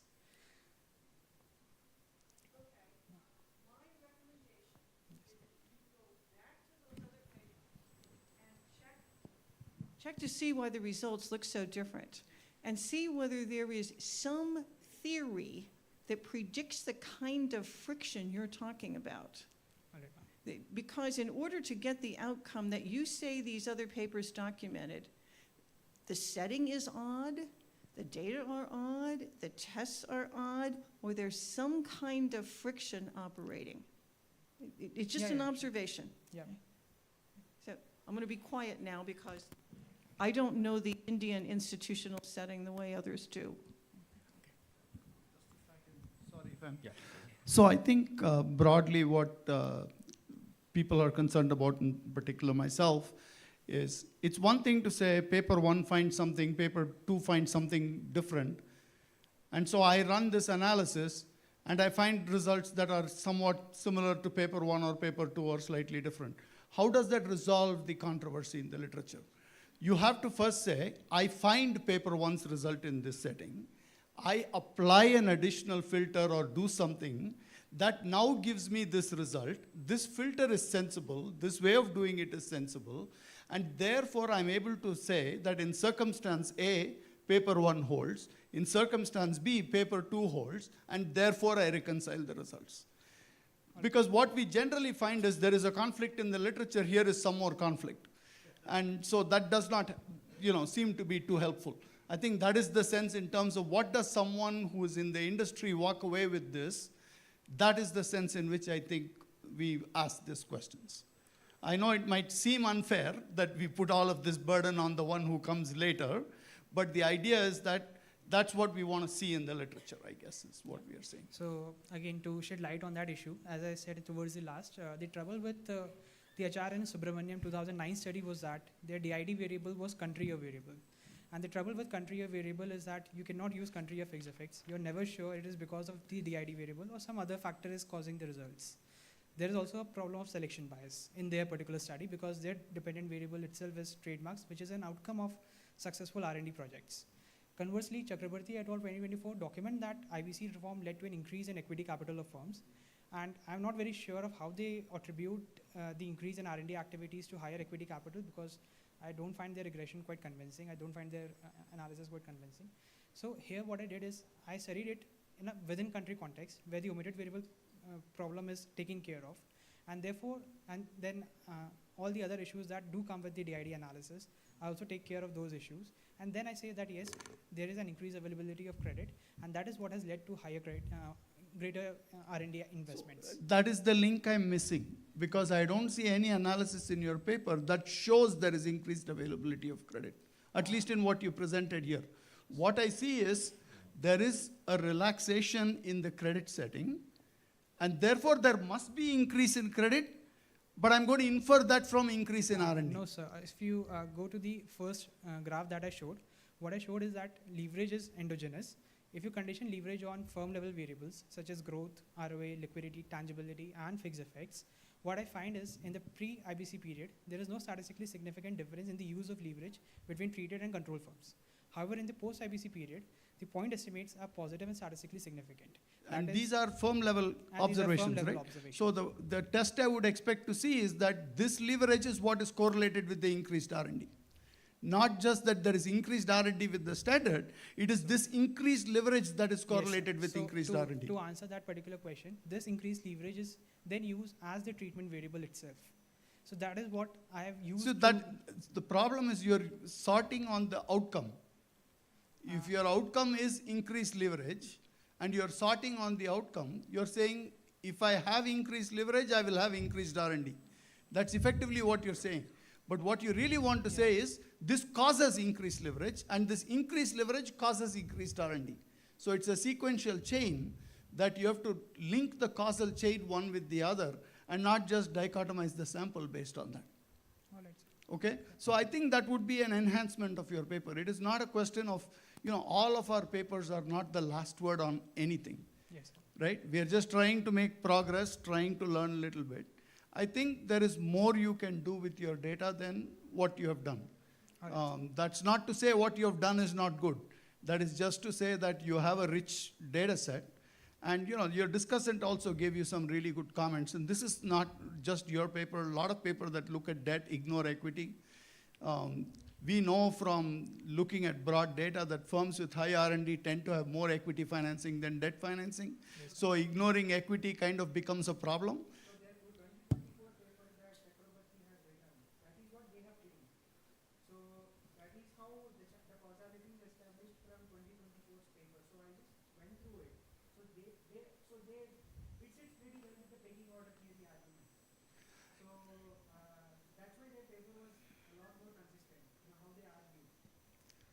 So it's useful at least to ask, are these firms somehow constrained in raising equity?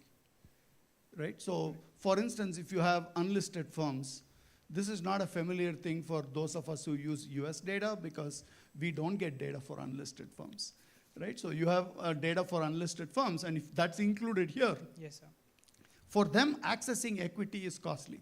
So then it is good for you to ask the question, is this effect more concentrated in unlisted firms than in listed firms, where credit is a bigger portion of what they do?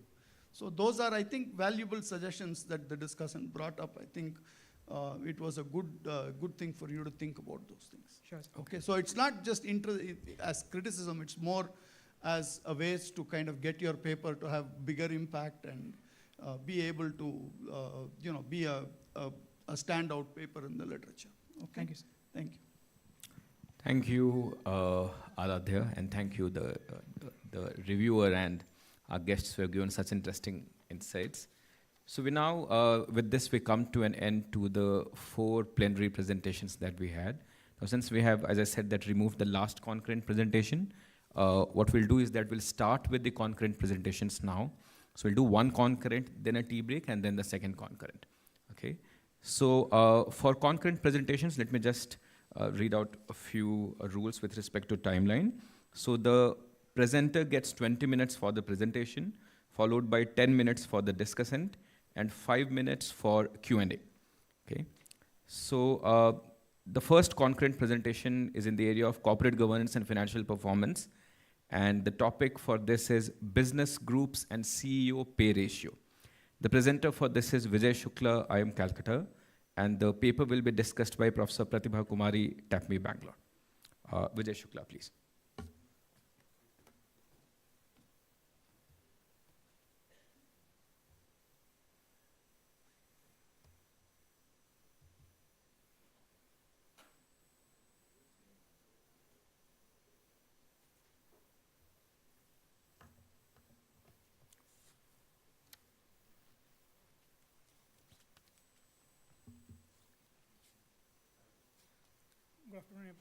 Good afternoon, everyone.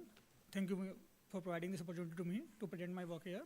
My topic of presentation is business groups and CEO pay ratio, on which I am working under the guidance of Professor Jaiswal. I will start with the motivation for the study. So, CEO compensation practice has been in news for some times now. We also seen in our first presentation of the day that how CEO pay ratio has gone up from 20 to around 300 in less than 10 years. So, and this news is not like, it's not stopping coming. The latest news that came from last month, it talks about how Indian firms have grown rapidly in last 5 years, but wages of the employees have not grown up. In the 6 industries that are the all EMPI to FMCG, the wage growth has been around 0.8% to 5.4%. In the same time, the inflation of the country has been 5.7%.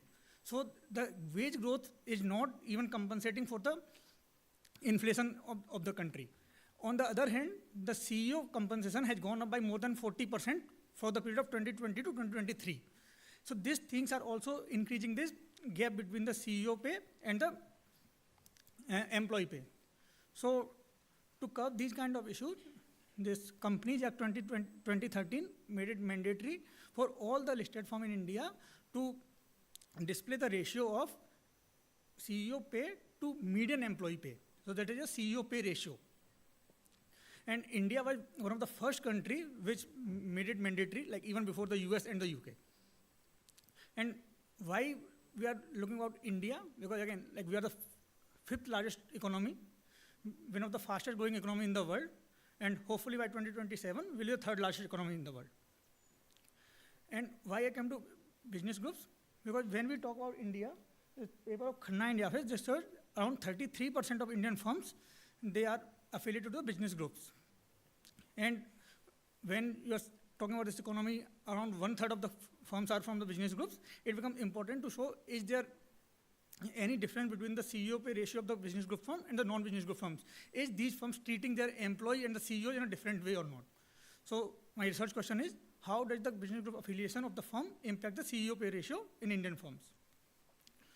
So for the hypothesis development, Bertrand et al. 2002 find a significant amount of tunneling in Indian business groups via non-operating component of the profit. CEO compensation can be a channel to use that tunneling way, and that can lead to a higher pay ratio. In the same way, Professor Jaiswal and Firth 2009 find CEO compensation is higher in business group firms compared to the non-business group firms. Which again, if we say that median pay is same, that can lead to a higher CEO pay ratio. On the other hand, there are papers like Professor Jaiswal and Bhattacharya 2016 and Ghosh 2010, they do not find any significant difference between the CEO compensation between the business groups. On the other hand, Kang and King 2020, they find family firms treat their employee better than the non-family firms as they focus more on the employee benefits. And if employee benefits are higher in case of family firms, that will lead to the lower pay ratio. So considering all the three possibilities of positive impact, no impact, and negative impact, we are putting in our hypothesis in the null form that there is no difference in CEO pay ratio between the business group firm and non-business group firms. I'll come, let's say our finding, then I will come the detailed results. The CEO pay ratio for business group firms is 49 units less than that of the non-business group firm, which is the impact is around 60%. And CEO pay ratio exhibit a positive association with the ROA, firm performance, firm size, and the institutional ownership. So my paper it is the first to examine the association between the CEO pay ratio and the business group firms, even to the best of my knowledge, not just in India, anywhere in the world. But again, because this business group phenomena is not very much dominated in the Western world, it is not really interested for them, but in Indian context, it is very important. And our study broadens the existing evidence on the CEO pay ratio in emerging markets in India. So for that, we have used the data from the Proves database for the period of 2015 to 2023. Again, it starts from 2015, so that's why we use the data from 2015 only. We have taken all the both BSE and NSE superset firms to mitigate the survivorship bias. Our final sample constitute 9,978 firms from 63 different industries, which include more than 2,100 unique firms and 2,500 unique CEOs. So for the analysis part, the CEO pay ratio is again the CEO compensation to median employee pay.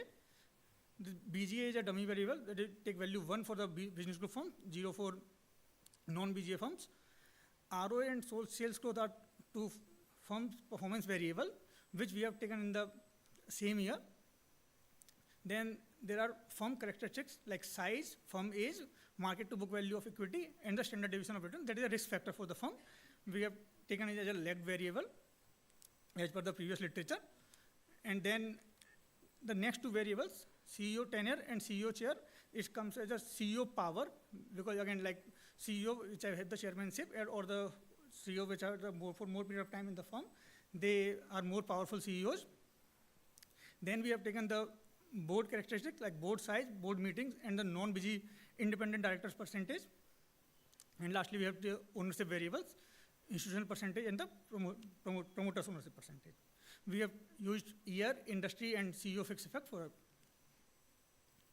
So if we start with the descriptive statistics, like around CEO pay ratio is around, on an average, it's 80. So not that bad that we have seen in the US firms, like not 300, but still 80 is a very big number. Then around 65% of our data comes from the BGA firms. Around 36% of CEOs are also chairman of the firms, and around 60% of the independent directors, they are non-BG. And the size is again the log of sales of the firm. So sales is around 3.2 billion Indian rupees. So if we look for the main results, so firstly we have done without the BGA group. So again, like ROA, the firm performance is a significant matter for the CEO pay ratio. Then the size of the firm, and then we are looking at the ownership. If the institutional ownership is more, the CEO pay ratio is higher. When we used both these firm performance individually, like ROA in a separate regression and sales growth in different regression, both of them are coming significant. So they are saying the firm performance metrics are significantly impacting the CEO pay ratio positively. Then when we add the BGA firms, the result shows the negative and significant impact on the CEO pay ratio. Then if we come to ROA, the one standard deviation change in ROA leads to a 14.5% higher CEO pay ratio. So again, like these results are quite significant when we look at it. The same way, one standard change in the firm size is leading to around 28% higher CEO pay ratio, and one standard deviation change in the ownership of the institutional ownership leads to around 12% of the CEO pay ratio. After that, we have look for the cross-section result. What are the things that are driving these results? Like, these results are derived by some specific context. So, firstly, we start with BSE or NSE 500 firms, like firms that have ever been the part of the BSE 500 or NSE 500 versus those firms that have never been part of these index, because simply these are the larger firms. So we see that when the firms are larger, like BSE or NSE, they have ever been part of the BSE 500 or NSE 500. So there is no significant difference in the CEO pay ratio. But when they are not part of these index, there is a significant difference between them. One reason for that can simply be like when you are not a part of the large firms, if you are going for the smaller firms, you might be looking for some brand value, and this group of affiliation that might provide you this brand value, for that CEO might be taking a lower pay compared to the non-BGA firms. Then if you look for the other variables like the value firms versus the growth firm, so again, there is no difference in the growth firms, but there is no difference in the value firms, but the growth firms, the ratio is in the same order. If we look for the older versus younger firms, there is no difference in the older firms, but in the younger firms, we have found the same trend.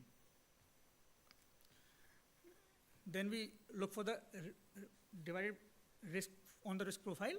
Then again, this high risk firm shows a negative association, but the low risk firm do not.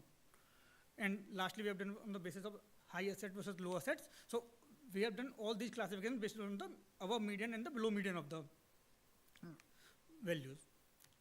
So again, if we look for that, so the negative association is from with the high total assets. So in the industries that are high asset, they are showing this negative impact, but not in the firm with the low assets.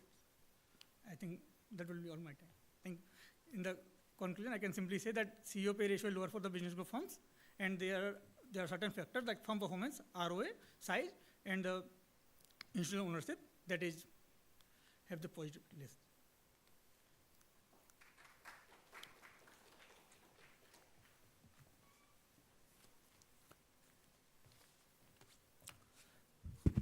Thank you, Vijay. I request Professor Pratibha Kumari to please discuss the paper.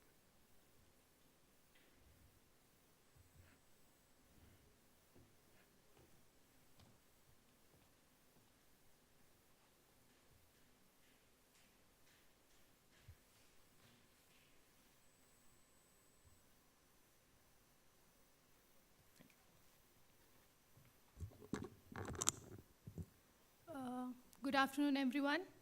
So when I was reading this paper, one thing which came in my mind that isn't it fair that the higher authority or the top level people who are working should expect more revenue? And with this thought, I read this paper. I got to know a lot of literature about pay disparity, and I found out that this paper was really interesting. So I'll be starting with the summary of the paper. The paper examines the CEO pay ratio in Indian context, focusing on difference between group firms and non-group firms. They have basically exploited Companies Act 2013 and using CEO pay ratio as their main variable. Now the study have evaluated, they have basically evaluated their whole research question based on BSc and NSC database. The time period for this study is from 2015 to 2023. The major finding what I found from this paper is first business group firms, the business group firms exhibit a lower CEO pay ratio than non-business group ratio. The next is firm with higher ROA and institutional ownership show a positive association with CEO pay ratio. Now, the third very main result shows that CEO power proxies such as tenure and CEO chair duality do not significantly impact the ratio. The other cross-sectional variation is also exploited by this paper, which is large firms and those with higher market to book equity show a significant differences in CEO pay ratio compared to smaller firms. Similarly, younger firms, those have higher market risk, show a negative association between business group affiliation and CEO pay ratio. Now the other thing which this paper is contributing is first, the study adds literature to CEO compensation and pay disparity in emerging market, which is India, and highlighting how group affiliation and firm characteristics influence pay disparity. Now, it also addresses the governance implications of concentrated ownership structures and the role of institutional framework in India. Now, there are a lot of good things about this paper and which hold a lot of strength in it. The first is timely and relevant topic. So now wage disparity is much talked about this era where there's a huge difference between the top level of employees who are working like CXOs and CFOs compared to the other employees who are working. So the focus of CEO pay ratio and business group firms in Indian addresses a significant research gap in emerging market. This add value for both academic as well as policy making. Now, the paper has also given very comprehensive literature when it comes to CEO pay ratio. Further, the data set spanning from 2015 to 2023, including from both the data set of BSc and NSC, making a very robust data set and comprehensive data set, which is providing a very good empirical contribution. Along with novelty of the research, this study is examining CEO pay ratio and its relationship with business group is totally a new in emerging market and yet has not explored. Now, the results are very deeply discussed. However, while I was going through this paper, I find out that this paper is very at an initial stage and need a lot of improvement. So I was reading the paper and it found out that while this paper was doing justice with the introduction, however, the objective was not very seemingly I could find out. So the authors should, very look into in such a way that their objective should be pop out whenever the reviewer is reading the paper. The next is, I did not find very much clarity in hypothesis, so I would like the co-authors to, really look on the hypothesis so that the actual, the whole essence and heart of a research paper is first a very good question. I find that this is a very good question, but the second is the hypothesis. So I find that clarification of hypothesis is very important. Now I also find out that the paper has discussed this regulatory environment of India. However, this paper has not compared the similar pay disparity literature with other countries. So it becomes very important, it strengthens your paper when you talk about compare and contrast with a similar kind of regulation or similar kind of policy adopted by different countries. Apart from it, I find that the author has discussed a lot of results when it comes to CEO pay disparity, but the rationale for each of the finding is not given. So the discussion is also very important. So I highly encourage authors to include the discussion in which what they can do is for each of the results what they have found, they should give a very strong rationale why they have found this result and what can be the implication of those results. Also, I find out that the paper did not have limitations. So nobody and no paper in this world will be like that there'll be no limitations. So it is very important to show up what are the limitations of your paper. So I encourage the authors to include the limitations of the paper explicitly. Then the very major concern I find that although the authors have, done very empirical work using different variables, but I found that there is always a scope of improvement, and what better can be by appreciating indigeneity issue, which always available and there sit in our papers. Now, the first is the relationship between CEO pay ratio and the firm performance metrics such as ROA could suffer from reverse causality. For instance, while higher CEO pay ratio may drive better performance can also affect vice versa. So I would like you to explore it. The one way is you can use for instrumental variables in order to counter the reverse causality. Now, other can be omitted variable bias, for which you can include additional variable in your model, and then you can see that whether by including additional variable, whether your results are different or similar. If it's different, then you have to think about it. But if similar, then congratulations, you have done something good. And then this paper has already tried to do something with the biases, sample biases. However, I find that they can also apply PSM in order to counter the selection bias. The other way is there are a lot of other variables which the co-authors can use, like the first paper in plenary discussion we have used, which is enhanced 2-point ROA, so that your paper can be more robust and qualitative. And the other endogeneity, I also find that from institutional ownership and from simultaneity of CEO pay and firm governance. So these are the major issues I have found out.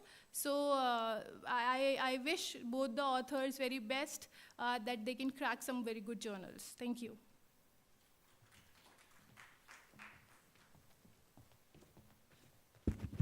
Thank you, Professor Pratibha. The floor is open for questions and remarks.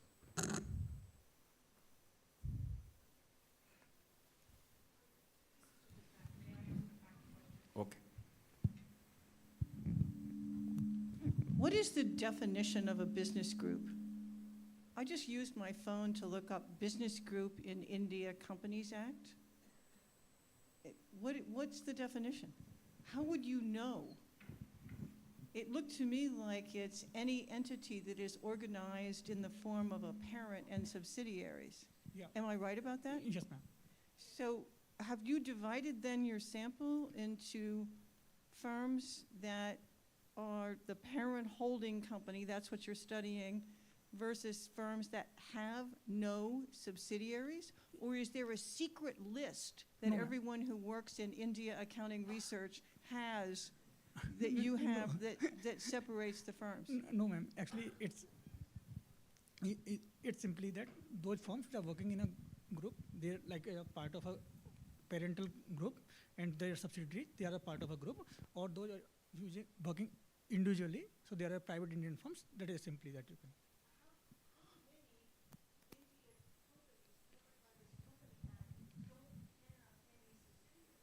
So, ma'am, in my data that I had, so it's around 65% of the firms that were affiliated to the business groups, rest 35% are not affiliated to any group. They're parents with no subsidiaries. structure. It need not always be parent and subsidiary. Yeah, it need not necessarily be that.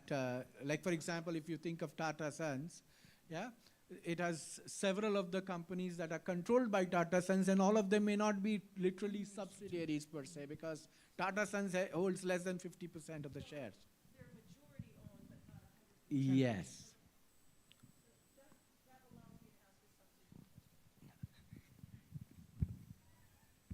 So you're now analyzing large, probably diversified entities with some number of majority-owned, therefore controlled, but not 100% owned subsidiaries, meaning that the distinguishing characteristic is the presence of a non-controlling interest. Yeah. Is that right? Yeah, the promoter's ownership in the have I got that right?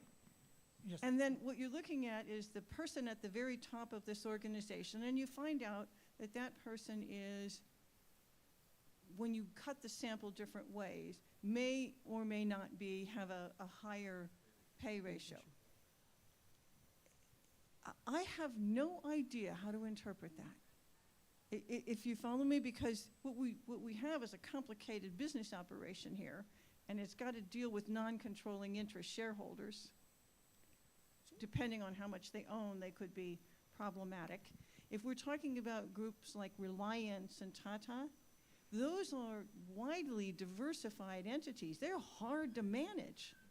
And they've got all these different subsidiary structures, some of which are high-earning people and some of which are largely, I'm going to call them unionized labor with a very standard. So I don't know how to interpret your results. Now that I have a definition of what you're talking about, I don't know how.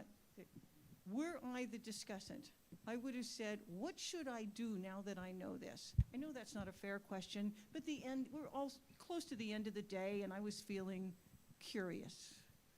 Yes, ma'am. So one reason for that, like we can say, this business groups.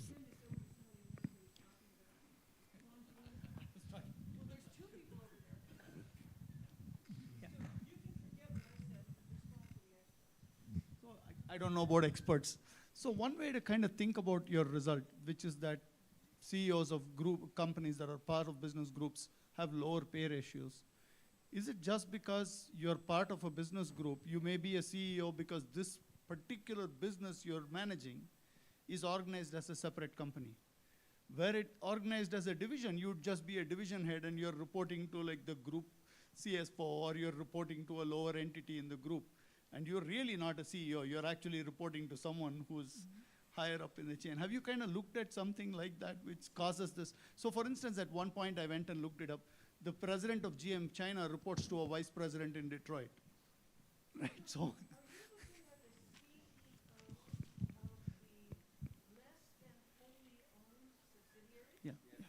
Yeah, that's where it's coming from. That's where it's coming from. Yeah, that would make a difference. That's what.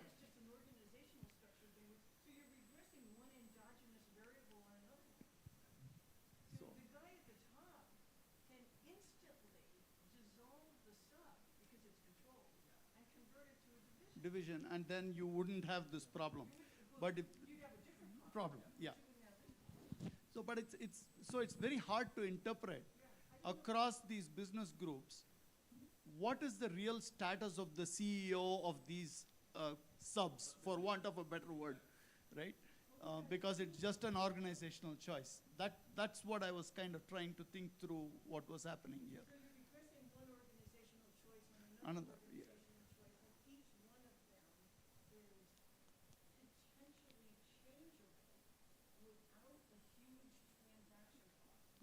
So.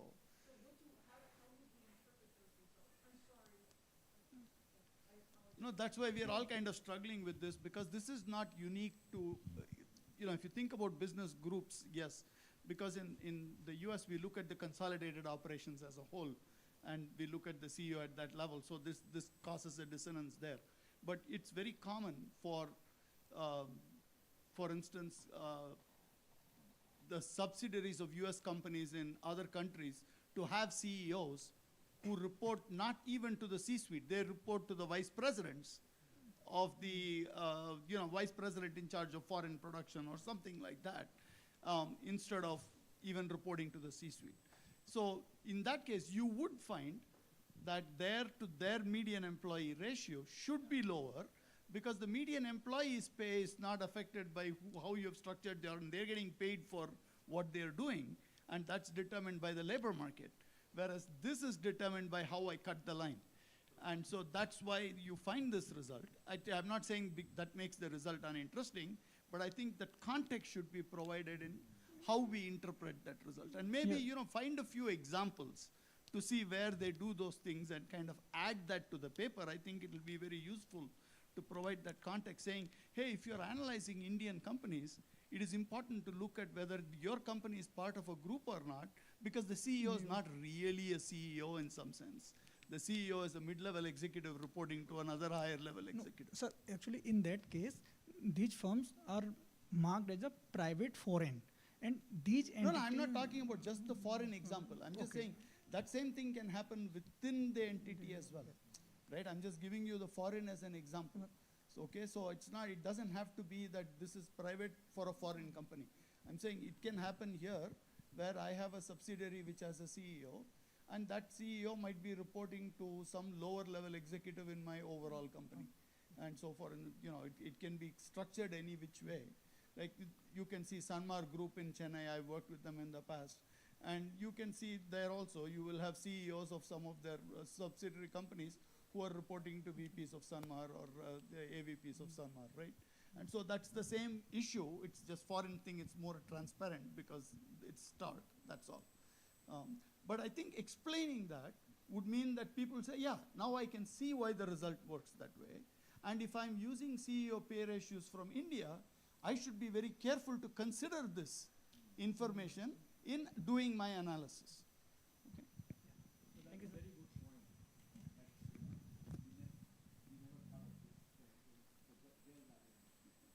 Thank you, sir. One possible way of tweaking this is to look at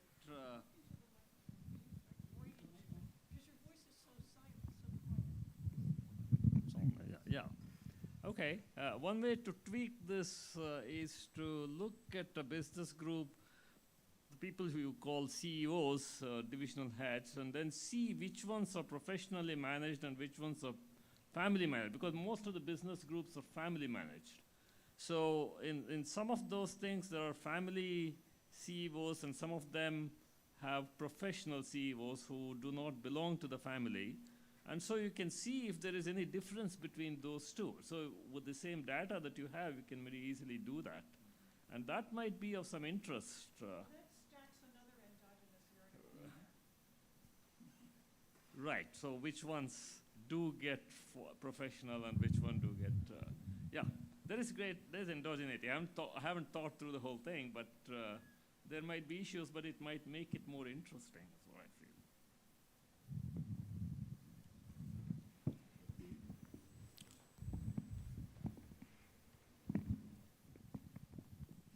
Yeah, so just to add on to that, it's called family owned versus family controlled. So in the Indian context, more than calling it as a group or a non-group, it's the family owned versus family controlled, which has more meat in, in terms of what we have to say, right? That's one. Second, even when we look at group, right, looking at group as a monolith entity does not make sense. The smaller groups, the larger groups, where the propensity of tunneling and propping is higher, where the cash flow rights, the ownership rights are very far away from each other, that's where you see tension, right? Otherwise, there is no tension even within the, the traditional way of looking at groups. So the better way is not to look at it as groups, but to look at it as family-owned versus family-controlled entities, right? Yeah, thank you. Thank you, Professor Iyer. Okay, so we'll break for high tea now. It's 3:45. So we'll go for 20 minutes break. We'll meet at 4:05. We'll start with the second concurrent presentation. Thank you.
this entire section would be just a checkbox exercise. If you remember ICICI Bank's case, at the first instance, you see that the CEO of ICICI Bank is extending loan to Videocon where there is no clear related party relationship established.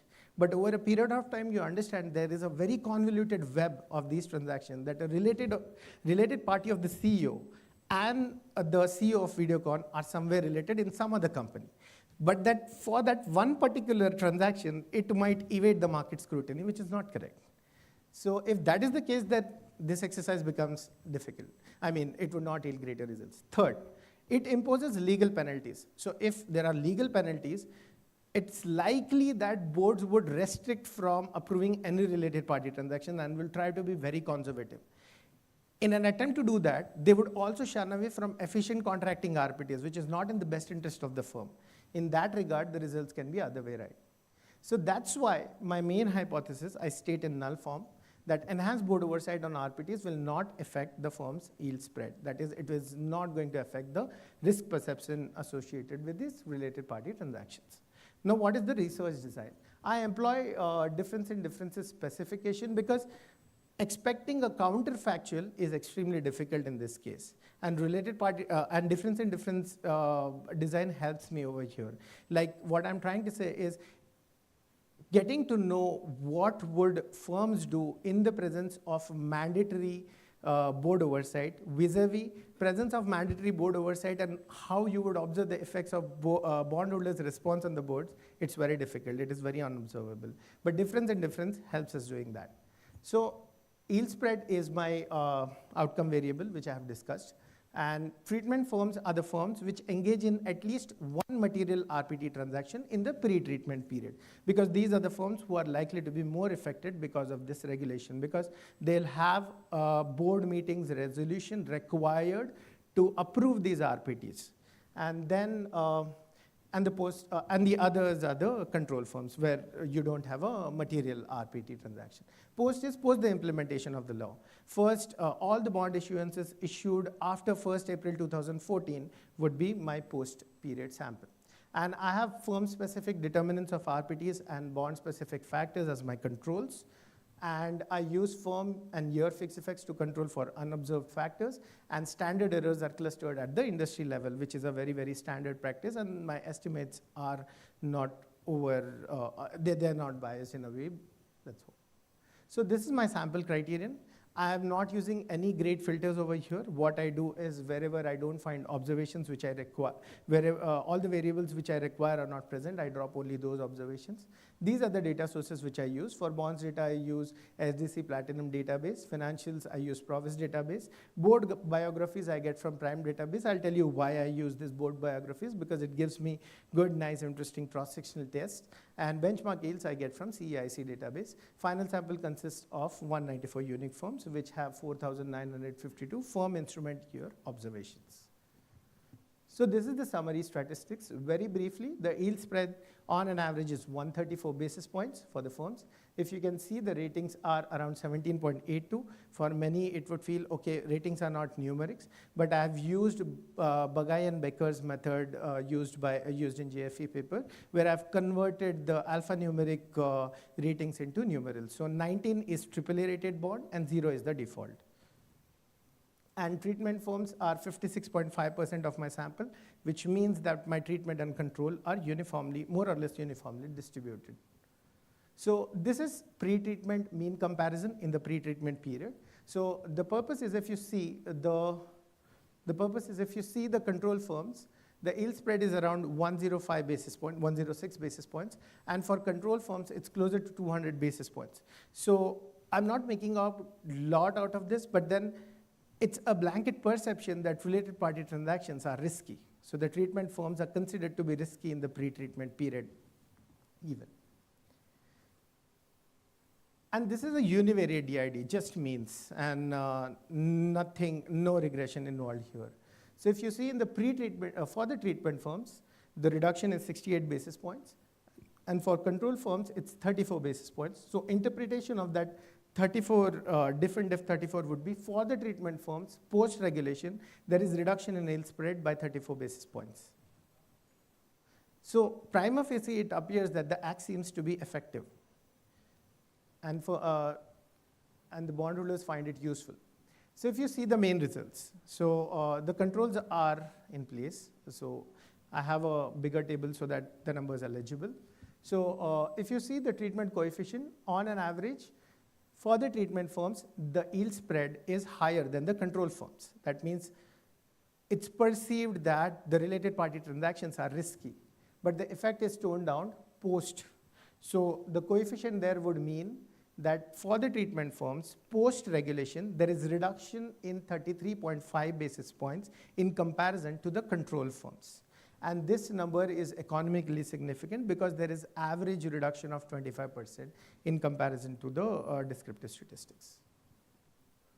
And these are the parallel trends, which shows that my results are not just mechanical continuation of some fact, because the treatment and control firm, these are all point estimates, by the way, in the pre-treatment period are not statistically different from each other.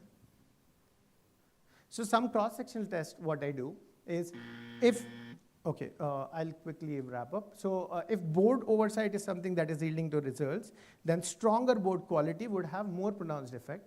And this act also states some specific RPTs which need to be monitored. And then I show that the results is more pronounced when the RPT is monitored by the firm, by the boards, and the results are strong. So this is the last point. One thing is, if there is reduction in yield spread, reduction in risk perception, why is this so? What explains this? Is it merely the optimism of bondholders over the board oversight, or actually firms are improving quality of RPT? I show the latter, that for the treatment firms, post-regulation, the association between the volume of RPT transaction and the firm performance have become more positive and stronger. That means the quality of RPT has improved, and that is explaining the results. I do host of other tests where I rule out alternative explanations, because Companies Act of 2013 is a very huge act changing so many things. So I have ruled out alternative explanations here because my time is up. I'm just skipping through this. And I do all these robustness checks which are required for DID prerequisites and the other things which would take care of sample selection bias and other things. And this is what I conclude, that I find that the stronger governance mechanisms mitigate the risk associated with the RPTs, and this is more prominent when boards are effective and RPTs are monitored. And I find that the reduction in cost of debt is explained by improvement in quality of RPTs, and this is what I contribute to in the literature. On that note, thank you so much.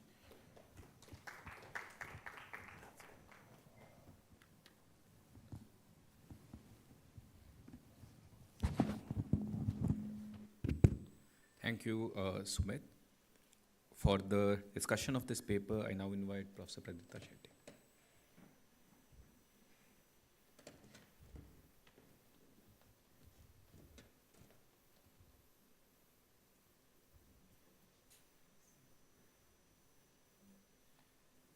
Unmute.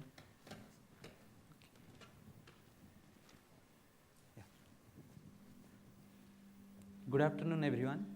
Thank you, the conference organizing committee, to give me the scope for being the discussant of the paper. I thoroughly enjoyed the paper while reading this, and this in a way expanded my own knowledge base on the RPTs, because my research area broadly in the financial economics side. But as I was reading the paper, I was thoroughly enjoying the Sumit's work. So I also enjoyed the way he has presented. So I will divide my presentation into two parts. First, I will set the context in which Sumit has worked, and according to me, what is the newness of this paper. Then I will give my 3 comments to Sumit. So the study revolves around one regulatory aspect. So Sumit has delved deeper into the section 188 of Indian Company Act that basically deals with related party transaction. As Sumit has already mentioned in the presentation, that many times we feel that in a setting like India, where many of the firms are concentrated ownership, RPT are little opaque in nature. So controlling stakeholders, shareholders and managers can expropriate wealth from the minority shareholders. So under that setting, regulators should always try to avoid that value destroying proposition of RPT. So how do they deal with this? In 3 ways. The first one is they try to change the level of disclosure made by the companies on RPTs. The second one is they increase the director liability on the board. And the last one is to accessibility of the shareholder litigation. So to the best of my knowledge, I find this paper very unique in the context that it focused on the section 188 of the Indian Companies Act, and as Sumit has already mentioned, the contrasting effect with the US norms is this Act of India is one step ahead of the US Act that basically imposes legal and reputational penalties on non-compliance. So due to this setting, this particular act has allowed Sumit to isolate the effect of board oversight from the governance mechanism like increased disclosure. So we do have previous studies that actually focuses on this RPT and the board disclosure. For example, Hope and Lu and Fried, they have explored this, but from the shareholder angle, from the shareholder oversight and RPT disclosure. But what Sumit has done is he has focused on the creditor side, from the debt holder side. There is another study similarly by Balsam and Lee 2021 that Sumit has already mentioned in the paper. So they have actually again worked on the RPT side, but now what Sumit has done is instead of focusing on the shareholder side or firm performance, Sumit had taken one step ahead and focused on the creditor concerns. Another you could say extension of Lee's work that Sumit has done in his work is he has actually explained why operating RPTs are less risky, and also he has quantified this thing in his study. So I think these are the two broad, you could say, newness in his paper. So based on the research design, I think the DID is well suited for the paper and all the variables and everything is well explained. But I feel there are primarily two very critical things that I want to comment. The first one is check the box type of compliance. So one of the hypotheses is based on particular this study that says that they are assuming that board oversight leads to better governance outcomes.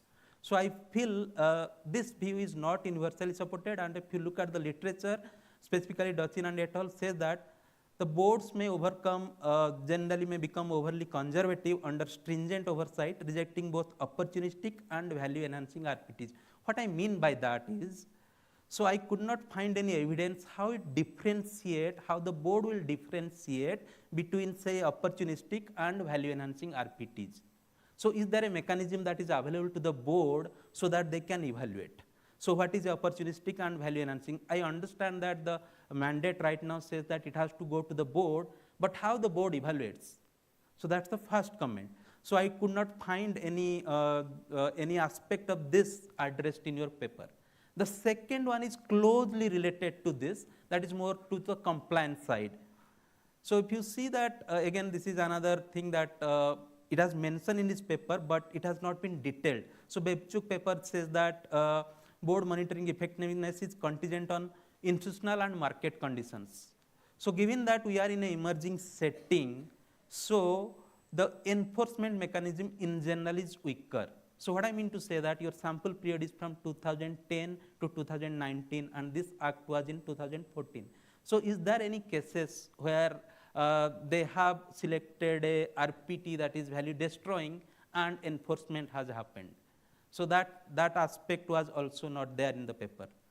And the last one is, I will explain this through this particular graph. As you can see, this is the corporate bond market in India. As you can see the right hand side, the top blue.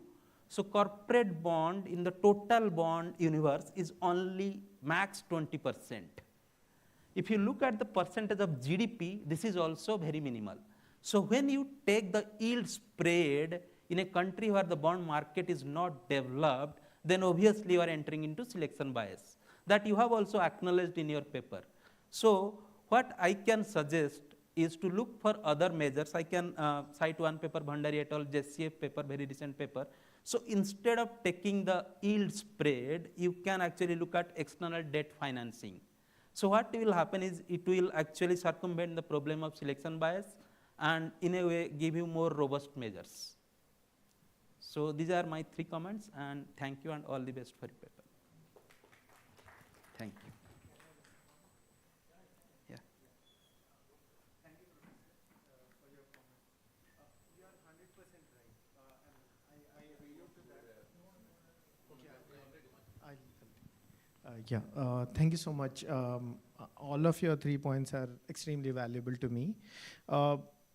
First point, when you said that how would boards differentiate between opportunistic and value enhancing? It's a very valid concern. But what I'm trying to say is relatively, in comparison to an external stakeholder, when boards have to approve a related party transaction, they can ask for all the information which is required for them to approve this. Ex ante, it's very difficult to see what is motivating a particular related party transaction. But because they are more informed in comparison to, say, other entities and they have stronger internal controls, I expect them to do their job well. I mean, that's the equilibrium story which I would run.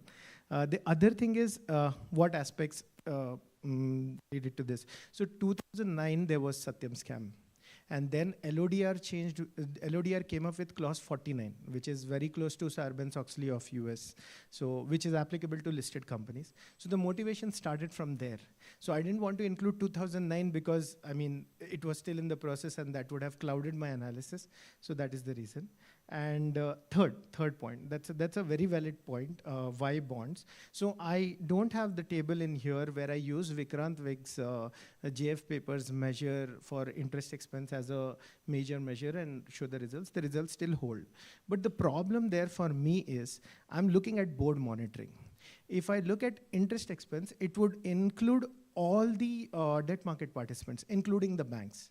Now, banks have access to private information, and monitoring is expensive, and they can be active monitors as well. Disentangling the effect of board monitoring and bank monitoring would have been a concern. That's why I narrowed it down. And I completely understand the bond market in India is not very developed. But then the reason I'm focusing here, one, for the sake of contribution, it makes it very clear. And the other thing is because I feel that RPTs would have more impact on risk of default than the systematic risk.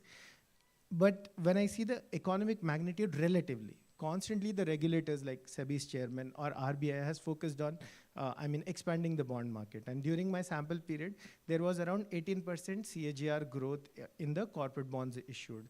And when I ended my sample, or as it stands today, it is around 15 trillion rupees. And the last year of my sample, it was around 8.5 odd trillion rupees. Of course, it's not as huge as equity market. I completely acknowledge that.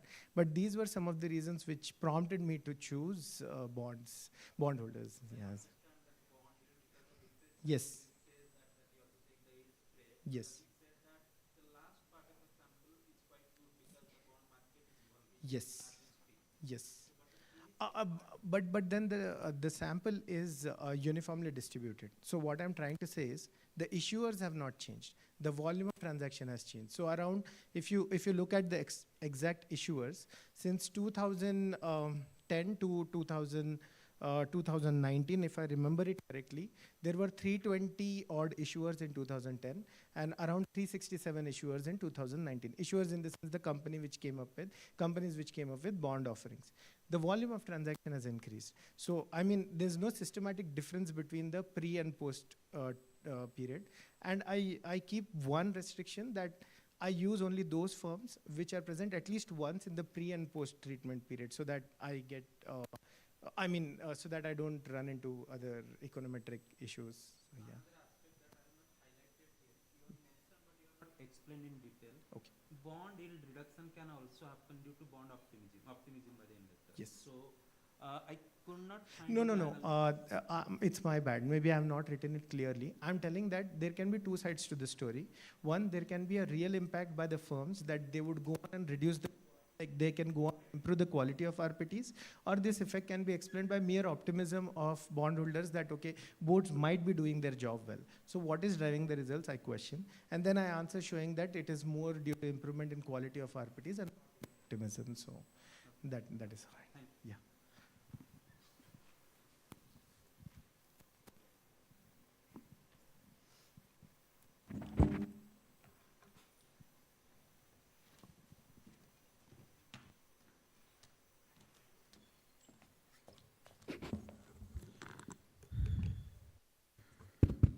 Okay, so with that, we conclude today's presentations and discussion reports. I want to thank everybody for an excellent presentation and for the great discussion reports.